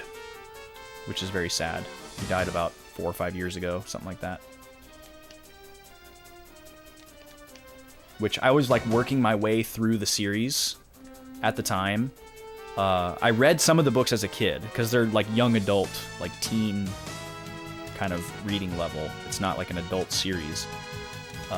It's not really like a kids, like kids can read it, but it's not necessarily targeted at kids. It's like a young adult kind of, you'll find it in like youth sections of bookstores, but it's like a little slightly higher reading level, but not adult. It's like in between. Anyways, I read some of them as a kid because they were really cool, and then got nostalgic for it when I got older and went back and reread the ones that I'd read before, and then was gonna like keep going and read through the ones that I hadn't read before. And by the time I got to like book like, I don't know, 13 or 14 or whatever, the author died. And I was like, oh no. And he had like just finished the 22nd book. Or it had only been out for like, you know, less than a year or something like that, and he passed away. And so then I like slowed down. I was like, okay, after I finish every one of these books, I'm gonna read another book before I read the next one, just to like space it out longer.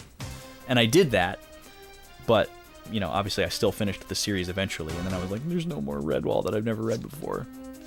So I'm gonna have to go back and reread them someday, because they're so freaking good. After about series 3 or 4, most fans don't consider it very good, but you still enjoy it. I bet it's the same as Redwall. There's a lot of people who say that about Redwall too, where it's like very like formulaic, you know? Like they're like, oh yeah, I know what's gonna happen. You know, they always do this thing and they always do this thing, and there's always this kind of a storytelling device, and there's always this kind of a character, blah blah blah, you know, and like the fun's taken out of it for them. But for me, there's enough differentiation, and I'm not like a predictive type media consumer. Like when I watch shows and movies and read books, I don't try to think about what's gonna happen next. I just ride the ride. And you know, I understand that some people can't not do that, you know, and that's just their curse. I get it. But luckily I don't have that curse, and I will only do that if I actively try to do that. So for me, I can just read a book and not think about what's going to happen next, because I'm just reading the book and I'm just, you know, watching it happen, watching it play out in my brain. Okay, there's nothing in these previous rooms that's going to interact with that next room, so we just need to figure something out here. This area over here is a little bit suspicious, but the hilarious part is when I wrote a fanfic for Warriors, I unintentionally predicted a ton of plot points. Nice. That just proves that you're an avid reader and you're tuned into the universe. That just validates your status as a fan. Is that you've read so much of the books and so much of the author and the ghostwriter's work, is that you know how they think. That's pretty awesome. What could I possibly do here? I'm so confused. There's nothing to go on here. We got a fence grate, we've got a switch, we've only got so many devices.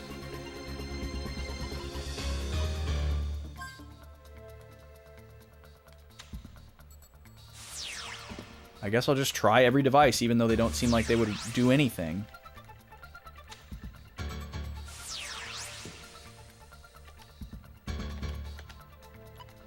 I mean, it's gotta be one of these tools, right? It really seems like it would just be jumping on the switch.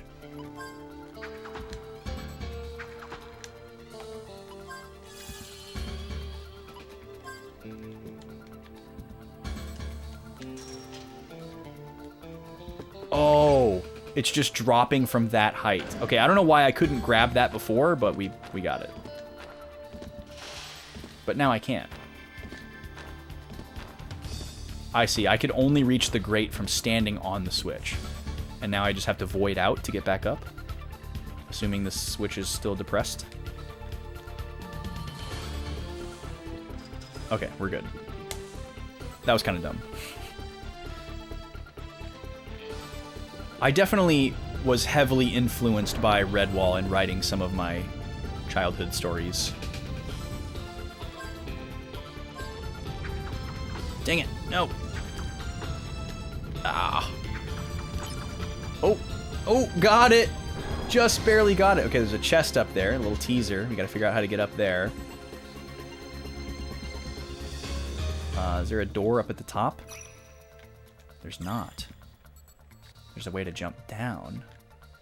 How on earth would we get up there? There's got to be a door on one side. But I never wrote a Redwall fan fiction. I can't really say that. There was one story that I was writing at one point that was almost like a Chrono Cross fan fiction. I wasn't like really paying homage to Chrono Cross so much, but it was a game that I was dabbling in at the time, and I was just like stealing stuff from it for my own story. So it was kind of like a fan fiction, but I don't know what you call that otherwise. Though you hate to admit it right now, JKR had a big influence on how you write. Makes sense. There's nothing wrong with that. You tend to write a lot of heavily interlinking plot points and interesting twists that most people probably won't predict. That's a good style. And like, I don't think that somebody should have to apologize that they were influenced by somebody's work before it was known that they were problematic. Or even maybe before they were actually problematic. So I don't think that somebody should have to apologize for that. Some people are way too extreme with that sort of thing. I also believe in separating the art from the artist. You know, like, I'm a musician. There's certain people who made certain music that are problematic, and I don't think I should feel guilty listening to that music and enjoying it or analyzing it. Like, I think it's a little bit silly. You know, it's different if you're like, I mean, there's a spectrum, I guess. It's different if you're like putting that person on like a pedestal and saying like, oh, in spite of their whatever problematic thing, you know, they're amazing. You know, that's different. You know, it's not like by listening to their music I'm saying that they're not problematic. But for some people, that's how it registers. It's like, oh, well, you don't care, and if you cared, you would boycott their music. And it's like, well, that's not necessarily true. That's just how you think. It's not how I think. I know that I don't agree with that thing. You know, the music isn't about that thing. You know, it's just music. I don't know. Bit of a tangent there. Yeah, Lovecraft. Yeah. I mean, there's so many prominent examples, unfortunately. Anyways, back to the story here. I don't know if we want to open up that can of worms. I'm down to talk about it if people are down to talk about it, but definitely heavy stuff. The nanomachine technology is also wisdom from Hyades. So this is another system in this game where when green text pops up, you have to press the square button to ask about that thing, and if you don't ask about it, you'll get a different line of dialogue. And sometimes most of the time it seems like it's required to progress the story. I've never gotten into a loop where like I didn't ask and it like looped me back around and gave me another chance to ask. So I've always assumed that if I don't ask, it's my only chance in a scene like this where he doesn't repeat. Characters in towns, I'll do both so I can hear everything they say. You know, one time I'll ask them and one time I won't because I know they're going to be in a dialogue loop. But in story stuff, obviously I'm always going to ask because I'm afraid if I don't, I'll just miss it forever.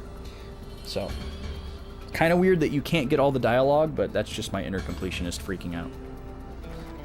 By possessing the Micro Machine Colony, Micro Machines?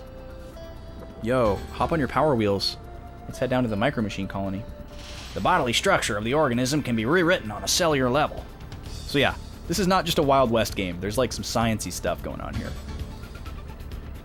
Hold on, let me break this down really quick. By possessing the Micro Machine Colony, the bodily structure of the organism can be rewritten on a cellular level. So, okay, the nanomachine takes possession of a micro-machine colony, which I'm assuming is this larger machine, and then the organism inside of it can have its cellular structure rewritten. Interesting. Considering the infinite cell count of humans, this would be an ideal system. But this is precisely why there is some doubt. There's no trace of the demons using nanomachines on any organisms of this planet. Then why did the demons fabricate nanomachines into something so highly advanced and sophisticated? I think I've gone off on a tangent. Yades is a fountain of lost technology. The Council of Seven did their best to try and solve its mystery. This plant here is one of the lab facilities that the previous council left behind generations ago. This was considered to be one of the lab facilities, even with its size? The recreation of the planetary environments requires massive amounts of energy. The standards of this facility most likely could not supply the required amount. The fact is, the Yggdrasil system and most of its functions are devoted to producing and amplifying energy. What if, for example, we operate this generator beyond its maximum capacity? It would cause the system to go haywire, just like Yggdrasil. So, the Yggdrasil accident was caused by the generator malfunctioning? Accident. Not really.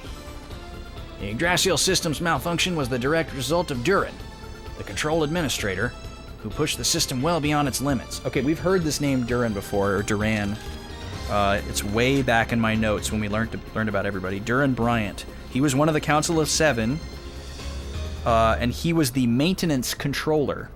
He was a single-person department. There were only 3 departments, each with 2 of them with 3 people, and then the 7th person was in his own department, which was Durin Bryant, the maintenance controller. This guy Werner was one of the Council of Seven. He was in the environmental alteration department, along with Leehalt, who was one of the prophets, and Melody, who was one of the other prophets. And then the other department was the life creation department, which is 2 people that we don't know, but one of them has the same last name as Jet, so it's presumably Jet's father. And then the 3rd person in the life creation department was Malik, who was the 3rd prophet.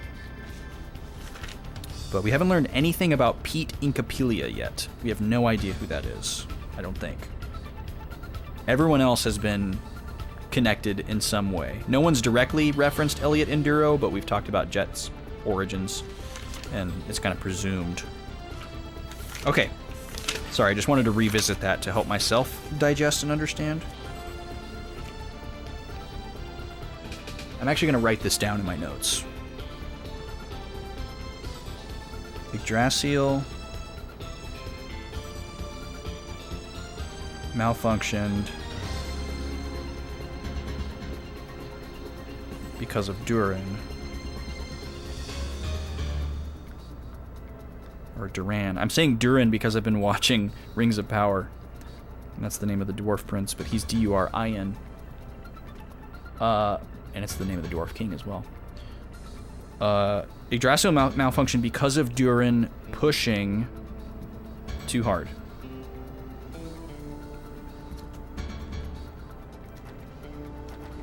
He just inputted the wrong digits?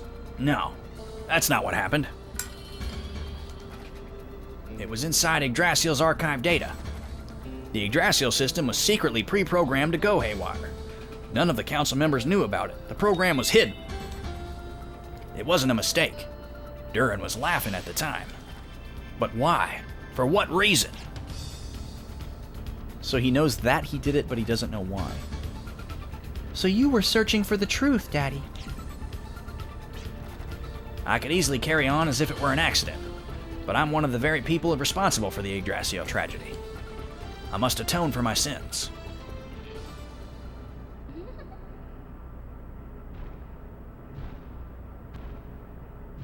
What?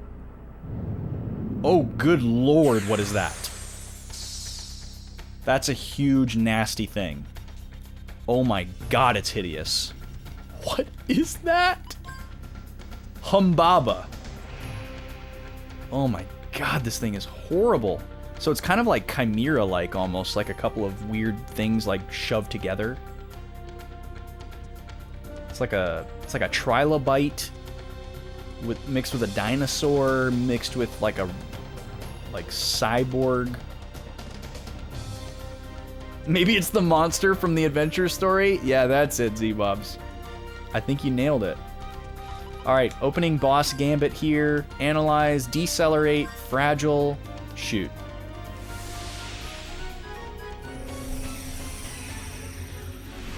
Okay, we got the slowdown.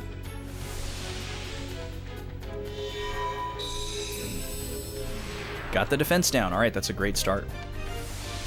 Analyze. He's very slow. Everyone's getting to go before him. We love a slow character. Oh my god. 10,000 EXP, 12,000 Gela. He's weak against all elements. Sometimes this is a bait, where you throw out a spell and then he has like reflect. So we're only going to throw out one spell next turn to make sure that's not the case. Let's see what this physical attack does. Maybe he doesn't take physical damage, and that's his gimmick. Nope, he takes physical damage just fine. Okay, here's what we're going to do, guys.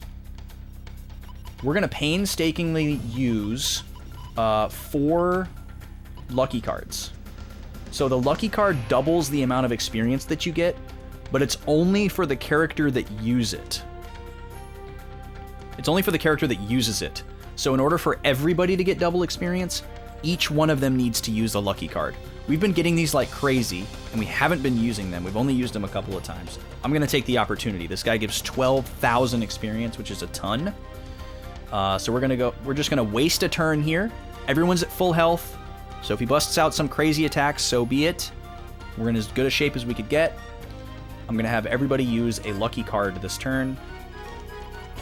And then if he doesn't do anything crazy, I will also have somebody use a Gela card next turn. The Gela card doubles the amount of money that you get, but luckily you only have to use one of those to get the benefit, because obviously, you know, the money's shared. Okay, everyone's using a lucky card.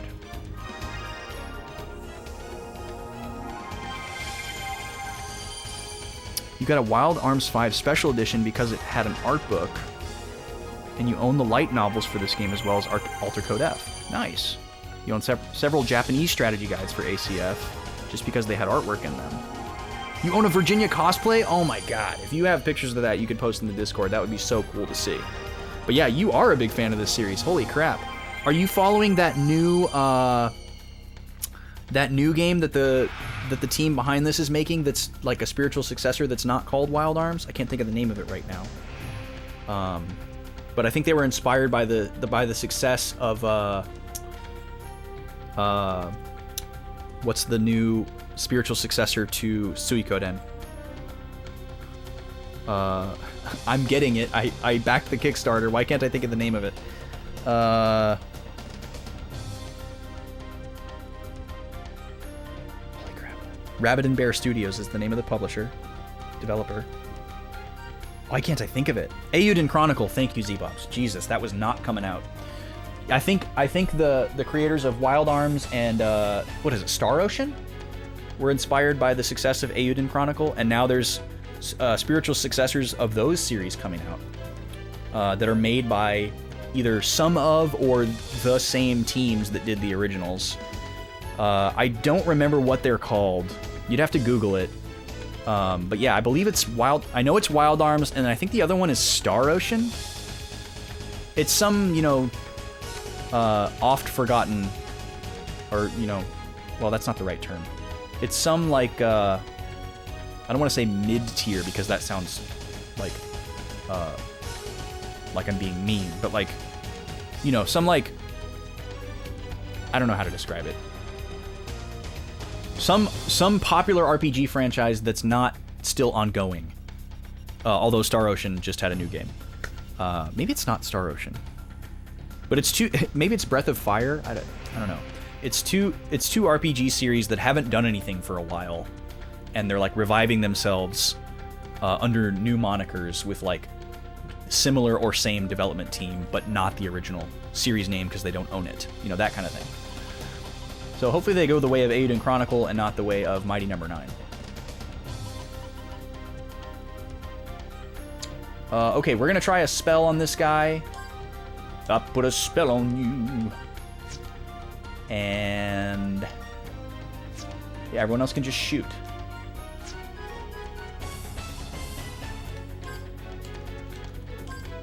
Because he's got his defense lowered. He's taking physical damage, confirmed. Oh god, what is this? The Stench of Death. What did that do? Oh, I forgot to use the Gela card. Should do that next turn. That was huge damage. How much does this magic do? 1,000. Okay, we're gonna keep doing that every turn.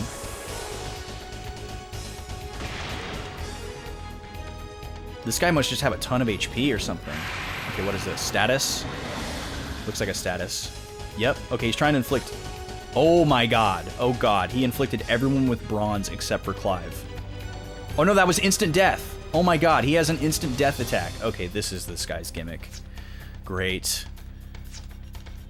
I'm not going to bother trying to recover from this. I wonder if that's how he counters magic.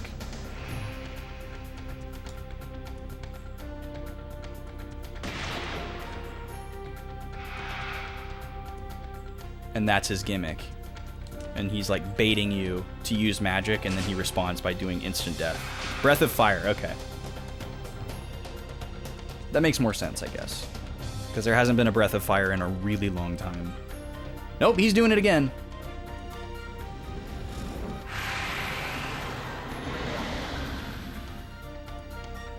Wow. Well, I don't really want to win this battle with just Clive, but it's not going to be conducive for me to try to get everybody back to life here. Because he's just going to keep casting instant death. So I'm actually kind of hoping that he will kill me. Well, actually, no, I'm not, because I would want to try to switch around my abilities to get people immunity, but that's not an option. We don't have the item that requires it. We would need Holy Grail, and I believe we only have one. This is a dumb fight. This is a really dumb fight.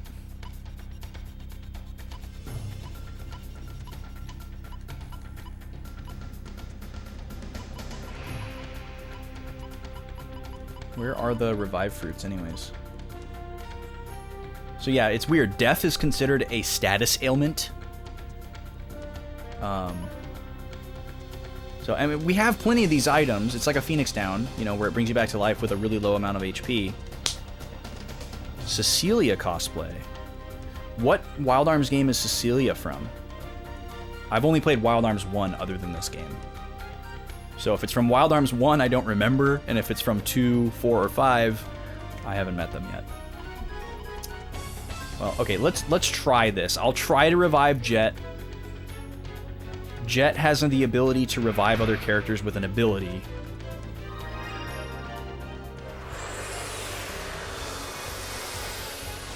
She was the princess in the first game. The blonde mage girl. Okay. I vaguely remember her appearance.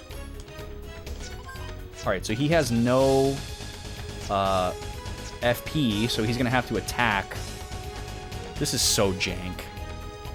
I hate this.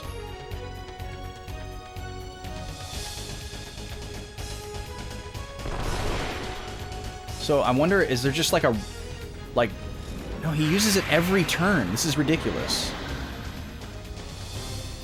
And it hits every time if you don't have the status ward.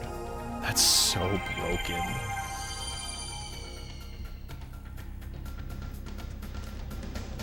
So I guess this sucks, especially with the wasted lucky cards.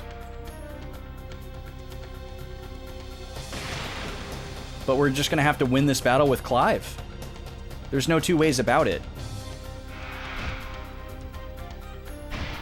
I mean, well, I guess that's not true. We could reload our last save, which is before this entire dungeon, and then try to farm the, you know, resistance item. I wonder if I can banish this guy. That would be hilarious. It's worth a try.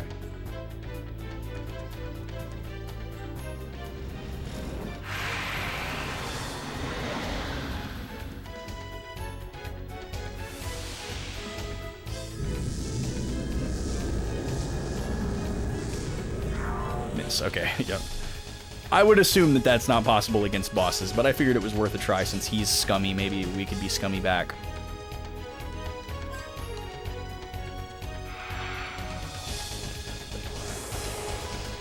But yeah, this is a very gimmicky boss. He inflicts instant death every turn, so basically if you're immune to instant death, he can't do anything to you.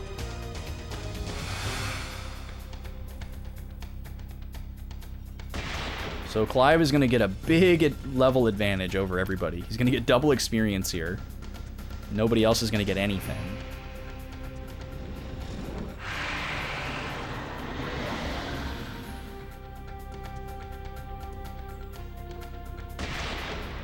Man, this would be a huge stopping point in this game for like a novice player, or if somebody hadn't found a Holy Grail. Because I don't even know if the ability that we have is default on a medium, you know? We may have found a Holy Grail and decided to use it on one character. And I don't think if that's the case, we definitely haven't found a Holy Grail as part of the story. So there's like no guaranteed way to get yourself into this situation to have a way out. You would have to have resistance to instant death in order to make it through this fight. There's no two ways about it. So I could see a lot of players seeing this as complete BS. You shamelessly use walkthroughs for everything. There's nothing wrong with that. There's nothing wrong with that. I did that for many, many years, and the only reason I stopped doing it was because I realized I wasn't making memories of the games, and I wasn't remembering anything that happened in the game after like a year. And I didn't like that, considering I knew that I would probably only play most games one time.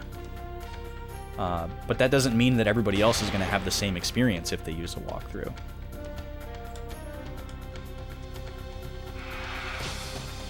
Some people think that anybody that uses a walkthrough is like a coward, or like, you know, a cheater, or whatever it may be. I don't feel that way. Not at all. It can be really, really fun to play a game with like a walkthrough or a guidebook, strategy guide of some kind. I would still do it in certain situations. Even on a first playthrough. I'm kind of a staunch believer in no walkthrough on a first playthrough, but again, that's just my personal mantra. As long as you're having fun, there's no wrong way to play a game. Exactly. That's what I was trying to say. You said it much more succinctly and eloquently. Yeah, that's what games are for. Games are for having fun.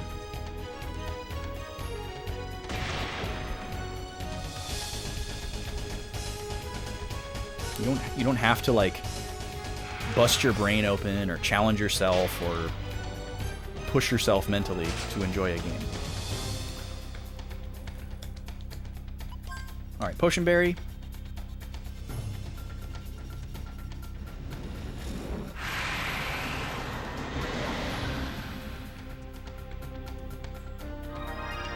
For some people they do, but not everybody. It's not how everybody has fun. And I don't even play that way on every kind of game. There's some games where I don't want to be challenged, you know? Like, a perfect example is Metal Gear Solid. One of my favorite series of all time. I love Metal Gear Solid so much, but I'm in it for the story. I love the gameplay. I appreciate the freedom in the way you can approach situations. It's absolute genius, like how they program so many different ways for you to get through situations. It absolutely blows my mind. You can play it as a complete stealth game. You can never fire a shot. You can shoot everybody, anything in between. And it always has like consequences and effects, and it's phenomenal. It's amazing. But I don't like to be completely busted wide open by those games. And the games give you the freedom to do that if you want to. You can play it on the most extreme difficulty. Oh, and he gives me a holy grail. How nice of him. Yeah, we needed that before the fight, buddy. Thank you. Yeah, this was a boss, MNRG. I'm kind of upset about it too, because he, as you can see, he's giving out a ton of experience and money. 10,000 experience points, which is a ton. And we specifically used a bonus item that there is presumably a finite number of, and we wanted everybody to get double experience from this fight because I saw he was going to give out so much by scanning him. And then he has an instant death ability that he used every turn. Luckily, we had one character who was immune to instant death that it couldn't hit, but there was no way we could revive the other 3 characters to make sure they were alive at the end of the battle, because he was just instant killing everybody every turn. So we just had to slowly kill him with the one character that was immune to instant death. And then, as a cheeky laugh, he's rewarding me with the item that prevents instant death. So I guess I'll be able to get it on one more character now. Must have been a monster who made the abandoned laboratory its home. Oh wait, let me read what Kiki said here. Also, Tofu, I totally forgot to say hi to you, dude. I'm so sorry. I saw you come in. We're having a great time tonight. How are you? What's going on? I must have been in the middle of some weird tangent. I'm sorry that I did not acknowledge you, but I totally saw you. Happy you're here. Some games has serious guide dang it stuff, like in 3 Houses. You basically need to have the Fire Emblem wiki open to understand how to grow units in the best way. I love that expression, guide dang it. That's genius. Did you come up with that? That's beautiful. Yeah, I know what you mean. I hate it. Well, I shouldn't say I hate it, but I do usually resent it. Oh, it's from TV Tropes. Okay, that's really good. That's really, really good. I'm definitely going to be using that. It is very frustrating when a game has something in it that you're like, how could anybody ever find this out? How's anybody expected to discover this? That can be very frustrating. Sometimes I understand it, you know, if it's like if it's needed to progress the game, then it's very frustrating. If it's optional, fine, I understand.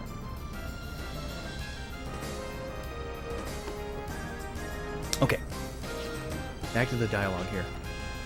I think I just heard someone laughing. Okay, so somebody, I guess we're supposed to believe that somebody summoned that monster. So now I'm like really weakened here.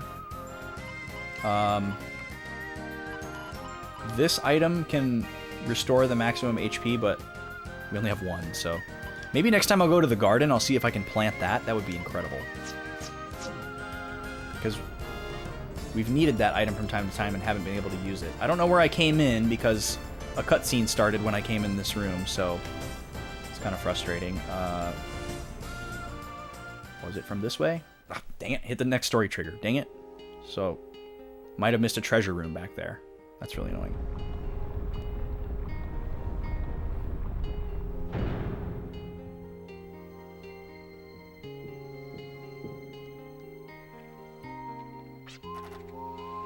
This is the last place I visited with my professor when I was a fledgling archaeologist. And also the place where my professor gave me an important assignment I must complete. Need save states?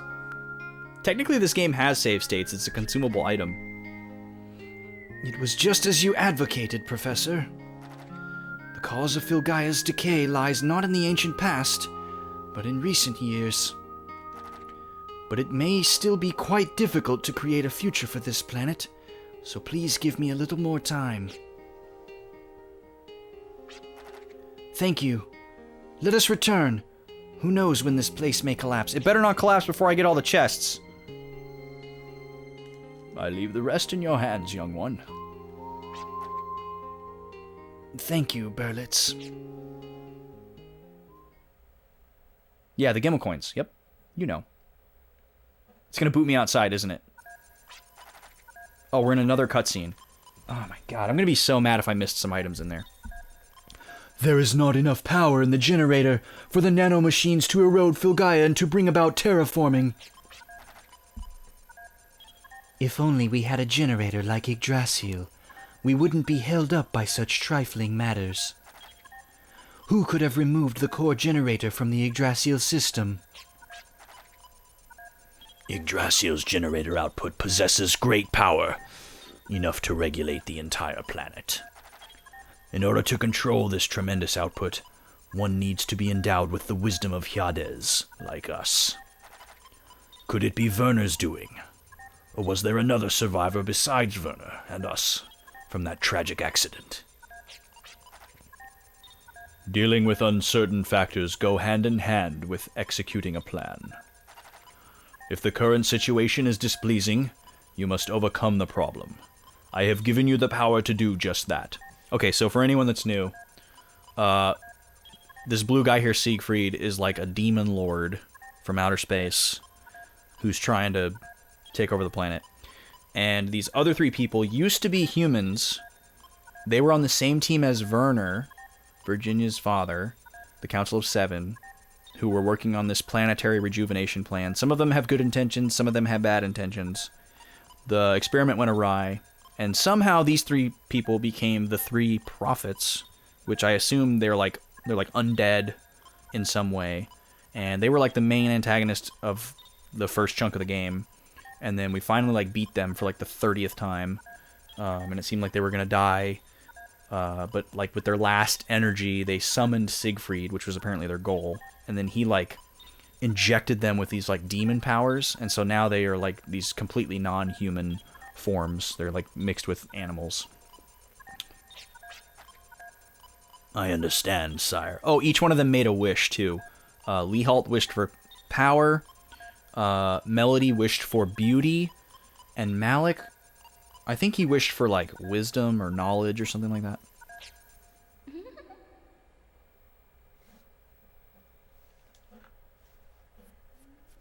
We haven't fought them since they transformed, but I'm sure it's going to happen.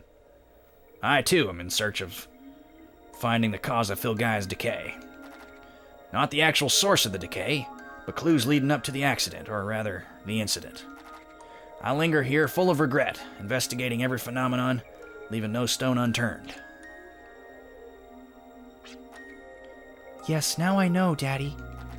You left Mom and I, so that you can fight for the sake of Filgaia. I did it because Because you didn't want us to worry? Don't be so selfish.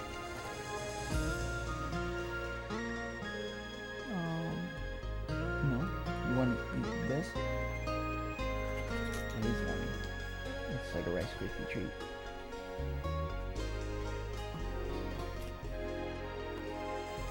No puppies.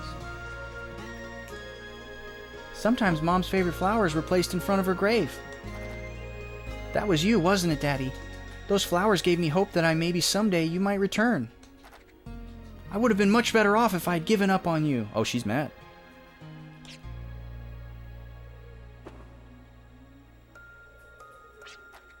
I'm sorry, Virginia.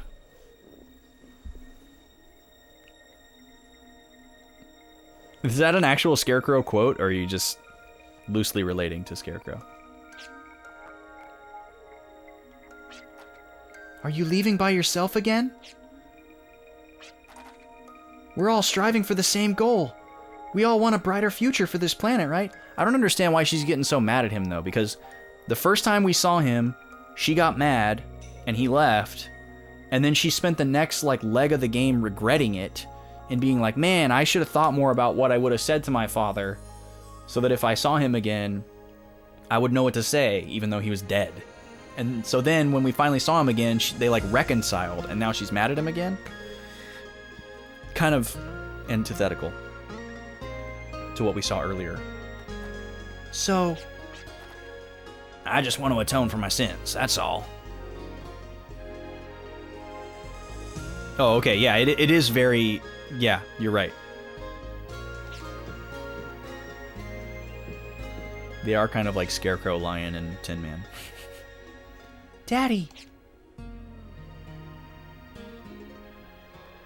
Maybe I misinterpreted that line that she delivered. It seemed pretty self-explanatory, though. If the hypothesis about Leholt using nanomachines to demonize Filgaia is true, he would most likely go after the Great Generator and try to gather massive amounts of energy. Philadelphia.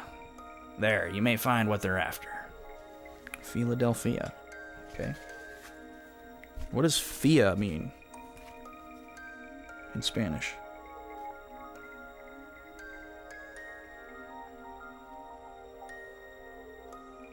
Thing of the thing. Alright, so we got a big generator there.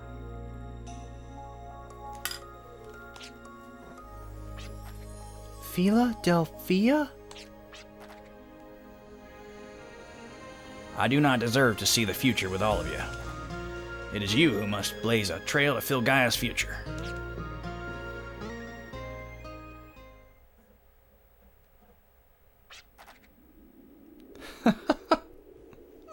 I wish she would have died, Z-Bobs. They were super annoying, and we fought them so many times, but they didn't die.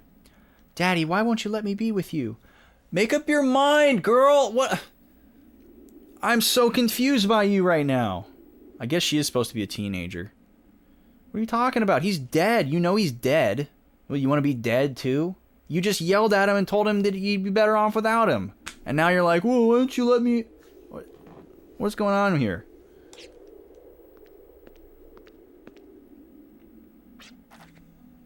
I wonder what Philadelphia... Oh, it's Philadelphia, not Philadelphia. Boy, say that 5 times fast. Philadelphia. Yeah, I'm wondering that too, Virginia. That name does ring a bell. I remember it from documentary records. The aerial city of Philadelphia was a floating city of the Neo-Sapiens. A floating city? Where? Well, I bet it's not on the ground, Virginia. You can't see it. Actually, I didn't mean to get your hopes up, but according to the records, Philadelphia fell from the sky long ago. Oh, I stand corrected. It is difficult to fathom how a city so big could float in the sky, and for what purpose. Oh well, at least we know where to head next. You and me both. Okay, everyone, let's gear up for Philadelphia. Solaris and Shavat? I don't know. You lost me on that one. I don't know.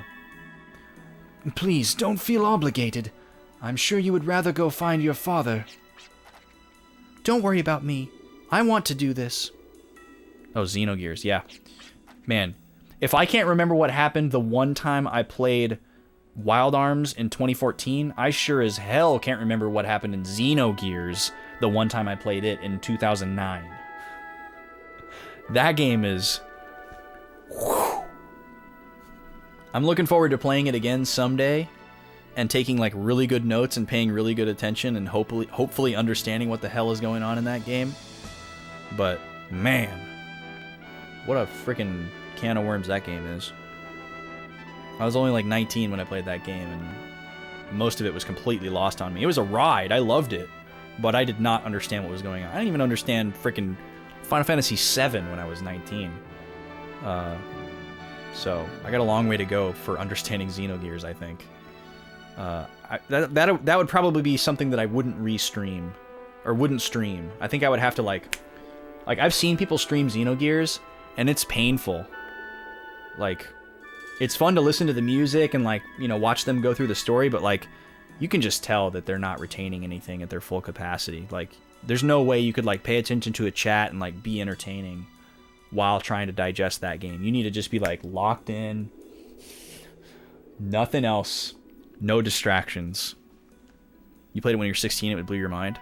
I mean, it definitely like blew my mind, but I didn't understand the story like at all. It was just a ride. You named a gear Soft PP. That is, wow, that's something. Wow. And of course you obliged. Yeah, naturally. Can I ask you something?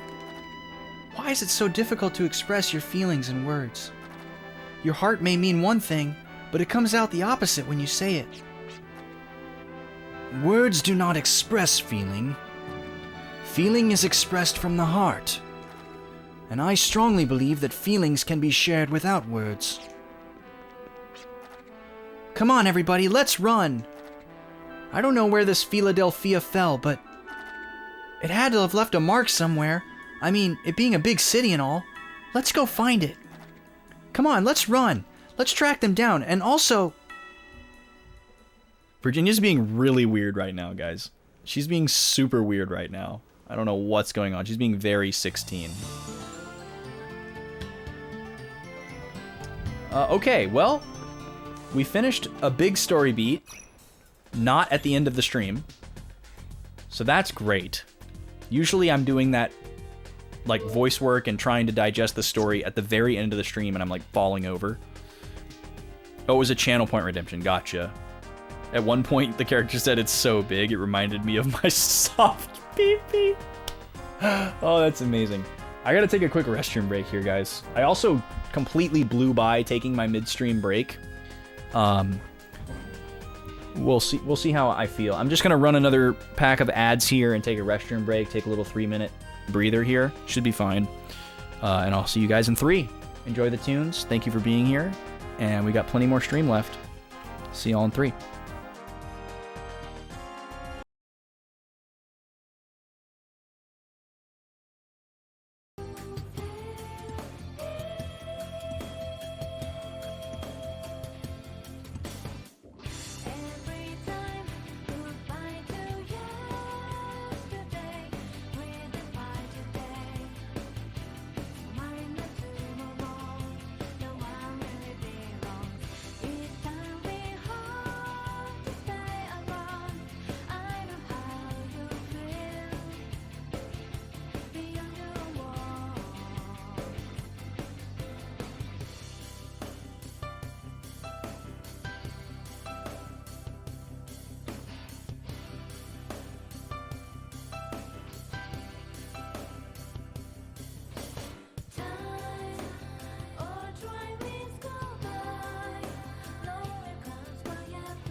All right, we're back.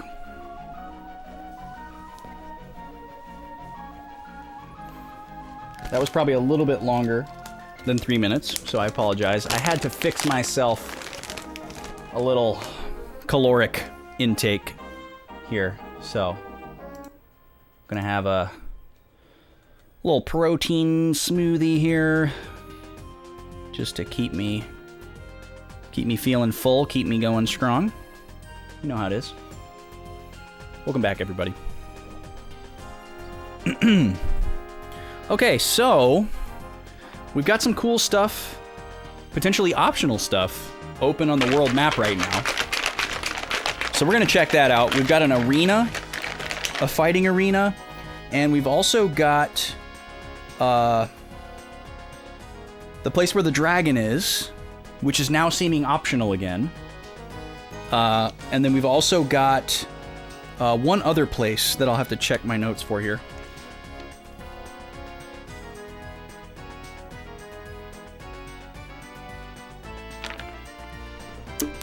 Yummy, yummy, yummy, yum, yum, yum.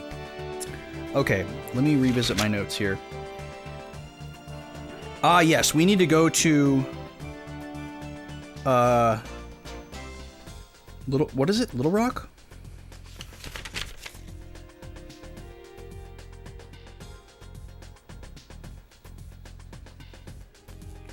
Yes, Little Rock. We need to go to Little Rock to get more info about the Guardian Lords, which I suspect are optional mediums.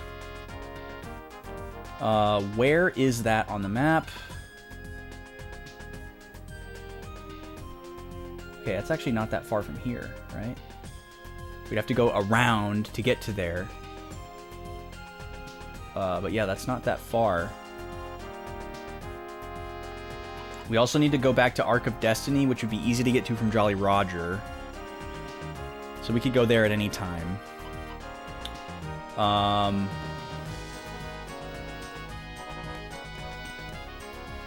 And then the other place we were gonna go is we gotta find the what is it called? What's the name of the arena? Gunner's Heaven. South of the sword statue near Virginia Town. So that's Boot Hill. I couldn't think of it when I took the note, I remember.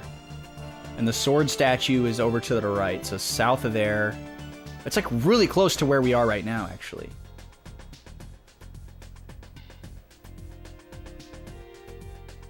But it could be like up there somewhere. Well, that's the same continent. Oh, but there's a part that we can't get to. Maybe it's the part that we can't get to. Okay. I'm not super gung-ho about getting to the arena. I want the dragon. That's what I want the most. But we're missing a key piece of information for that.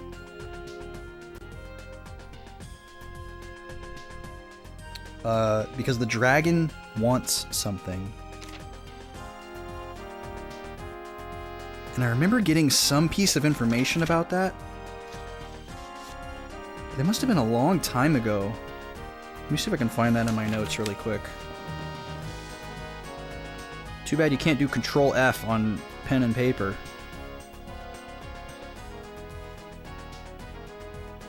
I feel like I would have put like a star next to it or something like that.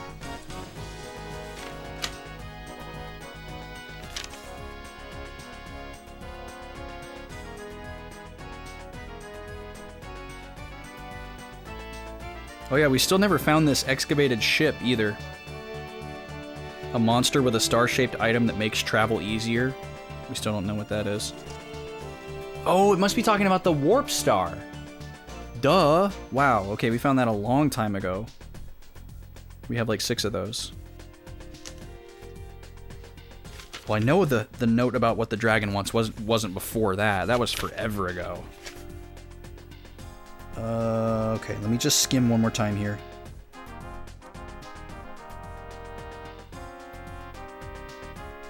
Oh yeah, we still have no idea what the suitcase does either.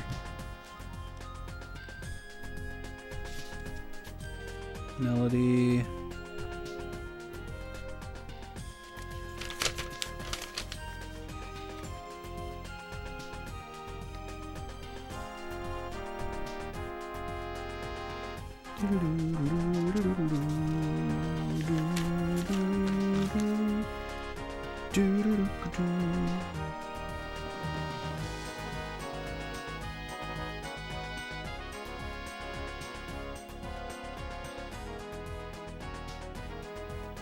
Hermes Trismegistus. Forgot about that one.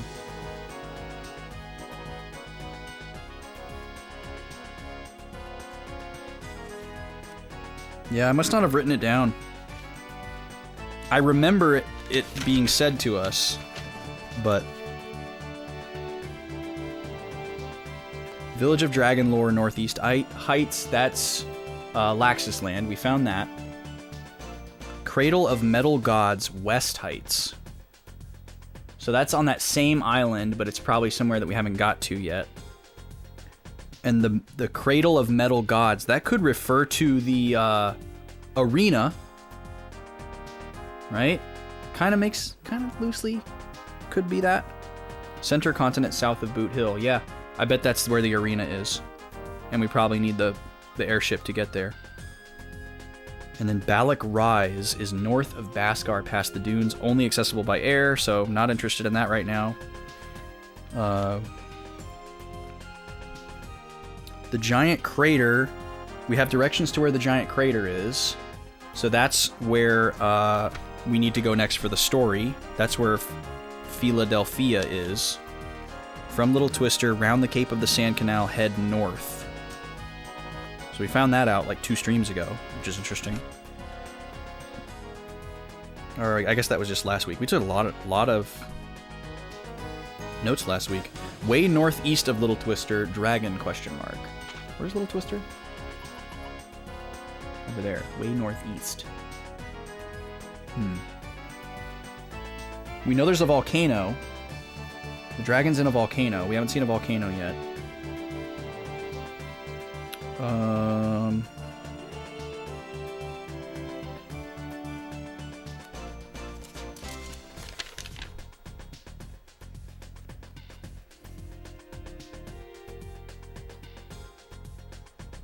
Play tune of Dragon Calling at top of mountain. That's how you start the fight with the dragon. Fire Mountain south of Laxus Land. Where's Laxus Land again? Right there? Fire Mountain. So it's probably that lower part of that slightly smaller continent.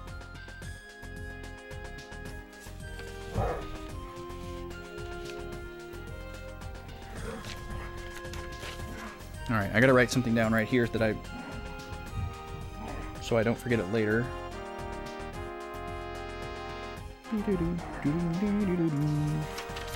Alright, so the 2 things that are open right now is going to Little Rock to learn more about Guardian Lords, and then returning to Ark of Destiny to get hopefully some more optional items or something. Maybe a side quest? It's possible we could get a side quest from the dude there, the cult leader.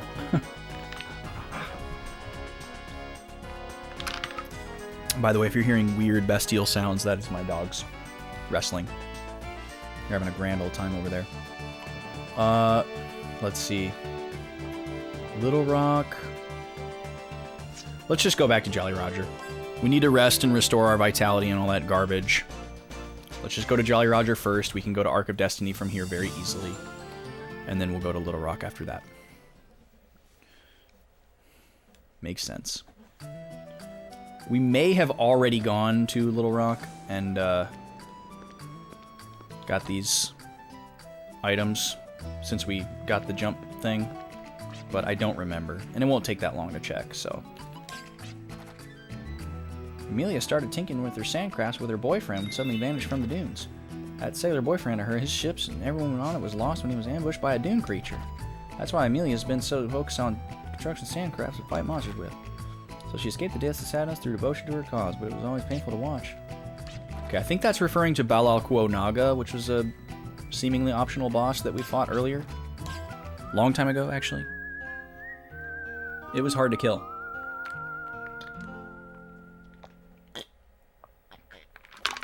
Like just about every boss we've fought in this game so far, it had a gimmick. And its gimmick was it full healed itself every turn. So you basically had to do all of its HP in one attack. And it had 100,000 HP. So we had to figure out a way to get our sand ship to do 100,000 damage in one attack. And for a while it seemed like it wasn't going to be possible. But luckily we figured it out without like soft locking or anything, so thank God for that. Because you can't run from fights. Okay. Now, we're going to Ark of Destiny, which is southwest from here. Oh, it's so hard to tell where I am. Alright, this way. Not there. There.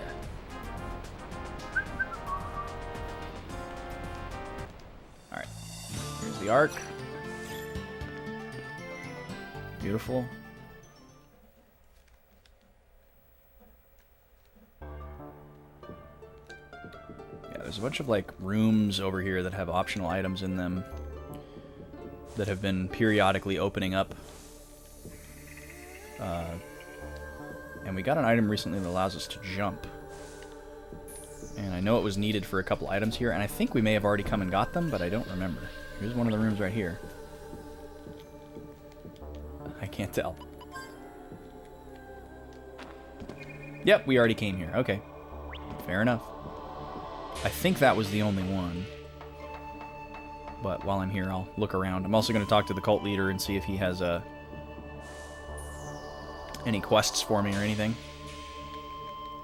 Did that room. Oh, I have an idea. There's another room here where there's like a save point guy, except he's blue instead of red. It's the only one we've seen that's an alternate color. And I wonder if he likes my little music from my new deal. I am going to save in case this guy is like a super boss or something. I would not be surprised at all. So let me just drop a save really quick. And then let's see what happens if I play my little tune for him.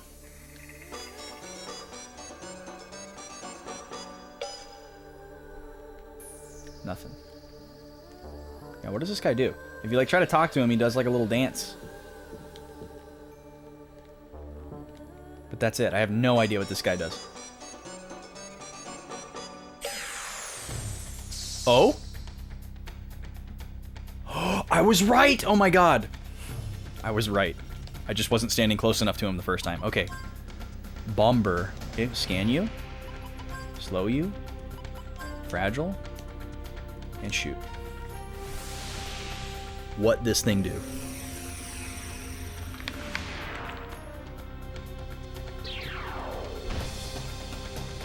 That's a lot of damage. So presumably this is the earliest that I can fight this guy. Because we just got that ability. That tool.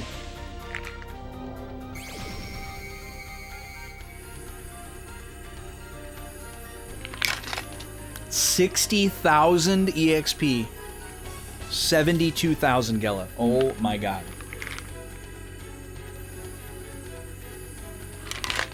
This guy has Super Boss written all over him. Either that or like he's not that hard and you just have to think to find him. I don't know. I don't know what to think here. I'll try this for a couple turns here and we'll see what happens. No elemental affinities. We would definitely want to use lucky cards in this fight. So let's just go ahead and do that in case we get lucky and win.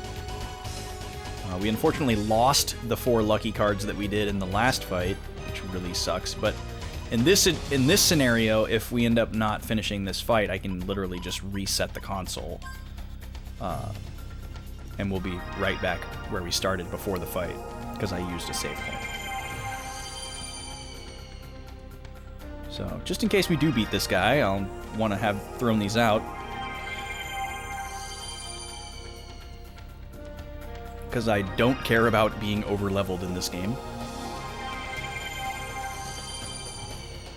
I've never felt under-leveled in this game, which is nice.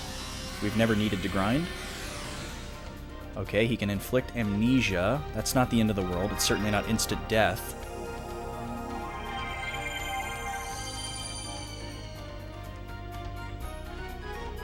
Okay. If I can land Decelerate on him, I gotta imagine I can land Fragile. So I might try that again.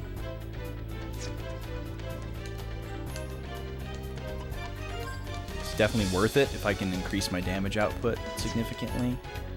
I'll try it one more time. Uh-oh. 0.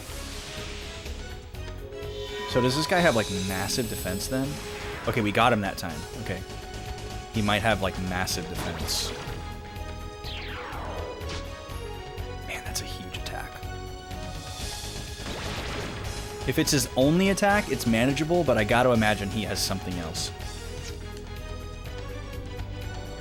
I'm not gonna do a group heal yet. Let me try some magic on him.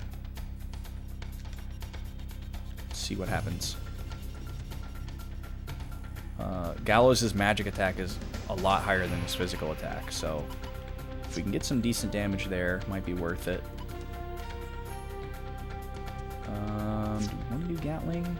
I mean, we did lower his defense, so might as well.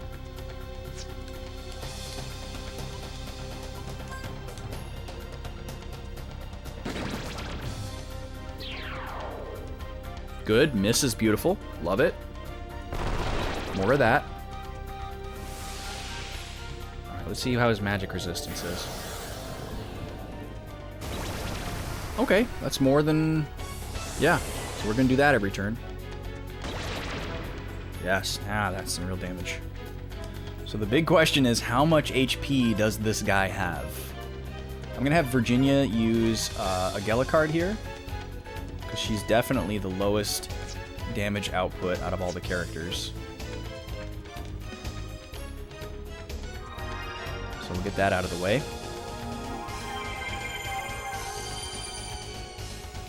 We haven't really needed money for much of anything, but once we go to like do upgrades for our weapons, which we haven't done in a long time, that's going to start to add up really quickly. So turning 70,000 into 140,000 would make a huge difference. I have everything in me tells me I'm not going to be able to beat this guy, but we'll see. Maybe I'm just preparing myself for the worst. Okay, so his Decelerate ran out. So let's do that again. Gatling, lock on.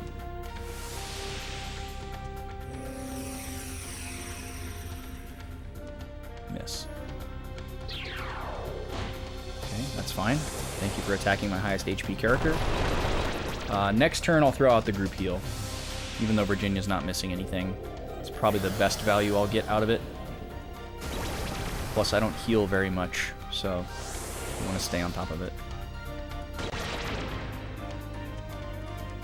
Because I would not be surprised if he busted out some kind of, like, all attack after he got to, like, 50% or something. If he does start doing something different, I'm going to be convinced that he's at a landmark of HP. Because he's been doing the same thing consistently every turn.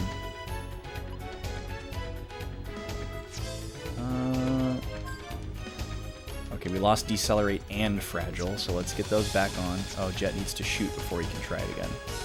Okay, that's fine. Where did all Jet's FP go? What did we use? Okay, we got the slowdown. That's good. Oh, here it is. That's a huge attack. Oh my god. Okay, so I'm gonna take that as he's at like a new phase.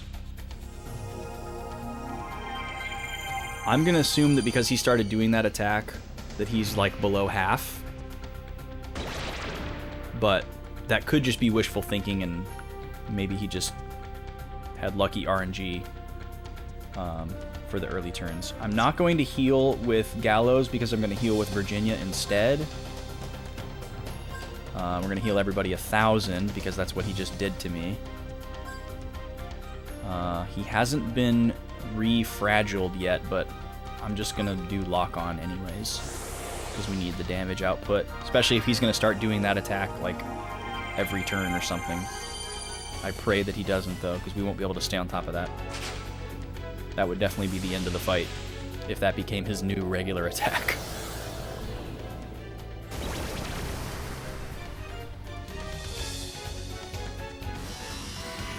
Okay, this is that status move. Perfect. That might be the one status effect that everybody's immune to. Okay, so we basically had double damage when his defense was lowered, so we really need to get that back on. Gallows, keep using magic. He has enough FP built up for a group attack, so I don't feel the need to keep building up FP right now. We have enough for another group heal from Virginia as well, which is great. We'll have her keep shooting to stay on top of the FP. Jet still doesn't have enough for Fragile. Clive's got to reload. It's so weird that Virginia just doesn't do any damage. I guess her attack is just so low that he just negates her damage. She does have the lowest physical attack out of everybody. I'm pretty sure. She might have more than Gallows. I can't remember. Okay, great. Love that attack. Do that every turn, please.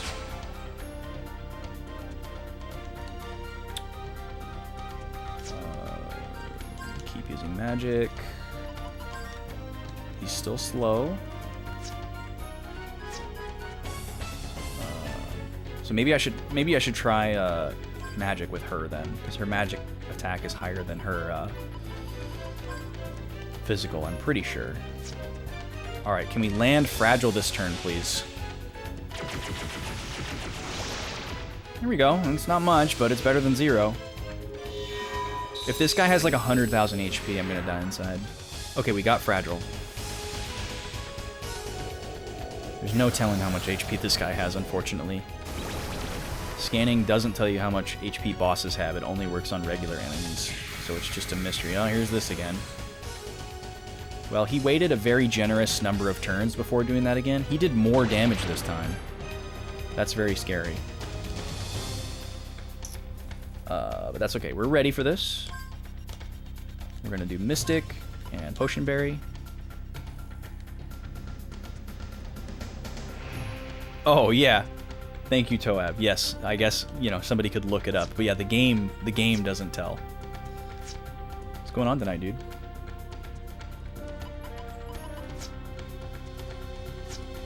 Oh, I have a question for you, actually. Have you been watching Rings of Power? Pretty sure you're a Lauder fan, if I remember correctly. Alright, luckily Virginia goes first, so we don't have to worry about getting attacked before this heal goes out.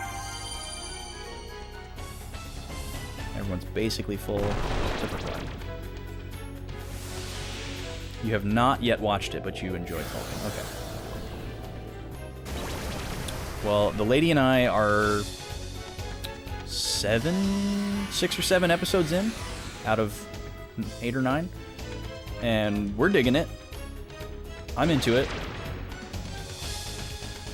I'm definitely into it.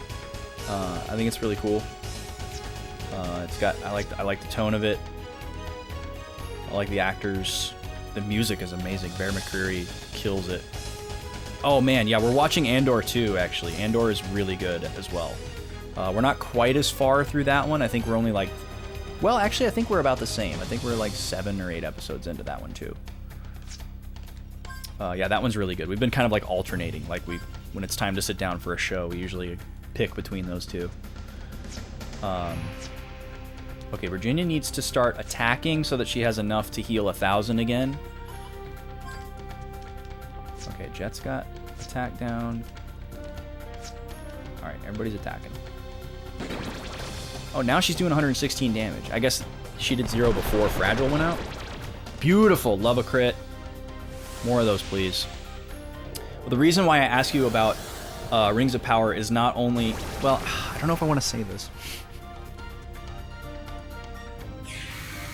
Oh no, he's doing it again so soon! Oh, that's not good. Well, Virginia has just enough to do a group heal again this turn, luckily. But if he ever does that 2 turns in a row, we're roasted. We're absolutely roasted. Roasted and skewered. I'm just gonna double heal here to get everyone as close to full as possible. Let me just say this, Toev. When we watch Rings of Power, I think of you. That's all I'm gonna say.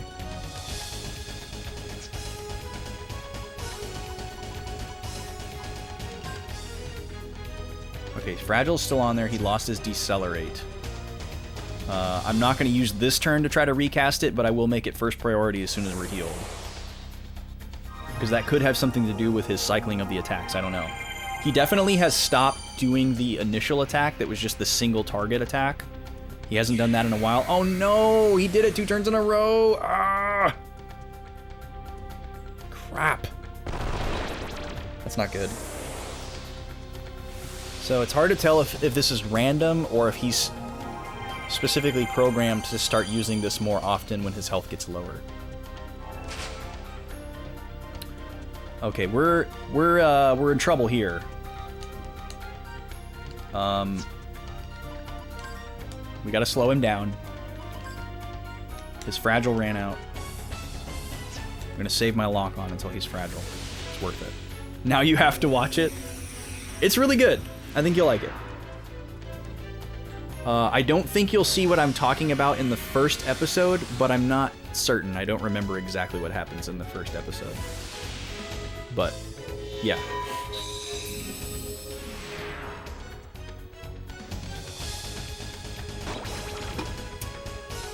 I definitely got more into it as I've watched it. I just read the books for the first time, like, over the last, like, year and a half or so. I'd never read the books before. I'd only seen the movies. So I definitely feel a little bit more invested, and I feel like, I feel less like a fake fan. Because ever since I saw the movies, I always thought Lord of the Rings was really cool, but it was, for a very long time, the only thing about Lord of the Rings that I knew was the movies. So I would always be like, yeah, I like Lord of the Rings, but then I had to be like, disclaimer, I'm not like super cool about Lord of the Rings. Like, don't talk to me about stuff that's not in the movies because I won't know about it. Sorry, I'm a fake fan. And I had to be like a Lord of the Rings apologist when talking to people about it, because I always figured I was talking to like a super fan. But yeah, I'm super glad that I read the books. The books were great. It was quite the experience. I'm actually glad that I saw the movies first, because I think it would have been much harder for me to digest the books without like some visual references for places, characters, and then also just kind of having like a basic plot summary understanding of the story and then adding the detail by reading the books. Like, I think if I just was going from zero and reading the books, I would have had a really hard time understanding what was going on and digesting. Oh, I didn't know you were more of a sci-fi fan than fantasy. That's interesting. I guess I don't know which way I lean. As a teen and young adult, I definitely lean more fantasy, but I don't know. I've never really thought about my preference. Okay, where are we at here? Let me get my head back in the game here.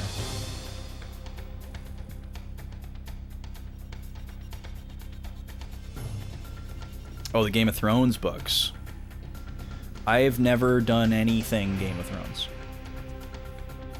It was a funny arc. At first, I didn't watch Game of Thrones because I have this terrible, like, hipster-esque habit where if there's, like, this new cool thing that everybody's talking about, I, like, immediately reject it. So, like, when Game of Thrones show first came out, everybody was like, oh, it's so cool, it's the best thing ever. I'd be like, okay, I don't want to watch it. Because everybody thinks it's really super cool. And then when it got to, like, the middle of the show, and it had been around for, like, several seasons, and it wasn't, like, the most talked about thing ever, that feeling inside me calmed down. And then I kind of, like, felt guilty and was curious about it, because, like, I had all these friends that wanted somebody to talk to about it. And so I was like, okay, maybe I'll check it out, And I was, like, looking into, like, what I would need in order to be able to watch it, and do I need to know anything before I watch the series, or can I just dive in or whatever? And then it just, stayed on the back burner. And then the show ended and everybody was super mad about how they handled it. And then I was like, oh, guess I made the right choice. And then I got to like chuckle at all of them. And yeah. But yeah, I don't know. Also, I think at this point, I'm like, okay, I'm just gonna wait until like the fan base either says, okay, the story definitively ends with this book, you know, or, you know, George R.R. decides, okay, this is the last book, I'm finishing the story, instead of just like writing them until he dies, like most authors do, you know, and then maybe I'd go back and read them. Okay, sorry, not playing the game. Gallows needs to attack. Virginia needs to attack. We need FP. We need this guy to be fragile. Oh, we already got him fragile. Okay, so we're going to do Gatling. No, we're not. We're going to do a single attack. We're going to do lock on. All right, so we just have to pray that this guy doesn't use the laser attack. If he does, we're toast. We got to hope that he doesn't do it for like 2 more turns, which is not good odds. Okay, there's 1. That's good. It seems like his attacks are RNG based, but we don't know for sure. Okay, Gallows needs to attack again. Virginia needs to attack again. Jet needs to reload. Clive needs to shoot.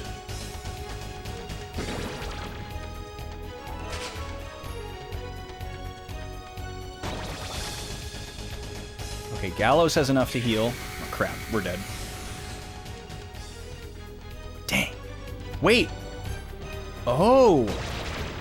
Okay. Interesting. Okay, so I think that attack is percentage based, not fixed damage. Because that time, it did significantly less damage.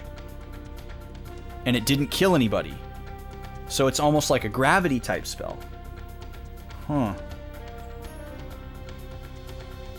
Yeah, I've heard so many horror stories about the ending of Game of Thrones that it made me glad I stayed away from the show and the books.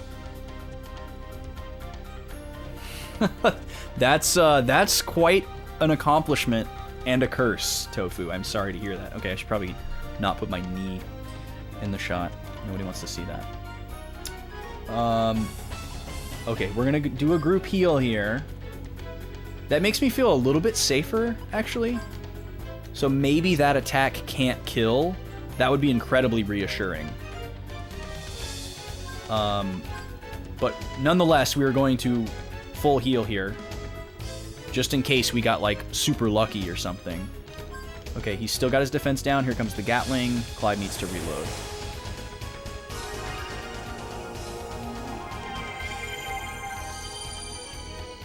So this will get everybody almost to full.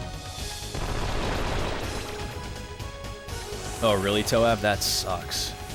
That sucks when that happens, man, with anything where, like, you're, like, a big fan of something and it's ongoing and it's, like, super exciting part of your life, and then all of a sudden there's just, like, a quality drop. God, is he gonna do this every turn now? Yeah, because it does a varying amount of damage to characters, and it seems to be based on how much HP they have.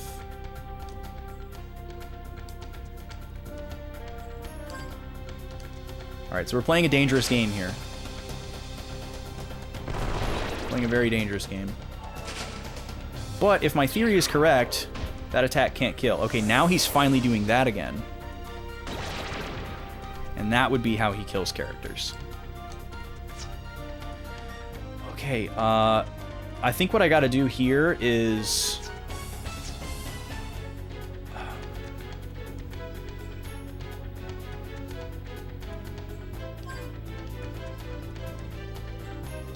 Okay, here's what we're gonna do. Virginia's gonna use a potion berry on herself. Jet is going to use a potion berry on himself. Clive's gonna shoot.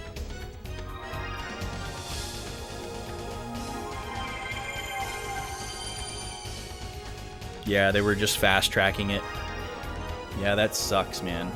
Because wasn't it like the creators got asked to do some like high-profile thing? Wasn't it like a Star Wars something? And then they were trying to like fast-track the show and rush it so that they could like basically get to work on the other project. Wasn't it something like that? They were given a Star Wars trilogy, which we still haven't seen anything from, I guess.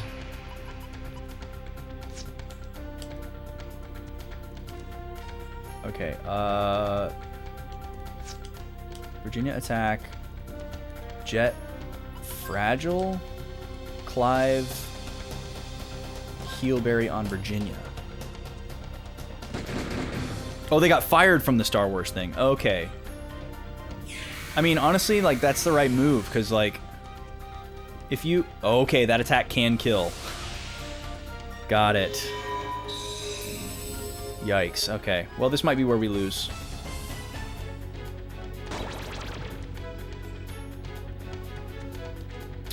Okay, so... Here's how this is going to go. We're going to revive Clive, and then we're going to revive Virginia. I think we're just dead here. Okay. That's fine. That's fine. This guy will presumably be waiting here for us for a very long time.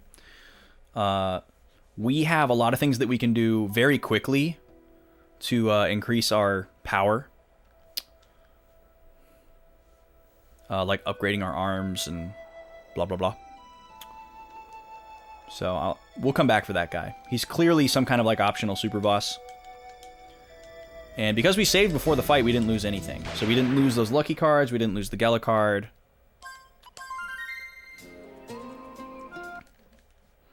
There's also probably a very efficient way to kill that guy.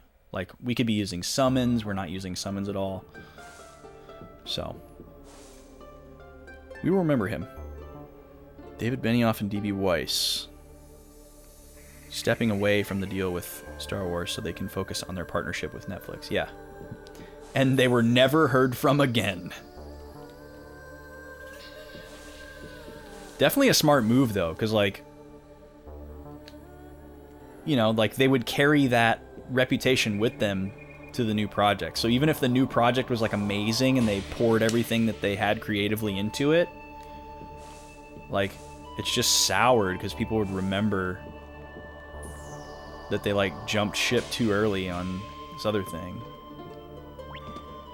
How are we supposed to get this chest, though? This is wild.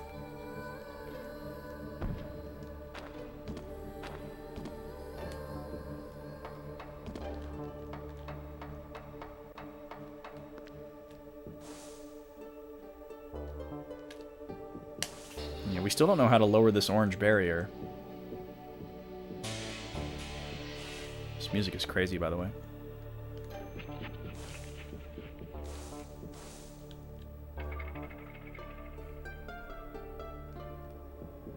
You don't think it would have an impact on it? Oh, you wouldn't say that they disappeared. They signed a $250 million deal with Netflix. Gotcha. Far south of Survey Point 17, you will find a mysterious crater. I do not believe it is a volcanic crater, but one that was formed when an object struck the Earth from high above the sky. So there you go. I would like to organize an excavation team one day to investigate what this object is. So yeah, that's for more information about where we need to go next.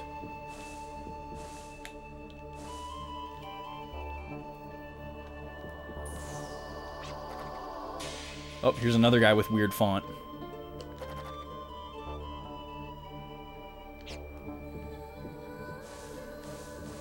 So weird. So they got their deal with Netflix, but they haven't done anything yet, or have they released anything since then? Do we know what they're working on? Or have they released a show and I just didn't know they were attached to it? Gambling is bad, I tell you. Gambling is mostly based on luck, so I'm unable to utilize my skills. That's why I plan to invest in the market. Market is controlled by behind-the-scenes transactions of information and money. It's a game of skill. It's time for me to let loose. I thought that was going to go somewhere, but nope. What does the different font indicate? As far as I know, nothing. My guess is that that was once the regular font for the text, and then at some point in development, they'd change their mind to make it more plain and legible. And somehow certain text boxes got left behind, but I don't know how. But so far, it hasn't meant anything. There's just been a few random NPCs that had that font, and we don't know why. It's not like Mr. Saturn in Earthbound or anything like that, although it has a similar vibe. Have you heard of a dragon? We've already got this text. Alright, let's talk to the cult leader, see if he says anything interesting. Maybe he's got a new side quest for us, or something. I wish this place could give off a more solemn atmosphere. After all, we are a religious order. Yeah, we've talked to that guy before, too.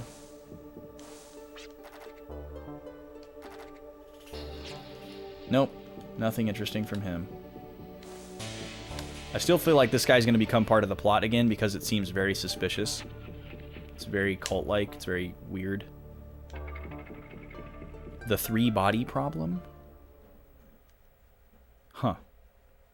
Never heard of that. So it's a book series that they would be adapting, based on what you're saying, sounds like.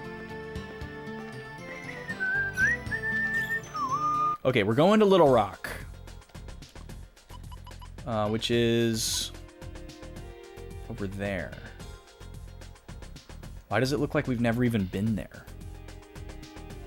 Okay, so how are we gonna get there?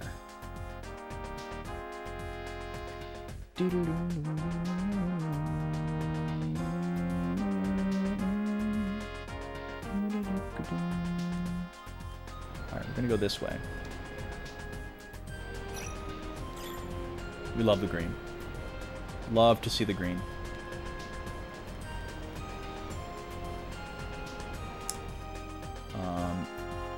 But we're veering off course here a little bit. I'm gonna go this way.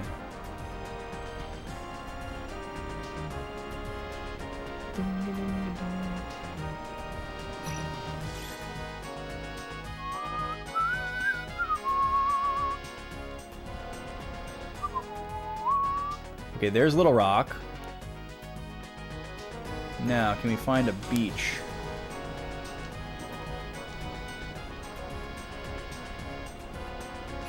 Oh, is that one? No. Here's one. Cool. Not too bad.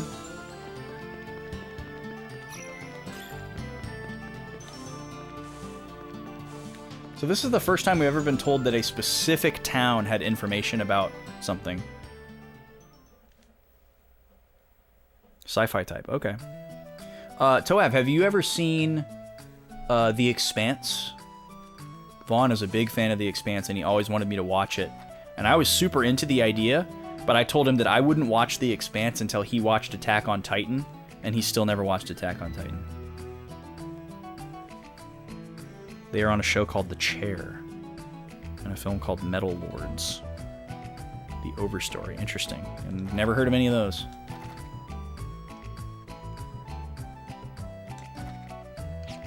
Okay, let me read what this guy said again. He's talking about one of the guardians here. The abyss is not just a ruin, it's the source of all calamity, and in the very bowels of its caverns lies a single light.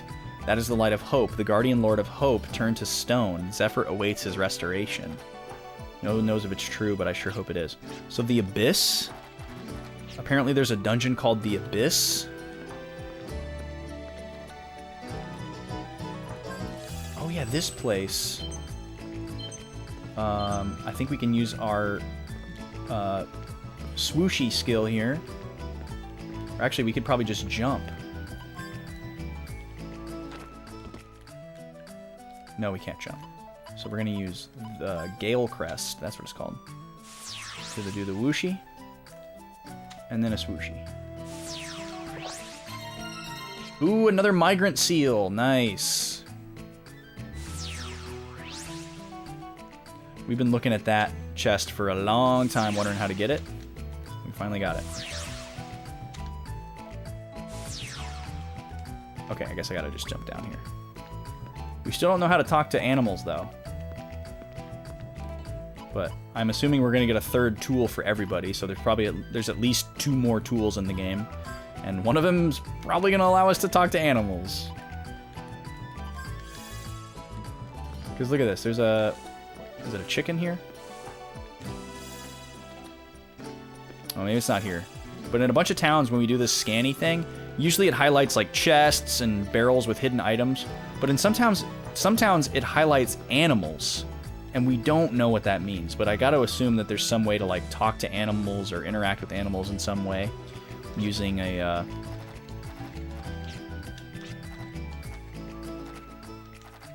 Oh, this guy says different stuff to Clive. There's a single tiny powerful light inside the abyss. That light is called hope. Some say it's an ancient guardian turned to stone. What could the glorious light of hope be doing in the middle of the darkest caverns? Okay.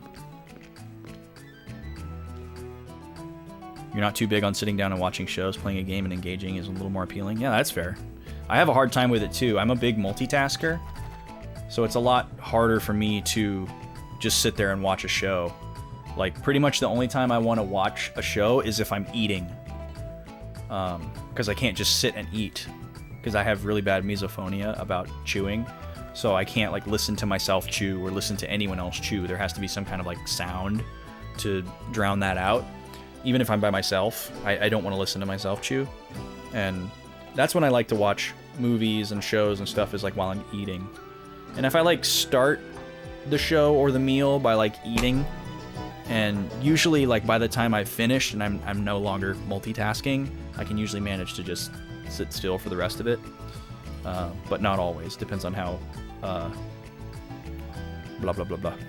engaged I get. Can I use the swooshy to get across the pit that I was in before with the chest across and no ladder? No. The way that it works is you can only cross, like, a certain width before you fall down, and it's like a one tile width. So unless there's like there's another room in that area that had these little like stones that were kind of spaced perfectly apart, and we could whoosh all the way across that because each one was like one tile apart. But that one is like a big gap, and the back platform is higher. We don't have a way to change our altitude, and it's farther than we are able to go as well. So we must need something else there. In the mountains past the southern desert, there's a deep crevasse that's darker than a moonless night. Okay, this is going to be the location of the abyss. Here we go. Here we go, chat.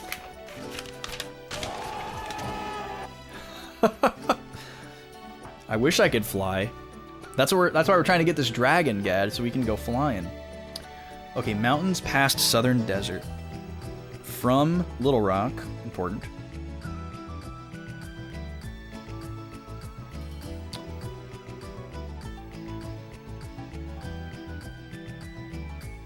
In mountains past southern desert.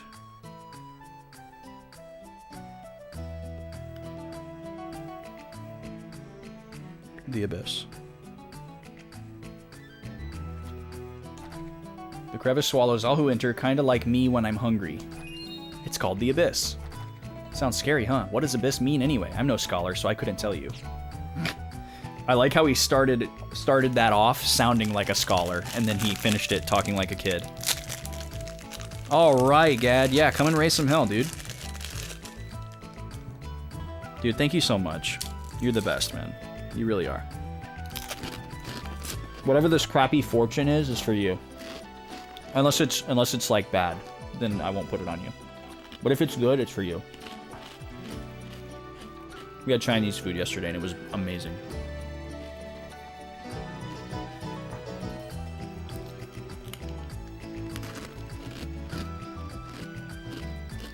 I'm always the one that eats the fortune cookies when we get Chinese, because the lady doesn't care. She doesn't get excited about fortune cookies. I wouldn't say I get excited about them, but I do eat them. And some, I'm sure you guys know, like, the fortunes are really weird and lame most of the time. But I got one, the one that I got in the cookie I had yesterday was so bizarre. It was like, a weird financial crisis can be solved with luck, or some. It was like, it was so dumb. It made no sense. It wasn't even like it wasn't a fortune, but it also wasn't even like a wish of goodwill or a statement or anything. It was just like an incomplete thought. Let's see what this one is. To be upset over what you don't have is to waste what you do have. Okay, that's a solid fortune. That's a really good fortune. Wow, this is like the best fortune I've seen in a really long time. There you go, Gad. I'm sure you live by this every day already. But everyone should live this way. To be upset over what you don't have is to waste what you do have. That's a beautiful mantra.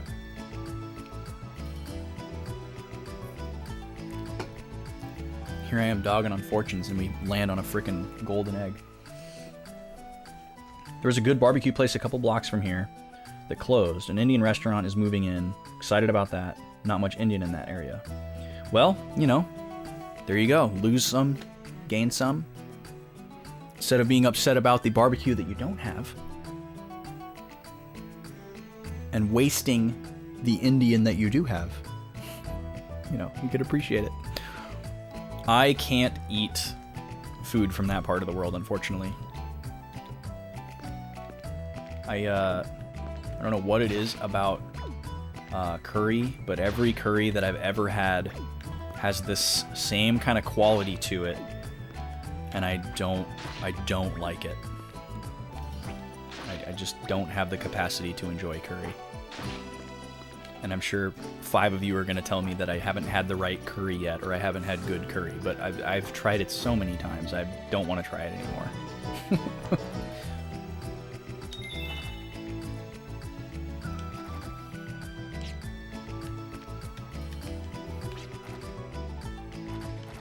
Oh no, it's Jet that's getting the different text here. Okay. The Guardians and Guardian Lords are weak individually, but they should be quite powerful if they could be united. They say that the power of demons still live on within ruins scattered across the land. If you are ever confronted by such power, focus on your thoughts on the Guardians. Might sound like a drunken babbler, but I speak the truth. Okay. Inside this thin, tasteless cookie is a true fortune. Okay, here we go. So this cat, apparently, you know, there's something with this cat. But we don't have the ability to talk to cats, unless it's this.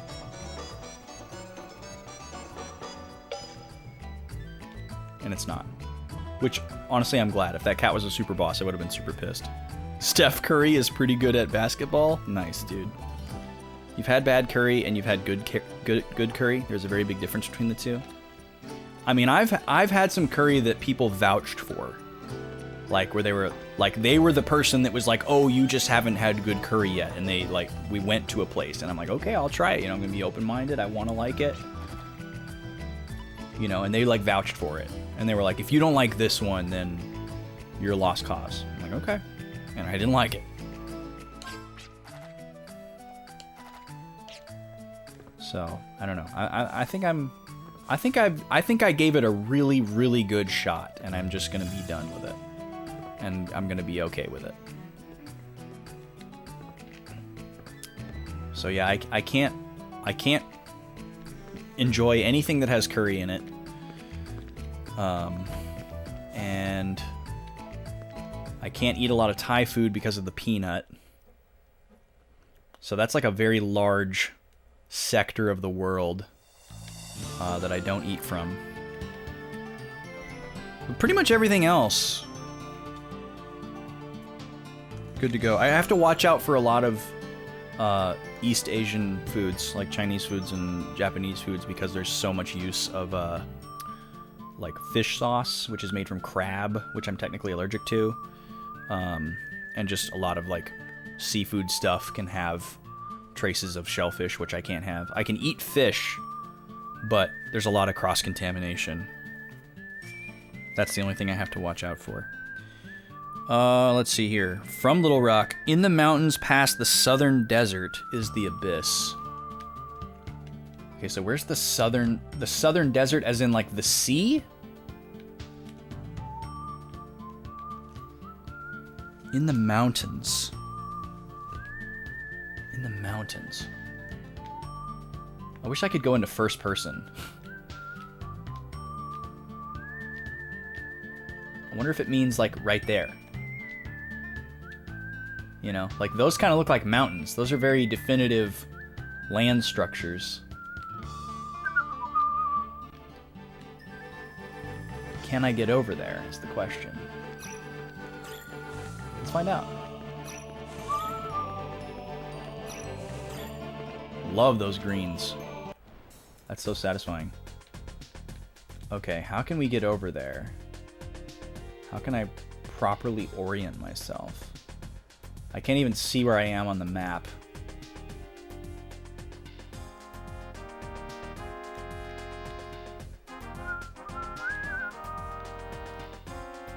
Alright, we'll just try this way.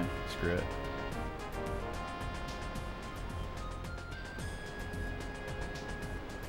Oh yeah, here's the crevasse we couldn't figure out how to jump. Okay, this is where I was trying to get to. That's good. But isn't there like a high ledge right here? Yeah, we don't know how to get over there. Oh wait, yes we do. Yes we do. That's Dune Canyon, right? There's a station over here and I think it goes over there. East Highlands. Very left, yeah. I heard that the Whately Mansion is now a goblin's lair. They say that the Whateleys amassed an impressive art collection and jewelry before they went bankrupt. But you could still find some valuables if you combed the place thoroughly. Isn't that where Virginia's prologue was? I remember learning about the Whateleys extremely early on in the game. Yeah, it's on the first page of my notes here. Formerly wealthy family, grain business, then diversified, archaeological principles, stone wolf statue. Yeah, that was part of Virginia's prologue. So yeah, we've already looted that mansion. We've been back there several times. We're not going to go there again. Alright, we're going to go to Dune Canyon here. Pretty sure this is where we're trying to go. Hey, Nap, how are you doing? I don't know if I would say that. It's weird what my memory is good at and what it's terrible at. But thank you. I guess I'll take the compliment.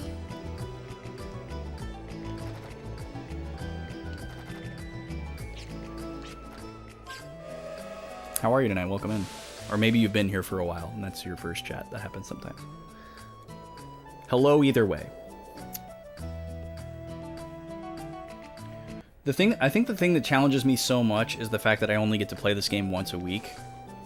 I would be so much better at retaining this stuff if I was playing this game, like, several days a week. You were lurking. Well, thank you so much for lurking. Well, I'm all finished making puzzles, so for now I'm back at my regular job of station attendant. Wait! Okay, this guy was in a previous phase. Does this mean that he's the guy behind the Millennium Puzzles? I wonder if this is the way that the game is telling us, hey, you can find them all now. Like, they'll all show up from scanning now. That could be what this means. Speaking of puzzles, let me fill you in on something to thank you for chatting with me. If you can ever outsmart the puzzle, something good may happen. Okay, yeah, we get an item when we beat it. We know that. I guess that's not clear on your first one, so if you never solved one, you might not know that. Or like if you've never played an RPG in your life. Okay, so yeah, on the map, the area that I was looking at,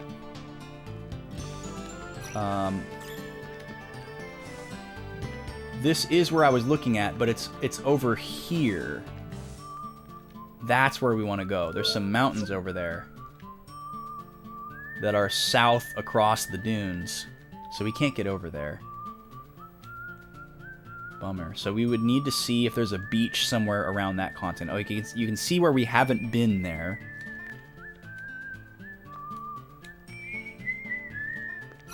Alright, so let's backtrack to the ship. See if we can... I mean, we could very easily go around the perimeter of that part of the continent and see if there's anywhere we can land, so... Otherwise, it's going to be flight locked. But this is something that leads us to the dragon, so I don't think it could be flight locked if it's where we need to go. So if we can't get there with the boat, then that means we're in the wrong place. You got a PS2 emulator running and an OG PS1 controller, so you're wondering if I could recommend you some high-quality JRPGs for the PS2? Oh my god. Ones that are hidden gems. Wow. Okay, well... Yes, first of all, yes, I would love to. I think the easiest way to answer this, Nap, would be if you kind of tell me what's already on your radar, so I don't just say a bunch of games that you're already aware of. You know what I mean? Because you're probably already aware of several, because there's so many RPGs on the PS2. And you're talking specifically PS2, not PS1? Sounds like. Okay. So yeah, this is where we're trying to get to.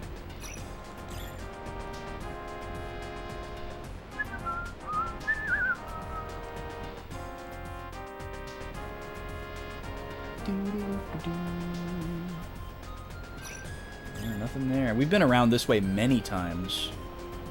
We would have noticed if there was a... And then that's the Dune Canyon area. That's it. That's the whole perimeter.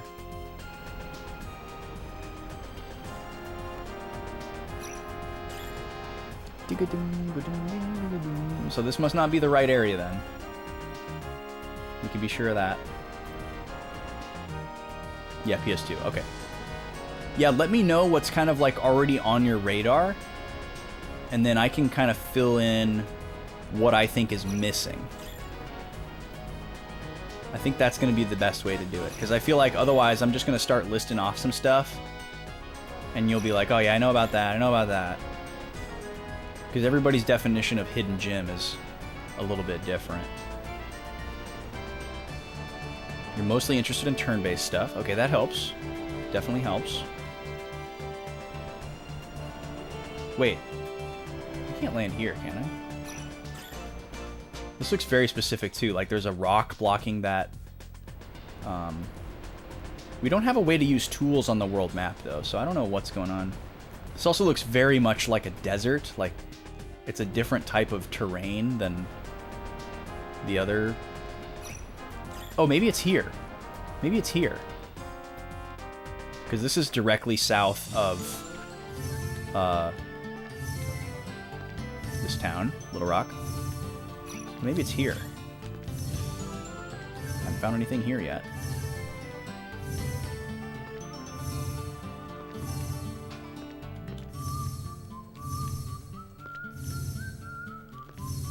Oh, no worries, no worries, no worries. Happy to help. I don't mind reading blocks of text. I'm not afraid of text walls.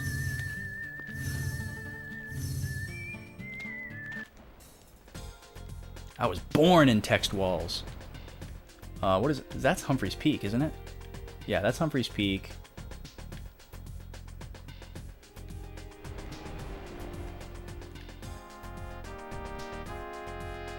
Lorem Ipsum, yeah, exactly.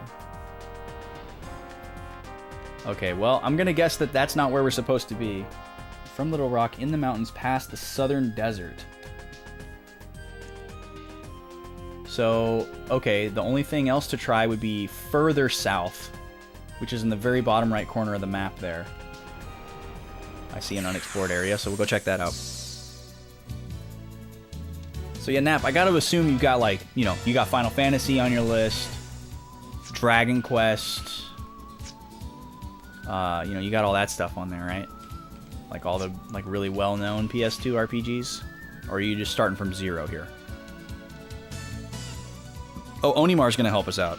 Xenosaga, Persona, Legaia, Suikoden, Dragon Quest, FF1210. Okay, you weren't super impressed with FF. No problem.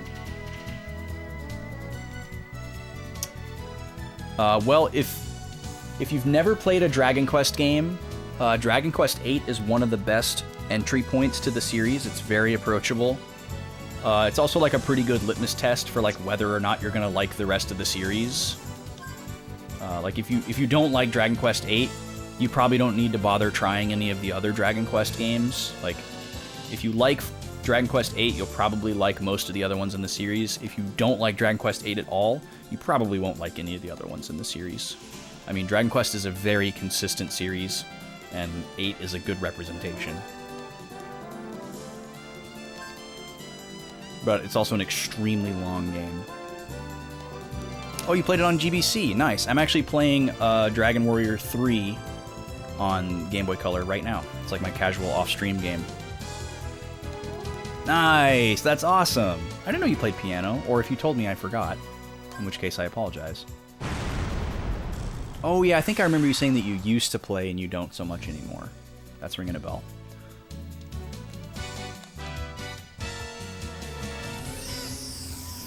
Yeah, Star Ocean Till the End of Time is a really, really good game, and it's also a lot different than Final Fantasy. I would still consider that a turn-based game, for all intents and purposes, but it does have a few action elements, kind of like a Tales game. But yeah, Star Ocean 3, really good. Rogue Galaxy and Dark Cloud 1 and 2 are some of my favorite games of all time, but they're definitely not turn-based. Those are 100% action. I mean, they're real-time combat, but they move slowly. So it's not like, you know, like if you're averse to non-turn-based because it gets away from you, which I totally understand, I'm the same way. You wouldn't need to be scared of those games because of that, because the combat, even though it's real-time, it still moves pretty slow, relatively. So definitely an option. Oh, come on, auto mod. We can say sucker.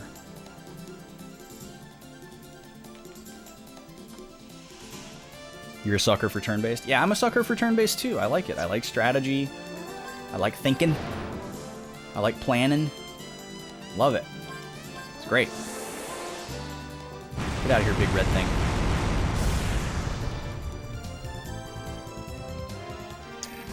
Let me take a look here. What do I got up here that hasn't been mentioned yet? Anything?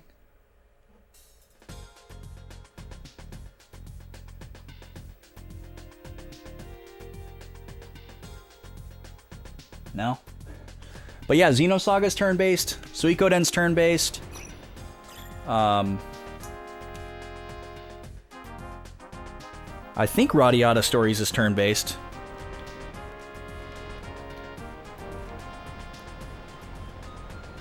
There's Grandia, although I think the PS2 Grandia is considered to be one of the weakest ones in the series. I've never played any Grandias.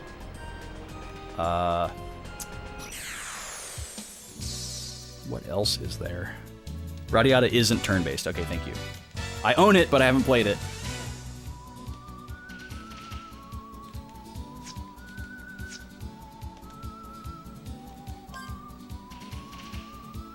Grandia 2 is good in your opinion? I got the remakes of 1 and 2 for Switch. I have the Grandia collection for Switch. And I'm pretty sure it's 1 and 2, but I've never played it. It's still in the plastic. Grandia 3. Okay, that's the one I'm thinking of. That's the one I'm thinking of. That one's also on the PS2. That people say isn't that great. Grandia 3. Not a good entry point for the series, apparently. Also, the Breath of Fire game on the PS2 is really bad, apparently. I know that. People say horrible, horrible things about that game. What else is there? I'm trying to think if maybe there's like a turn-based RPG I played on PS2 that I don't own.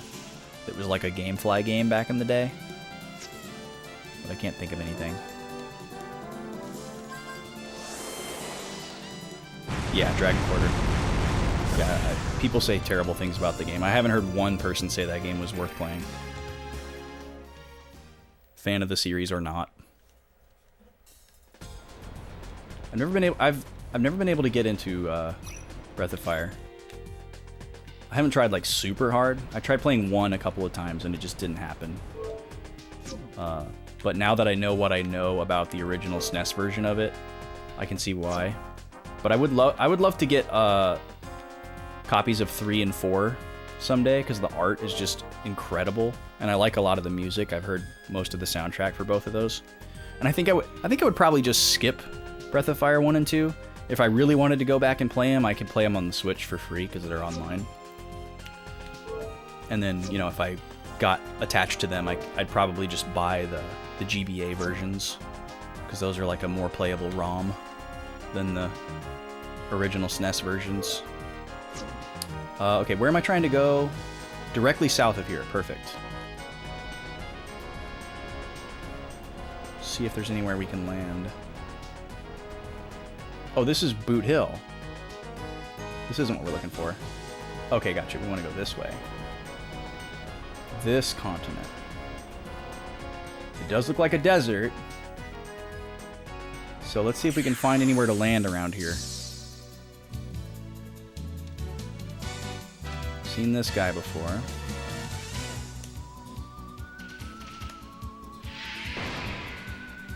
You played all the first 4 and you liked him? 3 was the strongest? Yeah. 3 is the one that I most consistently hear good things about. I just am a sucker for the art in 4. The art in 4 is just amazing. The art alone makes me want to play it.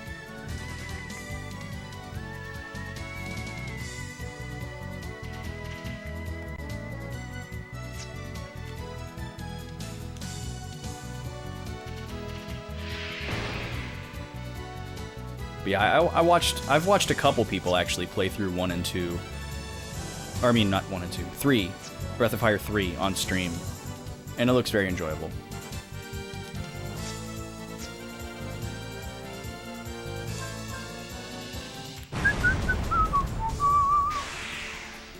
Got him. These guys never give items either.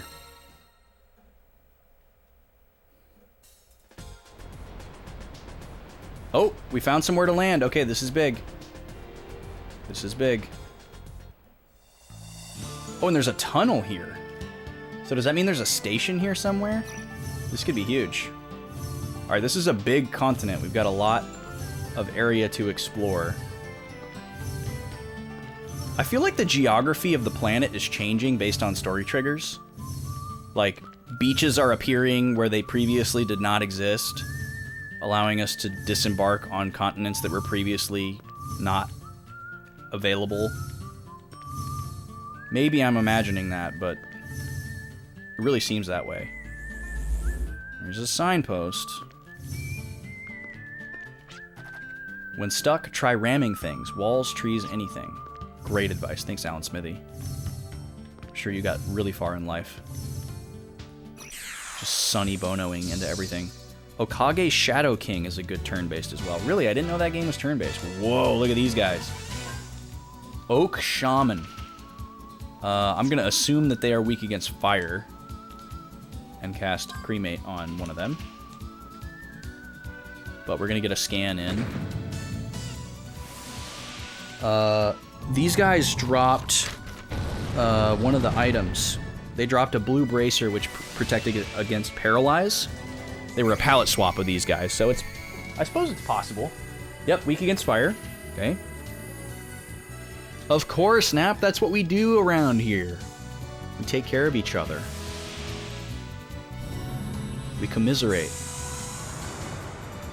Okay, he's raising his magic defense. That's fine.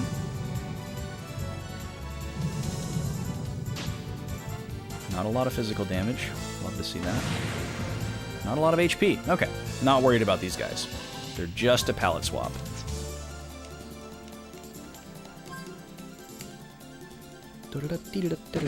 I gotta make sure other people's backlogs grow so that they can share my pain.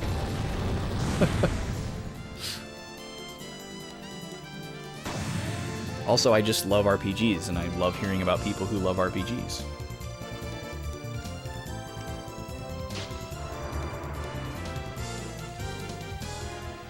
Ooh, we did get a rare drop, but it's not what we were hoping for. We already have a bunch of Kate's boots. I don't remember what it does, but it's an ability. I know it's an ability we haven't used. Yeah, raises speed when your HP is low. It's kind of an interesting gambit. Could be useful, for sure, but meh. We haven't really been in a situation where we've really wanted that. A green exclamation point, that's unexpected. So the enemies on this continent are apparently not very strong. Gad's going into the backlog. He's diving in, he's taking a look. There's got to be a station along this track.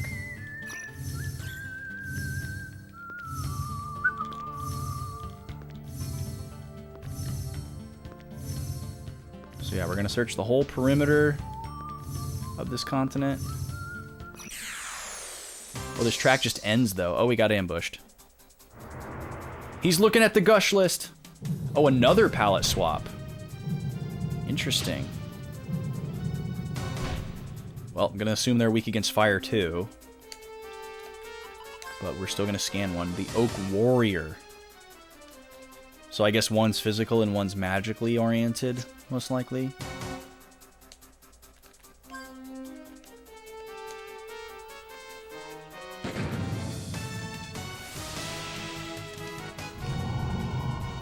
Oh, not a seltzer.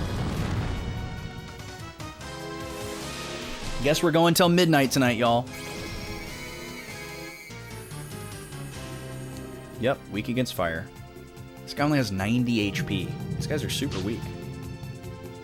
They do decent damage. Bump, bump. Oh, I see. The shaman tries to buff the warrior. Makes sense. But it ain't gonna be enough.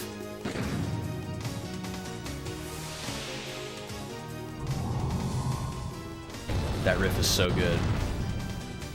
Well, they must have more than 90 HP. I must have misread that. But they don't have a lot.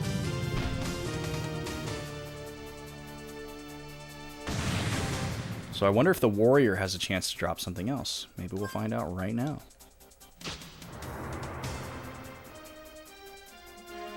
Nope.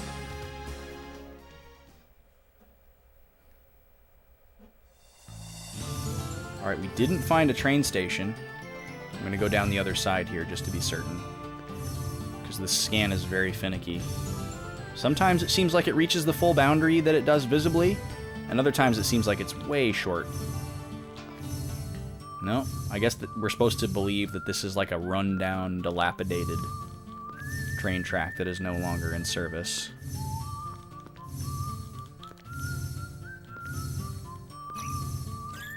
Love it. I wonder if that means that the enemy mob I'm getting the green exclamation point for is something I've seen already. Oh, another sign. Even when you stray from the path will not stray from you. Your strength builds the road you travel. Whoa, so deep. Oh, the track continues. Okay. So maybe we kind of want to follow this a little bit. At the very least, maybe we'll find a Millennium Puzzle or something.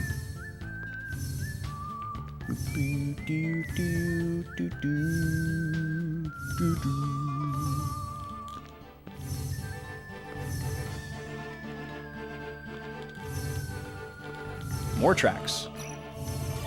Look, sir. Train tracks. They must have gone this way. Another ambush. Another new enemy. Oh, it's just Virginia. Okay, so this is an interesting mechanic. An orc shaman. So for 3 turns, it's only going to be Virginia, and then the rest of my party will show up. Every time we've ever seen this, it's always been exactly 3 turns. It's kind of interesting. I like it. It hasn't been pesky, so I still see it as like novel and kind of interesting.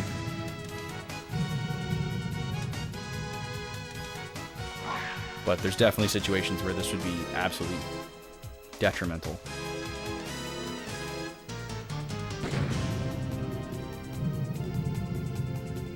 Like if they happen to catch the one character. Actually, there was one situation where it was bad, I remember now. There was one character that we had that didn't have a resistance to a specific status, and that character got ambushed by a mob that inflicted that status. So it was very difficult for us to survive the 3 turns. I don't remember what the status was, but it was really annoying. Dragon Fossil. How close are we to 40? How close are we to 40? 24. Okay, we got a ways to go. Alright, just gonna walk the tracks here. Stand by me. Hit me with the station.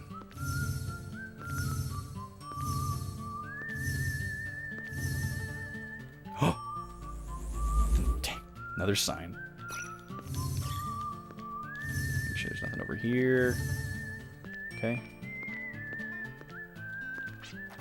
There's no turning back now. A paradise of honor and riches, death and defeat lies at the end of these tracks. We built Gunner's Heaven just for you. Now seeking brave champions of level 25 and above. Aha! There we go, guys. So Gunner's Heaven must be on this. It says at the end of these tracks, though. Like, so I wonder if that means that it'll only show up if you're level 25, or if it's just like warning you, hey, don't attempt this until you're level 25, which we're not yet. We're oh no, wait, we're way above. Oh my god. I don't know why I was thinking we were lower. Oh, here's the tracks. They continue over here. I was thinking we were like level 15 for some reason, but we're level 40. All right, so we follow the tracks to find Gunner's Heaven. There's got to be a Millennium Puzzle on this continent. It's freaking huge.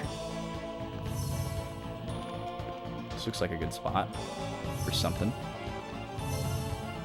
No.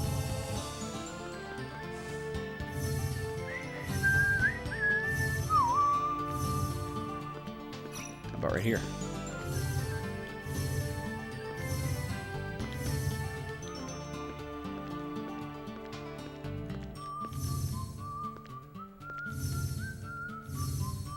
Yeah, see, this is where the scanning mechanic starts to lose its novelty and being fun and just being really annoying. Like, I just want to know where everything is on here. Like, why can't I just scan the whole continent?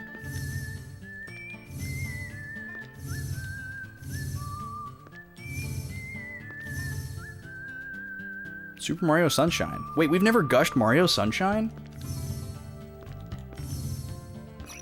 We played that game a really, really long time ago on stream, so it's possible that we did a game gush of it like right afterwards before I started keeping track, because there's definitely a certain number of... There it is! Gunner's Heaven. There's definitely a certain number of games that we gushed before I started keeping track, but that's okay. We will gush Mario Sunshine. That sounds great. Alright, here it is, folks. We found it. Our first, like, truly optional side questy thing. Of course the games are only for grown-ups. Plus you have to join the Patrons Club to even watch them. Oh, all the holier-than-thou types call us decadent, but who cares? I don't have time for their sermons. What harm is there in responsible adults enjoying precious few seconds of pure joy? And we celebrate the preciousness of victory by awarding choice prizes to the survivors. We present victors of the Novice Division with an item scope. Oh, okay. Gonna want to record this here.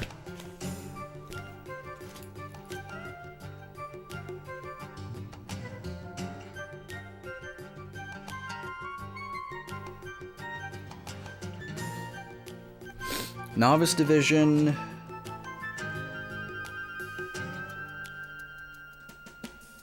Item scope.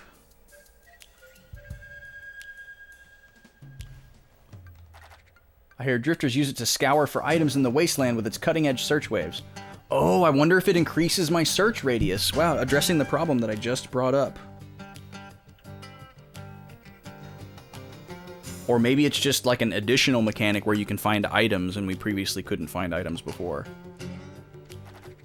I suppose you could even locate the lost Guardian of Courage wherever it lies out in the wasteland. Ah ha ha ha! So there's going to be a side quest associated with all of these Guardians.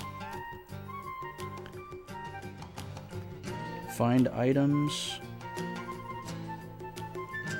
And Guardian of Courage. So now we've heard about the Guardian of Courage, in addition to the Guardian of Hope. We don't know its name, though. We know that Zephyr is the name of the Guardian of Hope, and we know the other three names of the other Guardians, but we don't know which one is associated with Courage. Let me see if he says anything different to anyone else. Anybody can join the Patrons Club as long as you fulfill the requirements and pay the modest annual dues. You'll get your money's worth, trust me. It's a funny thing to sit there enthralled, beholding a struggle for survival from a safe, serene distance. I'm sure humans were made to enjoy this kind of thrill.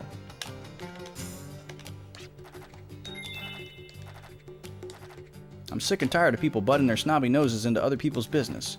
Most don't have a hobby, others don't have the money. I bet some don't have either. Oh, that reminds me, some folks can have fun on a shoestring, but they're a very small minority. Fun isn't free. The more you're willing to invest, the deeper life pleasures become. Boy, this guy is a real aristocrat, isn't he? He has a lot of texts, too. Okay, he says the same thing to everybody. What do you got, Roykman?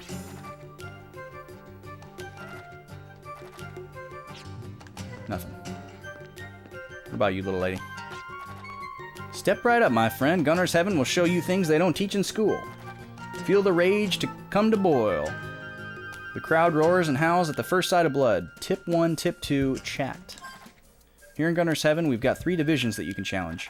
First, try the Novice Division. If you can get past 5 rounds under the prerequisite 25 turns, you'll be awarded in addition to admission to the Journeyman Division. Once there, beat all opponents in the required number of turns to enter the exclusive Master Division. Okay, so 3 divisions. Each challenge consists of 5 consecutive battles. Challengers choose whether to continue or forfeit after each battle. Play it safe and you'll receive prizes for your victory. You might croak if you bite off more than you can chew, so discretion is the better part of valor. But don't forget, we've got prizes right up your alley. Drifters love them. You'd risk your neck to get your hands on them, wouldn't you? I wonder if one of these prizes is the membership card that gets us into the basement at Little Twister. That's been eating away at me. You live, you can die. You can even come back from the brink to die in vain. But if you ever disappoint the crowd, I'll make you regret it. You better believe it.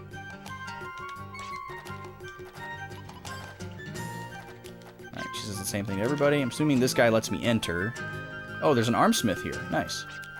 While we're here, maybe we'll upgrade.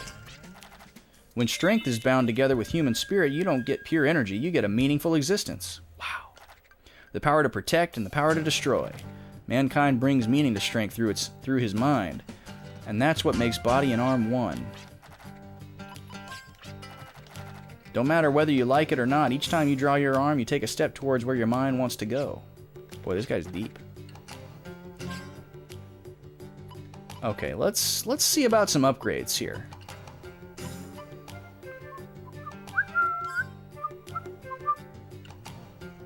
So we can only upgrade 15 times. And we've already upgraded everyone a certain number of times. Oh, interesting. Gallows has been upgraded 10 times, but everyone else is 7. What did we increase on him? His hit? Just his hit. Interesting. Honestly, the way everything's been going here, like, we still don't know what weight does. I have no idea what weight does. I don't know if it makes me faster or what. We've never upgraded it. We've never experimented with it. I'm inclined to just upgrade everybody's damage output and their crit rate at this point. Because accuracy hasn't really been a problem. Ammo capacity hasn't really been a problem. We've got a ton of money. So here's what I'm going to do. I'm going to increase everybody... I'm going to increase everybody's shot and everybody's crit by 1, and then see where we're at. It's going to cost a lot of money. Let me do everybody's shot first.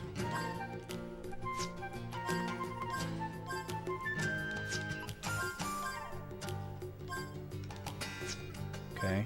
That was about half our money. The crit isn't nearly as expensive as attack, though.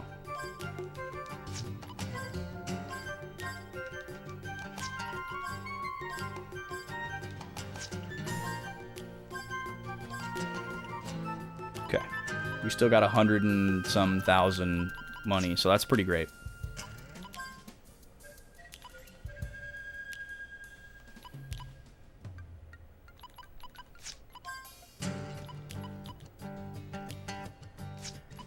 So yeah, we'll see how much of a difference that makes.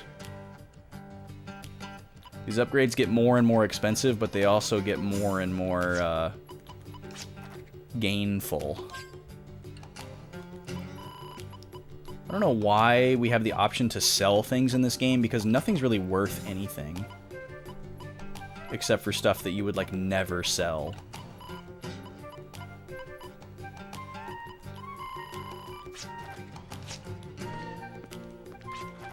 So it's a good thing we get money everywhere, I guess. I'm definitely not going to do this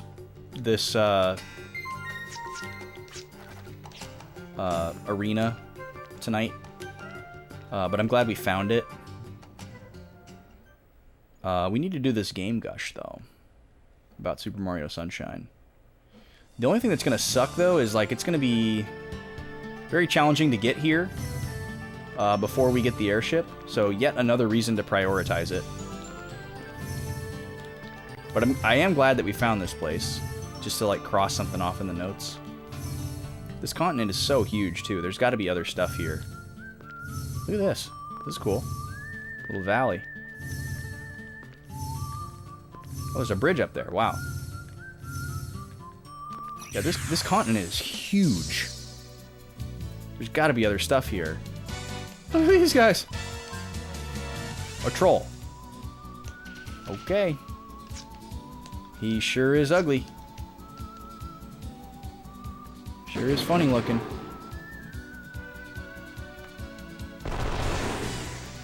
Everyone's doing some pretty nice damage.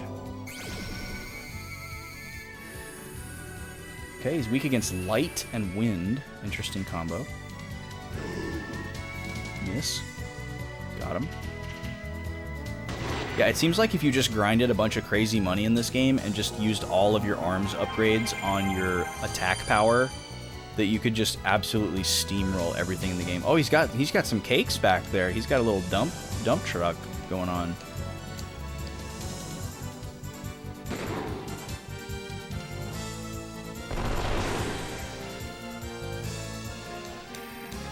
Little tree trunk legs.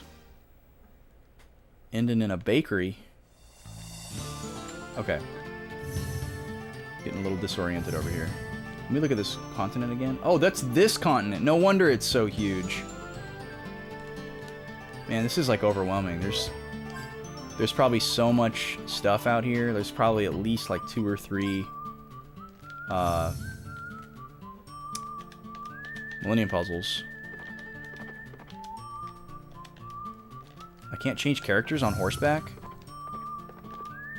That's so weird. I gotta get off the horse and then change character. Oh, there's another shore over here. Oh, that's this place. Okay, I remember where this is, but can we get up from here? Because we couldn't before. These guys are so goofy. They have like dreadlock necks.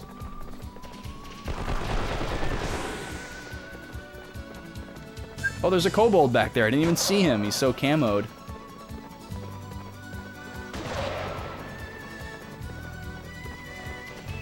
Blends in with his environment.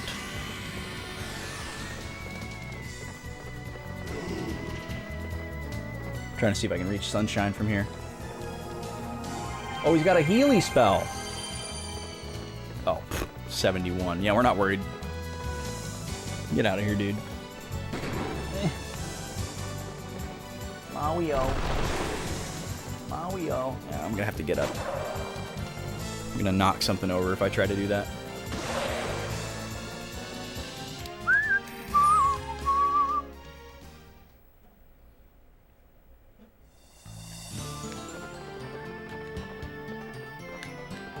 No, we can't get up. Okay. Good to know. Yeah, so this area will be extremely annoying and cumbersome to access without, what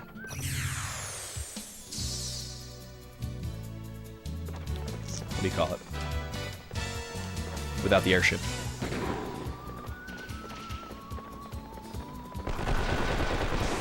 It would be really cool if there was something in-game that, like, helped you find the Millennium Puzzles.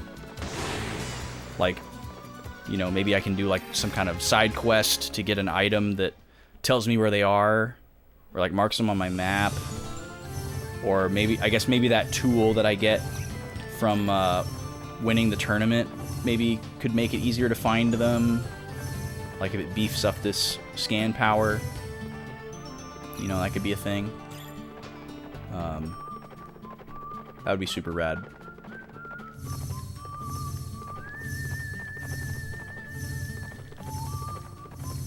Who knows? Who knows if we'll get that or not?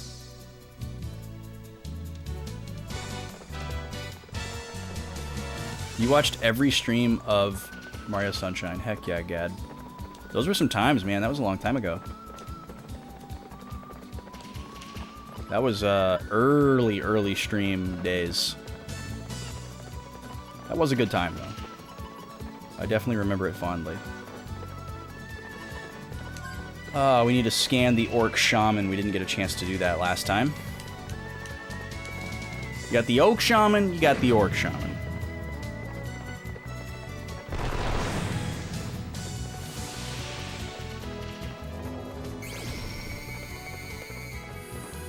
Weak against water. Piggy doesn't want to get wet. Noted. Pork chop. That's goofy. That's silly.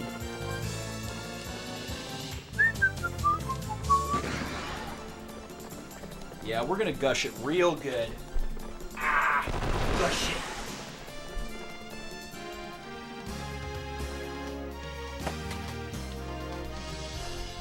Two dragon fossils. Nice. Nice.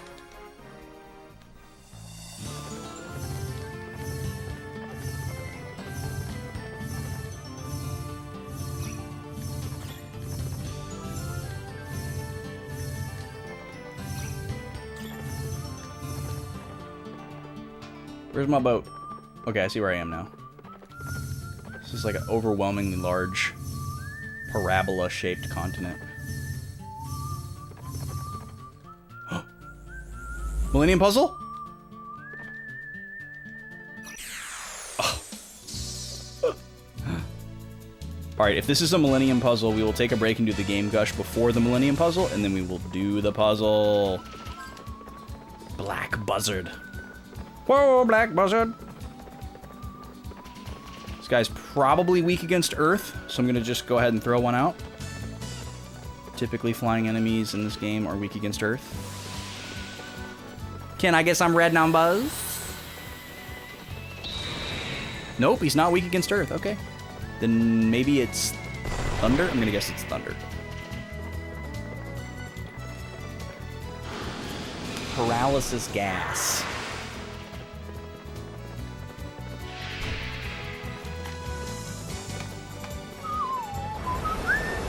Bam, ba-lam, there it is. I was waiting for it. Whoa! We just got expanded. That was something.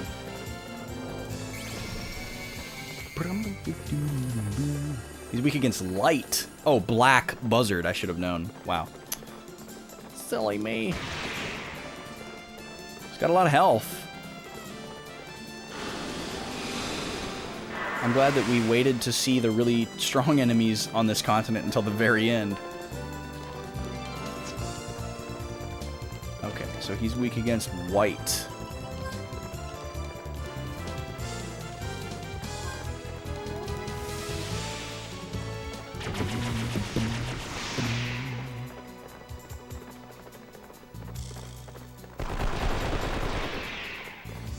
Dang, how much HP do these guys have? Also, he tried to inflict paralysis, which means he has a chance to drop the blue bracer, which we would love to find more of. Man, they are really ganging up on Virginia here. There we go. All right.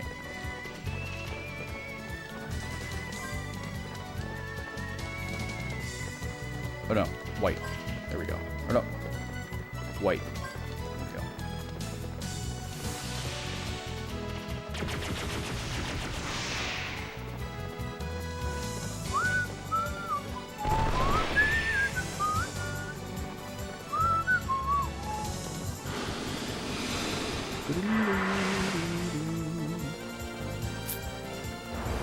Yeah, we definitely don't have, don't die, Virginia. Woo, 5 HP, my lord. That was lucky. We definitely don't have paralysis resistance on all of our characters. I know that for sure.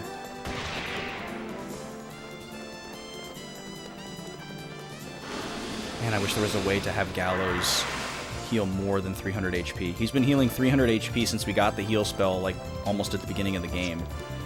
And nothing seems to increase his potency.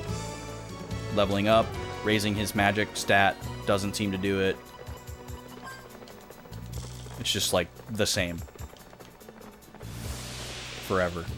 Which really sucks, because it's the only healing spell that we have. Alright. Beautiful. Let's see if this is a Millennium Puzzle. Let me off my horse. Millennium Puzzle. Alright, cool. We're going to do this game, Gush, and then we're going to do the Millennium Puzzle. I'm going to come in here so we get the cool music.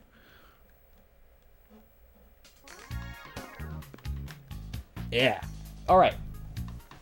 So some of you may have been here earlier, but if you're new, we do a little segment here where we reach up to the backlog, we pull a game down off the shelf chosen by somebody in chat with their lovely channel points, and we share memories, we share feelings, we share stories.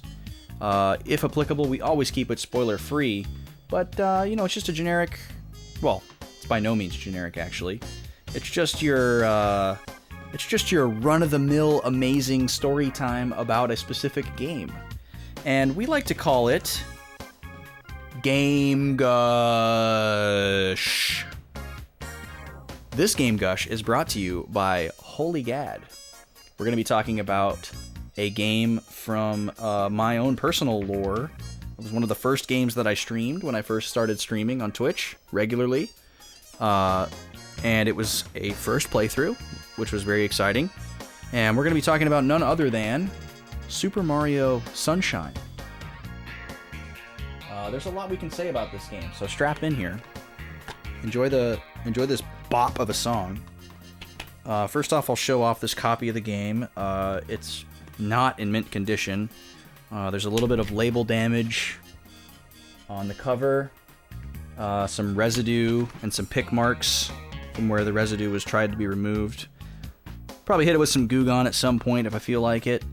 It does have all the inserts, which is nice. Pretty hefty manual on this bad boy. It's got all the techniques in there. And then you got the OG, like, you know, mail away for Nintendo Power or whatever. And this is a full color manual too. Like, no skimp on the design here. Very cool. Like, really, really vibrant, colorful, exciting manual. Lots of exclusive art of characters, close-up renders of some of the side characters that would be hard to see in-game. I love the style of first-party Nintendo graphics on the GameCube. Like, there's this, like, softness and lighting to the characters, and I just love it for some reason. Like, all the official art for, like, Mario Party 4, just love it for some reason.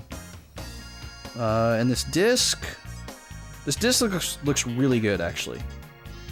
Hardly any basic scuffs from wear. I'll come up really close for you, nerds. This disc looks really good. Really, really clean. There's a bit of a fingerprint right there. GameCube discs can get pretty beat up. Definitely had a few back in my day. My original Melee disc was absolutely wrecked. But yeah, this disc looks really good, and that's what counts, I guess. Especially on a GameCube these days, because those lasers are dying. Left and right, dropping like flies. If you haven't turned on your GameCube in a while, throw in Melee and see if it still fires up, because your laser is probably going out. Mine is, for sure. There's a trick you can do to get a little bit more juice out of the laser, but it actually shortens the lifespan, so... But there's also a great mod out there that allows you to go discless. There's a couple of them, but one of them's really, really good. Anyways, that's a bit of a sidetrack. Super Mario Sunshine. So, when I was a kid, the very first video game that I ever played that wasn't at an arcade was Super Mario Bros. And Duck Hunt on a friend's NES. I didn't have video games at home at that time, so it was a very novel experience for me. It didn't make like an extremely profound impression on me as far as like, oh, I want this, but it did make a profound impression on me as far as like memories. Like, I remember very specifically like, you know, the room that we were in playing the game. My friend wouldn't tell me how to play the game because he just handed me the controller, and the first time I played the 1-1 of Super Mario Bros., I didn't know that Mario jumped. I didn't know that that's what the game was about. So I started walking to the right, and then this Goomba's coming towards me, and I can tell that he's mean and that I don't want to be near him. And so I started walking away from him. You know, he's slowly getting closer, and the screen scrolls, and you can't go back to the beginning. And so eventually he would just, you know, he touches you, and then you dies. And my friend thought this was hilarious. And I was like, how do you jump? You know, then I'd see him play, and then he would jump. And I was like, well, how do you jump? And he wouldn't tell me. So I just, like, got mad and died to the first Goomba. And he thought it was hilarious because, you know, he got to play more. And yes, I know, there's only 2 buttons on the controller. I was, like, 5 years old, okay? Anyways, years later, I got a Super Nintendo. That was my first console. With Super Mario All-Stars plus Super Mario World. Super Nintendo had been out for a couple years, and that was like the new bundle. Mom got it for me for Christmas. And I had a TV in my room, which was a big deal. At only, like, I think 6 years old. And I was terrible. I was terrible at those games, but I loved playing them, and it was so cool that I got to, like, put in my one game that I owned. You know, I only had the one cartridge, but I put the game in and I turned it on, and then I got to pick which game I wanted to play. You know, it's like a multi-cart.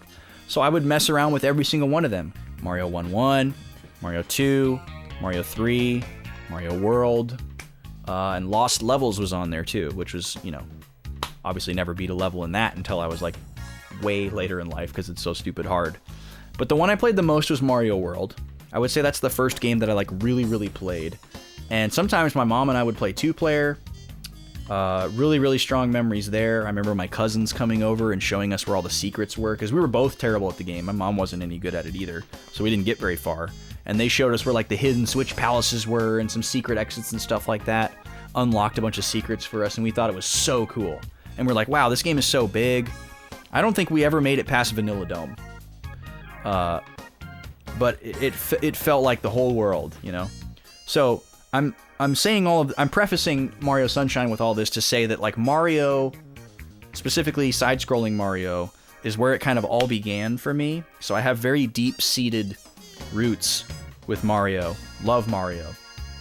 That's where it all started for me. And it, you know, it branched out from there. I ended up with a bunch of different Super Nintendo games and got turned on to a bunch of cool stuff. So when Mario 64 came along, that was a big deal.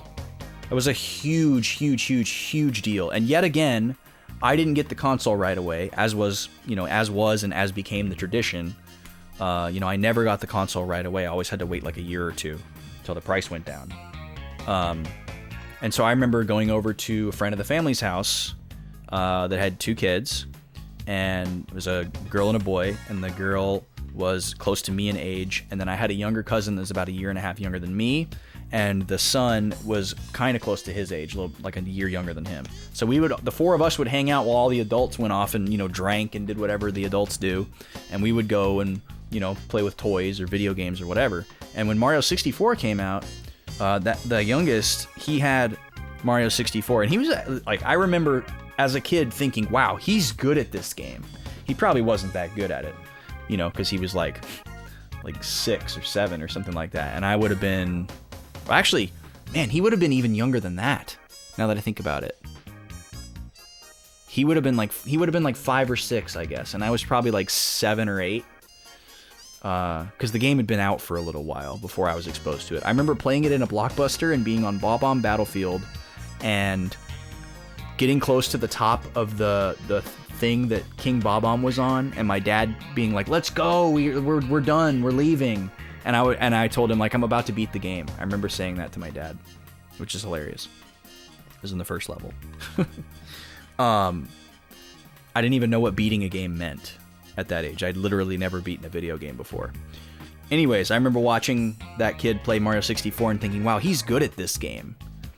And, you know, I didn't really know what that meant either. I didn't know what it meant to be good at a game, but I remember feeling that and thinking that. And I remember thinking like, wow, if I took the controller from him right now, even though I'm like 3 years older than him, I wouldn't be as good at this video game as he is. Like, and he was like explaining how to do stuff. And I remember other people playing the game. I don't remember if I played it, but I remember other people playing, and he was like explaining like, oh, you got to go and do, you know, he knew how stuff worked in the game mechanically. And it was really cool. That was like a profound memory for me. So Mario 64 kind of blew my mind. I got it eventually, played it a lot, but didn't get very far, which was a common thread in my early gaming career. But somehow, when the GameCube came along, I was like totally dialed in, wanted the GameCube. That same younger cousin of mine got the GameCube right when it came out, and I was super jealous. He had Luigi's Mansion, because that was the launch title.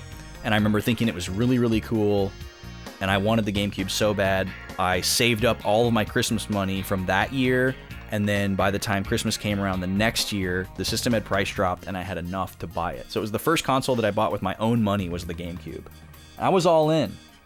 And I don't remember all the GameCube games that I had back in the day, but somehow I had no idea this was a thing. After being a huge fan of Mario 64, I didn't even know that this game existed. Wasn't even on my radar. Loved Mario. Thought Mario was great. Had all this history with Mario. Loved Mario 64. Had no idea that the follow-up was on this system that I just got that I thought I was like super dialed into. Don't know how that happened. Played a bunch of other games on the GameCube. Loved the GameCube. It was my favorite system for many, many years. Probably until the Wii came out. Well, that's not true. PS2 is pretty amazing too. But I loved the GameCube. So anyways, it wasn't until like probably 2006 or 7 in high school that I even became aware that Mario Sunshine existed. And I was like, oh wow, there's a Mario game that I completely missed and forgot about. And by this time, Mario Galaxy was already out. And I don't know if I played Mario Galaxy before I knew that Sunshine existed, but it was somewhere in there. And I remember... What year would it have been? I played Mario Galaxy pretty much right when it came out, if I remember correctly, and loved it. Absolutely blew my mind. And then in like 20... Well, it would have been like 2012 or 2013. I finally got a copy of Mario Sunshine. I was starting to collect a little bit more and go back and play games. And I remember buying a copy of Mario Sunshine. I assume it was this copy. No, it was a different copy. I bought a copy of it because my roommate at the time, our lovely friend and VIP friend of the show, Brack, and I were living together, and he had a GameCube, and he sort of like gave it to me. He didn't really give it to me until he moved out, but he kind of like soft gave it to me while we were living there because we had all the games set up in the living room, and he was like, oh, we should put the GameCube out here, and he's like, you can play it whenever you want, kind of thing. And he had a couple games for it, but he didn't have Mario Sunshine. And I was like, well, now that I have access to a GameCube, I mean, I had the Wii, obviously. I have a backwards compatible Wii, so I had a GameCube in that regard. That was why I actually didn't have my GameCube anymore, by the way. I gave it to somebody when I moved out of high school to come up to Minnesota for college. I gave my GameCube and my CRT to a friend for his dorm or something like that. Wonder if he still has it. And so I bought Mario Sunshine. I was like, I should give this game a try. You know, I loved Mario Galaxy. I had already played Mario Galaxy 2 by that point, and I still hadn't even tried this game. So I bought it. I was starting to collect a little bit. That was like right when I was getting started. And I remember I played it, and it felt horrible. I was like, man, this game feels like ass. It feels super clunky. I don't understand the controls. And that was like a huge turnoff for me.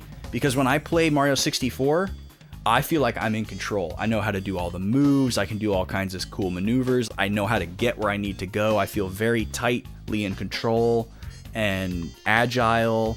And everything feels good to me in Mario 64. It feels very native to me, which is funny because when people play that game for the first time now, they're like, this game sucks. This game feels terrible. But to me, it feels great. It feels super tight. But when I played Sunshine the first time, I was like, man, I don't know if I could play this, honestly. Galaxy felt good. 64 felt good. Sunshine felt terrible. It didn't feel right. Didn't feel native. Felt bad, honestly. And I was like, man, I don't think I can play this. And I just kind of like put it on the shelf. And that was in like 2012 or 2013. Years go by, and I kind of get this idea that I want to 100% all the Mario games. Because I'd 100%ed Mario 64, I'd 100%ed Galaxy 1 and 2, which are pretty epic feats. And by that time, I had also 100%ed New Super Mario Bros. U on the Wii U. And New Super Mario Bros. Wii. Because I played the crap out of those. And that kind of like really solidified for me, like, okay, 2D Mario is like really my thing.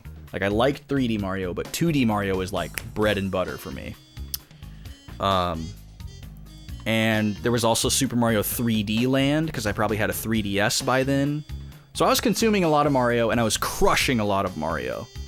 And that was probably part of what pushed me towards Sunshine. I was like, oh, I gotta play this one too. And I got this idea in my head that I wanted 100% every Mario game. And so I started feeling guilty that I wasn't doing Sunshine, but I was like, man, it feels bad. Maybe I'll just do everyone but Mario Sunshine, you know? So when it came time to start streaming on Twitch, I was like, what should I do here? I was much more deep into the 100% every Mario game, and I was looking at the list of what was left. And one of the like 5 or 6 games remaining to 100% them all was Sunshine. And I was like, let's do it, you know? And I'm so glad that I gave it another shot, because it ended up being really fun. I got the controls down. I felt really good with the game. And when you get good at this game, it feels good. Like when you get these controls down and you start learning the maneuvers and like comboing certain maneuvers together, you feel like you can do anything. Like you can traverse across levels really quickly. And a lot of the like obstacles seem like child's play once you realize some of the stuff that you can do. It's really cool. I can see why so many people are drawn to it, both just casually or as like a speedrun game, because there's just so many cool things that you can do. And I would say that's the case with any Mario game, especially 3D. But Sunshine, there's definitely something special about it. The flood maneuvers are just so crazy. It's so cool. But 100%ed it, got all the blue coins, all the shines and everything. The only thing that I had to look up in the game was at the end, I had to figure out where a lot of the blue coins were. And it was kind of maniacal, because there's no easy way to tell which ones you have. You can see how many you have from each level, but unless you just remember really well, if you go back into the level, like there's no way to see, oh, you got this one in this specific location. You'd have to just read through the list of all of them and remember. So that took me a while. I wished I had used that from the beginning, and I would definitely recommend that to a new player, to like just print out a list of all the blue coins, and as you get them, just check it off, you know, and just play the game, you know, have fun. And then at the end, if you decide you want to go back and get all the blue coins, you automatically know which ones you haven't gotten yet. That's my recommendation to you if you're going to play Mario Sunshine to 100%, is print out the blue coins at the beginning, check them off as you go. But yeah, this game is great. As far as like my 3D Mario tier list, I don't know exactly where I'd put it. That'd be a hard tier list to make, because I played them all at very specific times. I'd have to like play them all back to back. But I just love Mario 64. It's so special to me. I got the bias, I got the nostalgia goggles and all that. And it's just so simple to like revisit and replay. I don't see myself replaying Mario Sunshine, to be perfectly honest with you. But I also don't see myself replaying hardly any games. I don't see myself replaying Galaxy 1 or 2, because they're so mammoth in length. I could see myself replaying Mario Odyssey, maybe. Certainly not All Moons. But man, I spent a lot of time with that game, grinding coins and buying outfits and all kinds of stupid stuff. But Mario 64 is easy to revisit, because it's just so much smaller, so much more bite-sized. Plus, I can do a 31-star run of that game, which is really fun. Can technically beat the game in like, you know, an hour or two pretty easily. I'm by no means a speedrunner, but I know a couple of the tricks enough to get through the game with 31 stars, which is fun. Did that as a bonus stream once. But yeah, I think that's about all I can say about Mario Sunshine. It's got such a cool feel and look and soundtrack and everything. It's a nice little shake-up from the other 3D Mario games. Very difficult to 100%, but just to play casually, super fun, so relaxing.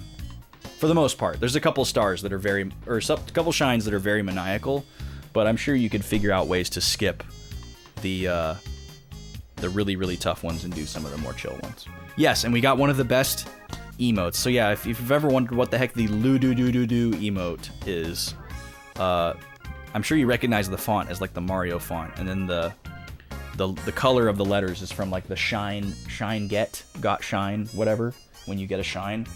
And that funny fanfare of music that plays when you get the shine, I always heard is somebody going. So every time I got a shine, I did that in a very obnoxious way, 120 times to be exact. And it became sort of a meme on the channel. So we made a loo-doo-doo-doo emote a long time ago. So now we use that to celebrate. Now you know the story of that emote. That concludes our game, Gush. That was a long one. That was a big one. Thank you, Gad, for that redemption. Let's do this Millennium Puzzle, and I think we're going to end the stream after that. We're getting to be about that time. Oh, look at this. Oh, once again, I forgot to look at the rank. Oh, interesting. We start on top of the blocks. Okay, I'm gonna jump off really quick here because I want to read the description.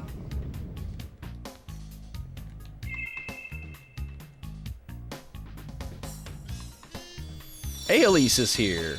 Loo-doo-doo-doo-doo to you. Okay, this is an easy one. Millennium Puzzle number 2 out of 20. 1 star.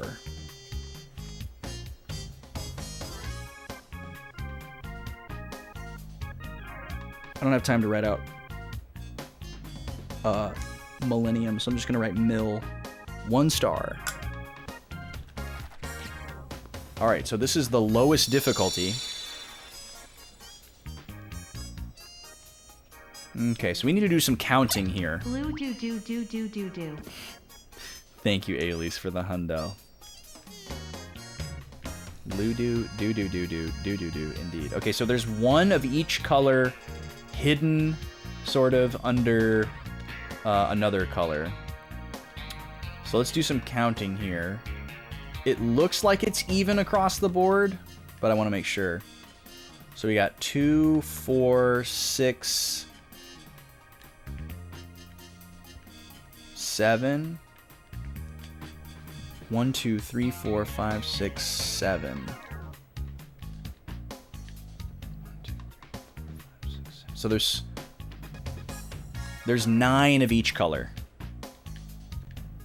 There's a group of roughly 7 in each corner, and then 2 of another color hidden underneath. So theoretically, we only need 1 group of 3. We don't know how these interact vertically. Like if I...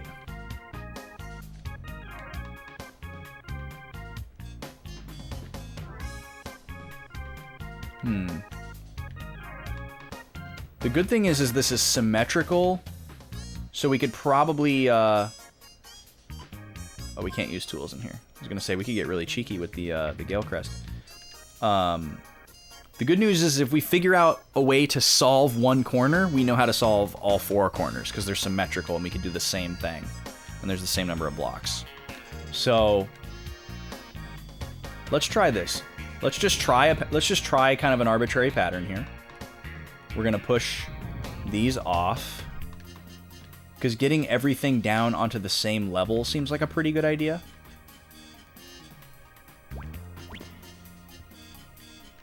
I don't know if I'm intended to be able to jump kind of diagonally like this, but I'm going to try to exploit it as much as I can. Because once we jump off of here, we can't get back up here. So this is kind of a special privilege. And I'm jumping back to the center here so I can push them all off in the exact same pattern. Well, that time we just kind of walked across. That was interesting. This will also help me count how many blocks there are and visualize much easier. Whenever there's like height involved, it gets a lot more complicated. That one we just walked across too. Okay, so everybody's down on the same level now. So I guess okay. I always hear this melody going into Eleanor Rigby. Okay. Which is weird because I'm not even like a avid Beatles listener, but I just hear that. Okay, now where would we start? Go boom. This is going to be tricky though because we kind of need to work from the center going out.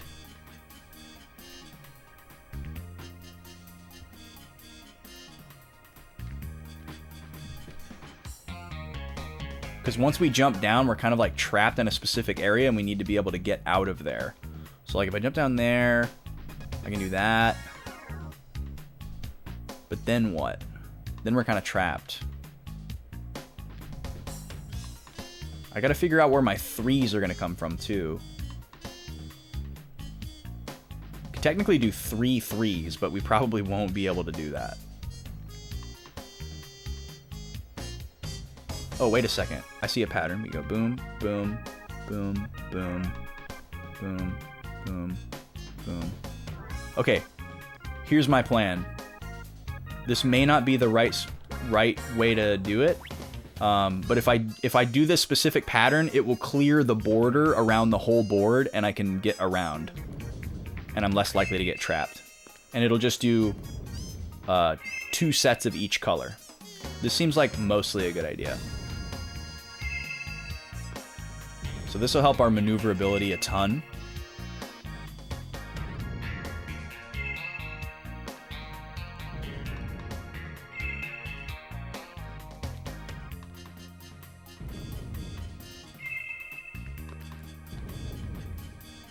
Okay, yeah, this is looking super manageable here. And look at this. Look at this. Okay. So now we're looking for threes. We got to do one group of 3 for each color, and then the other one can just be a 2. And they're all kind of like set up, so we're just like ready to go here. Look at this. So we're gonna go like this,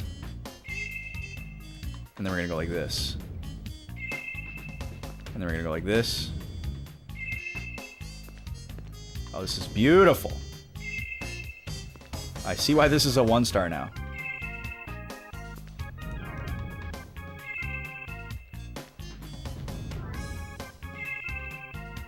First try, baby. Cool. Nice and clean.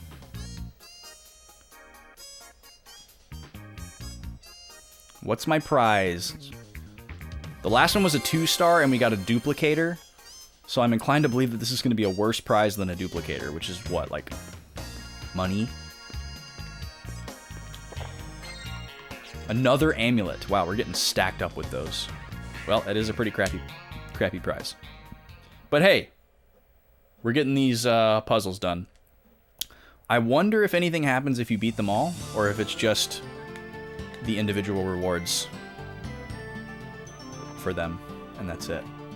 Okay, let me figure out where the heck my my ship is, because I feel like if I don't now, I'll be very disoriented next time. But yeah, I got some stuff to plug here before we end. First of all, we're going to be watching some Christmas movies on December 17th, which is a Saturday. If you didn't see that announcement in the Discord, or if you're not in the Discord... Oh, cool, we've already scanned all these people. What are they weak against? These guys are weak against white. These guys are weak against white. Okay, everybody's weak against white here. Yeah, we're going to be watching some bad, stinky Christmas VHS, some cursed Christmas movies. Cursedmas, I might call it. Cursedmas, you guys like that? On December 17th, Saturday. Probably starting in like mid-afternoon, probably start around like, I don't know, 2 or 3 o'clock Central, my time. and I got 3 movies picked out. 2 are like full feature-length movies. One's like 90-some minutes, one's like 70-some minutes. And then we're going to watch a super classic that we watch every year called Phase 12 Days of Christmas. It's about 25 minutes long. They're all super cursed, super hilarious. We're going to be streaming on Twitch, by the way. This is not in Discord. These movies are so obscure and cursed that I'm pretty confident that they're going to be safe to stream to Twitch. If not, I'll suffer the consequences if we get like paused or something by some crazy miracle. I will just move us over to Discord. But yeah, we're gonna watch those movies on the 17th. I will post a more accurate start time as the date gets closer, but please mark that off in your calendars. I'd love to see you there. We're just gonna be hanging out and chatting and laughing while we watch some terrible holiday films. And it's gonna be a blast. And we will be watching them on VHS. I will be streaming from a VCR. It's going to be amazing. Other than that, I'll be back on Tuesday with Pokemon, doing some more story progress. I'm trying to get that one finished up. One, because I want to get back to Banjo-Kazooie, but also like I feel like the hype's kind of died down with Pokemon now, and I definitely feel very behind the curve. Like a lot of my other friends and peers have finished the game, and I kind of want to finish the game too. I want to see what's at the end. I want to see if the post game is something that I'm going to want to stream, or if I'm going to want to play it offline. Leaning towards offline right now without knowing anything. It's also just getting harder and harder to avoid seeing like Pokemon that I haven't seen yet. So I've seen a lot of them now. It just, it's happening, and that's fine. It's not like ruining the experience for me, but it is making me want to speed up. So, trying to get that one done. I feel like you guys are looking forward to me getting back to Banjo-Tooie, and I'm definitely looking forward to it. You only have 1 gym badge? I'm actually shocked, Ailey. I'm actually shocked. I would have expected you and Raccoon Fiasco to have just finished the Pokedex in the post-game, competitive team built. Maybe you've just been too busy with, like, cool stuff. But yeah, I'm starting to get like really antsy, like not making story progress on stream. I guess I could just ask for y'all's blessing to make story progress off stream, but then I feel like I would just beat the game. So I don't know. But I'll be streaming Pokemon Violet on Tuesday, as expected. And maybe during that stream I'll like talk with y'all about like what I'm allowed to do off stream, and see how y'all are feeling about like more Pokemon streams versus getting back to Banjo-Tooie. But I'm getting antsy, so we'll see. And then more of this on Friday, obviously. The rolling sub goal is filling up. We're over halfway thanks to the resubs and contributions tonight. So, we'll be doing a Sunday bonus stream sometime soon. Those are fun, and y'all get to vote on that if you're in the Discord as well. Oh my god, these fights! You've played a lot, and you've wandered and just explored. You've done one of each thing, and you've explored and caught some pokes. Well, heck yeah! I mean, it's fun. It's super fun. I feel like I did the same thing. Like, at the beginning, it's just like, wow, and there's like such a spectacle, and there's so much to take in, and like there's so many places you can go, and the freedom is really exciting. These guys are doing a lot of damage. Holy crap. Just realized. Wasn't really paying attention before. I didn't think I should be worried since I've seen these guys before, but that's a ton of damage. But yeah, I feel like once I got more badges and more Pokemon, and also once I kind of like learned more about the mechanics, it kind of actually like narrowed my focus a little bit. It's like, okay, I want to get going now, and that's kind of where I'm at. I have 5 gym badges, I have 5 Titan badges, and 2 star badges. And the thing I've struggled with is the level cap from the gym badges, because I always seem to be like ahead of it. And I've also got to a point where I'm not really finding any more Pokemon that I don't have.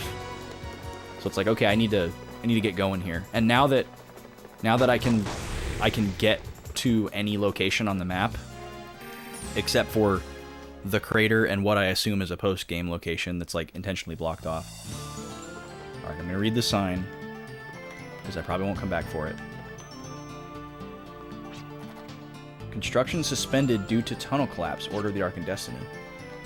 Oh, that's what that big boulder is. Okay. So maybe after a certain point in the story, that tunnel will be fixed and we'll be able to take a train here. Where's my dang boat? Where it is.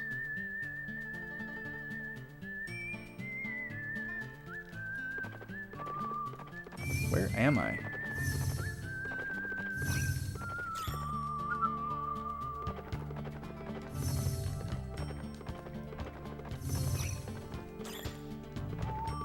This doesn't feel right at all.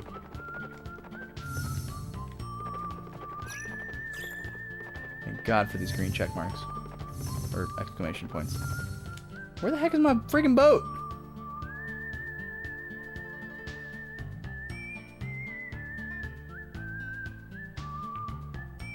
This is like nowhere close to where we came in.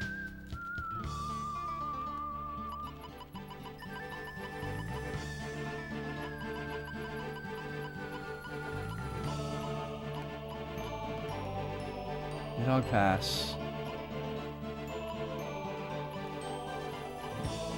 Oh, okay. I see what happened.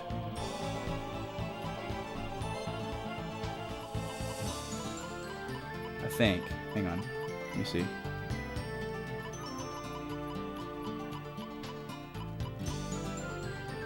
Infinitum. Dog pass. Dracio. Iron Dragon's Nest. What? We've never been there. Is that just on my map now? That's where the dragon is? Okay. That's something.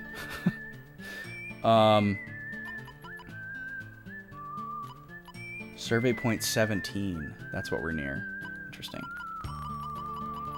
So I went the wrong way. I went around this entire continent. Oh my god.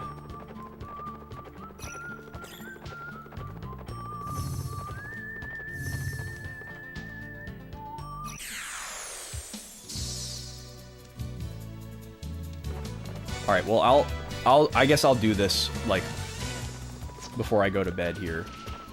I don't need to keep you guys on the hook here for this. This is not going to be interesting at all. It's literally just going to be me backtracking to my ship, going to Jolly Roger and hitting a save point. So, but yeah, let me find somebody for us to raid here. I'm gonna go drop you guys off somewhere cool. Let's see who's doing a little late night action tonight.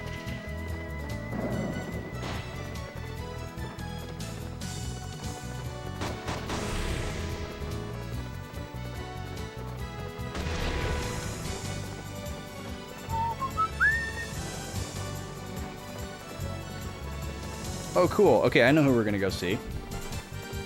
We're gonna raid somebody we've never raided before. And they are playing a really cool new RPG that you should all check out. Indie-developed RPG called Chained Echoes. And it's heavily inspired by a bunch of classic RPGs. Our good friend of the stream, Eyes on B, has been playing it for the past couple of days. And it's really cool. And this is a person from B's community that I interact with regularly in... There's my ship. Way over there. We gotta go all the way around. Oh, darn it. It's gonna take a while. But yeah, we're gonna go say hi to them. I was very confused, and I think the reason why I only recently found this person's channel is because they, much like me, the channel that they stream on is called something completely different than their Discord username. So we're gonna go raid Awesome Uno, who goes by a completely different name in B's Discord. Orc Warrior? These are new. So we're gonna scan that guy. And yeah, hopefully you'll enjoy meeting them. I've never actually watched them stream before, so we can check it out together. Should be pretty fun. What's my phone doing? There we go. But this game is really cool. If you're looking for a indie RPG with kind of a classic feel that's inspired by some like really cool stuff, definitely something that you should check out. There's like tinges of Chrono Trigger and Xenogears and various Final Fantasy titles. Hopefully this person allows random raids after all my hype here. Yeah, cool. So yeah, let's go say hi to Awesome Uno. And let's see if I have to explain to them who I am. I'm fully expecting to. But thank you all for hanging out tonight. Anybody who came over with Tay's raid and is still hanging out, bless you to the maximum. Bless all of you to the maximum. Really appreciate y'all. Always have a good time playing this game, hanging out with y'all, chilling. Thank you for the wheel spins tonight. The support is super appreciated. Obviously, you know, I do this for fun, but the support really means a lot too. Makes it all that much better. So, yeah. See you in the next thing. And let's go say hi to Awesome Uno. Y'all have a good night, okay?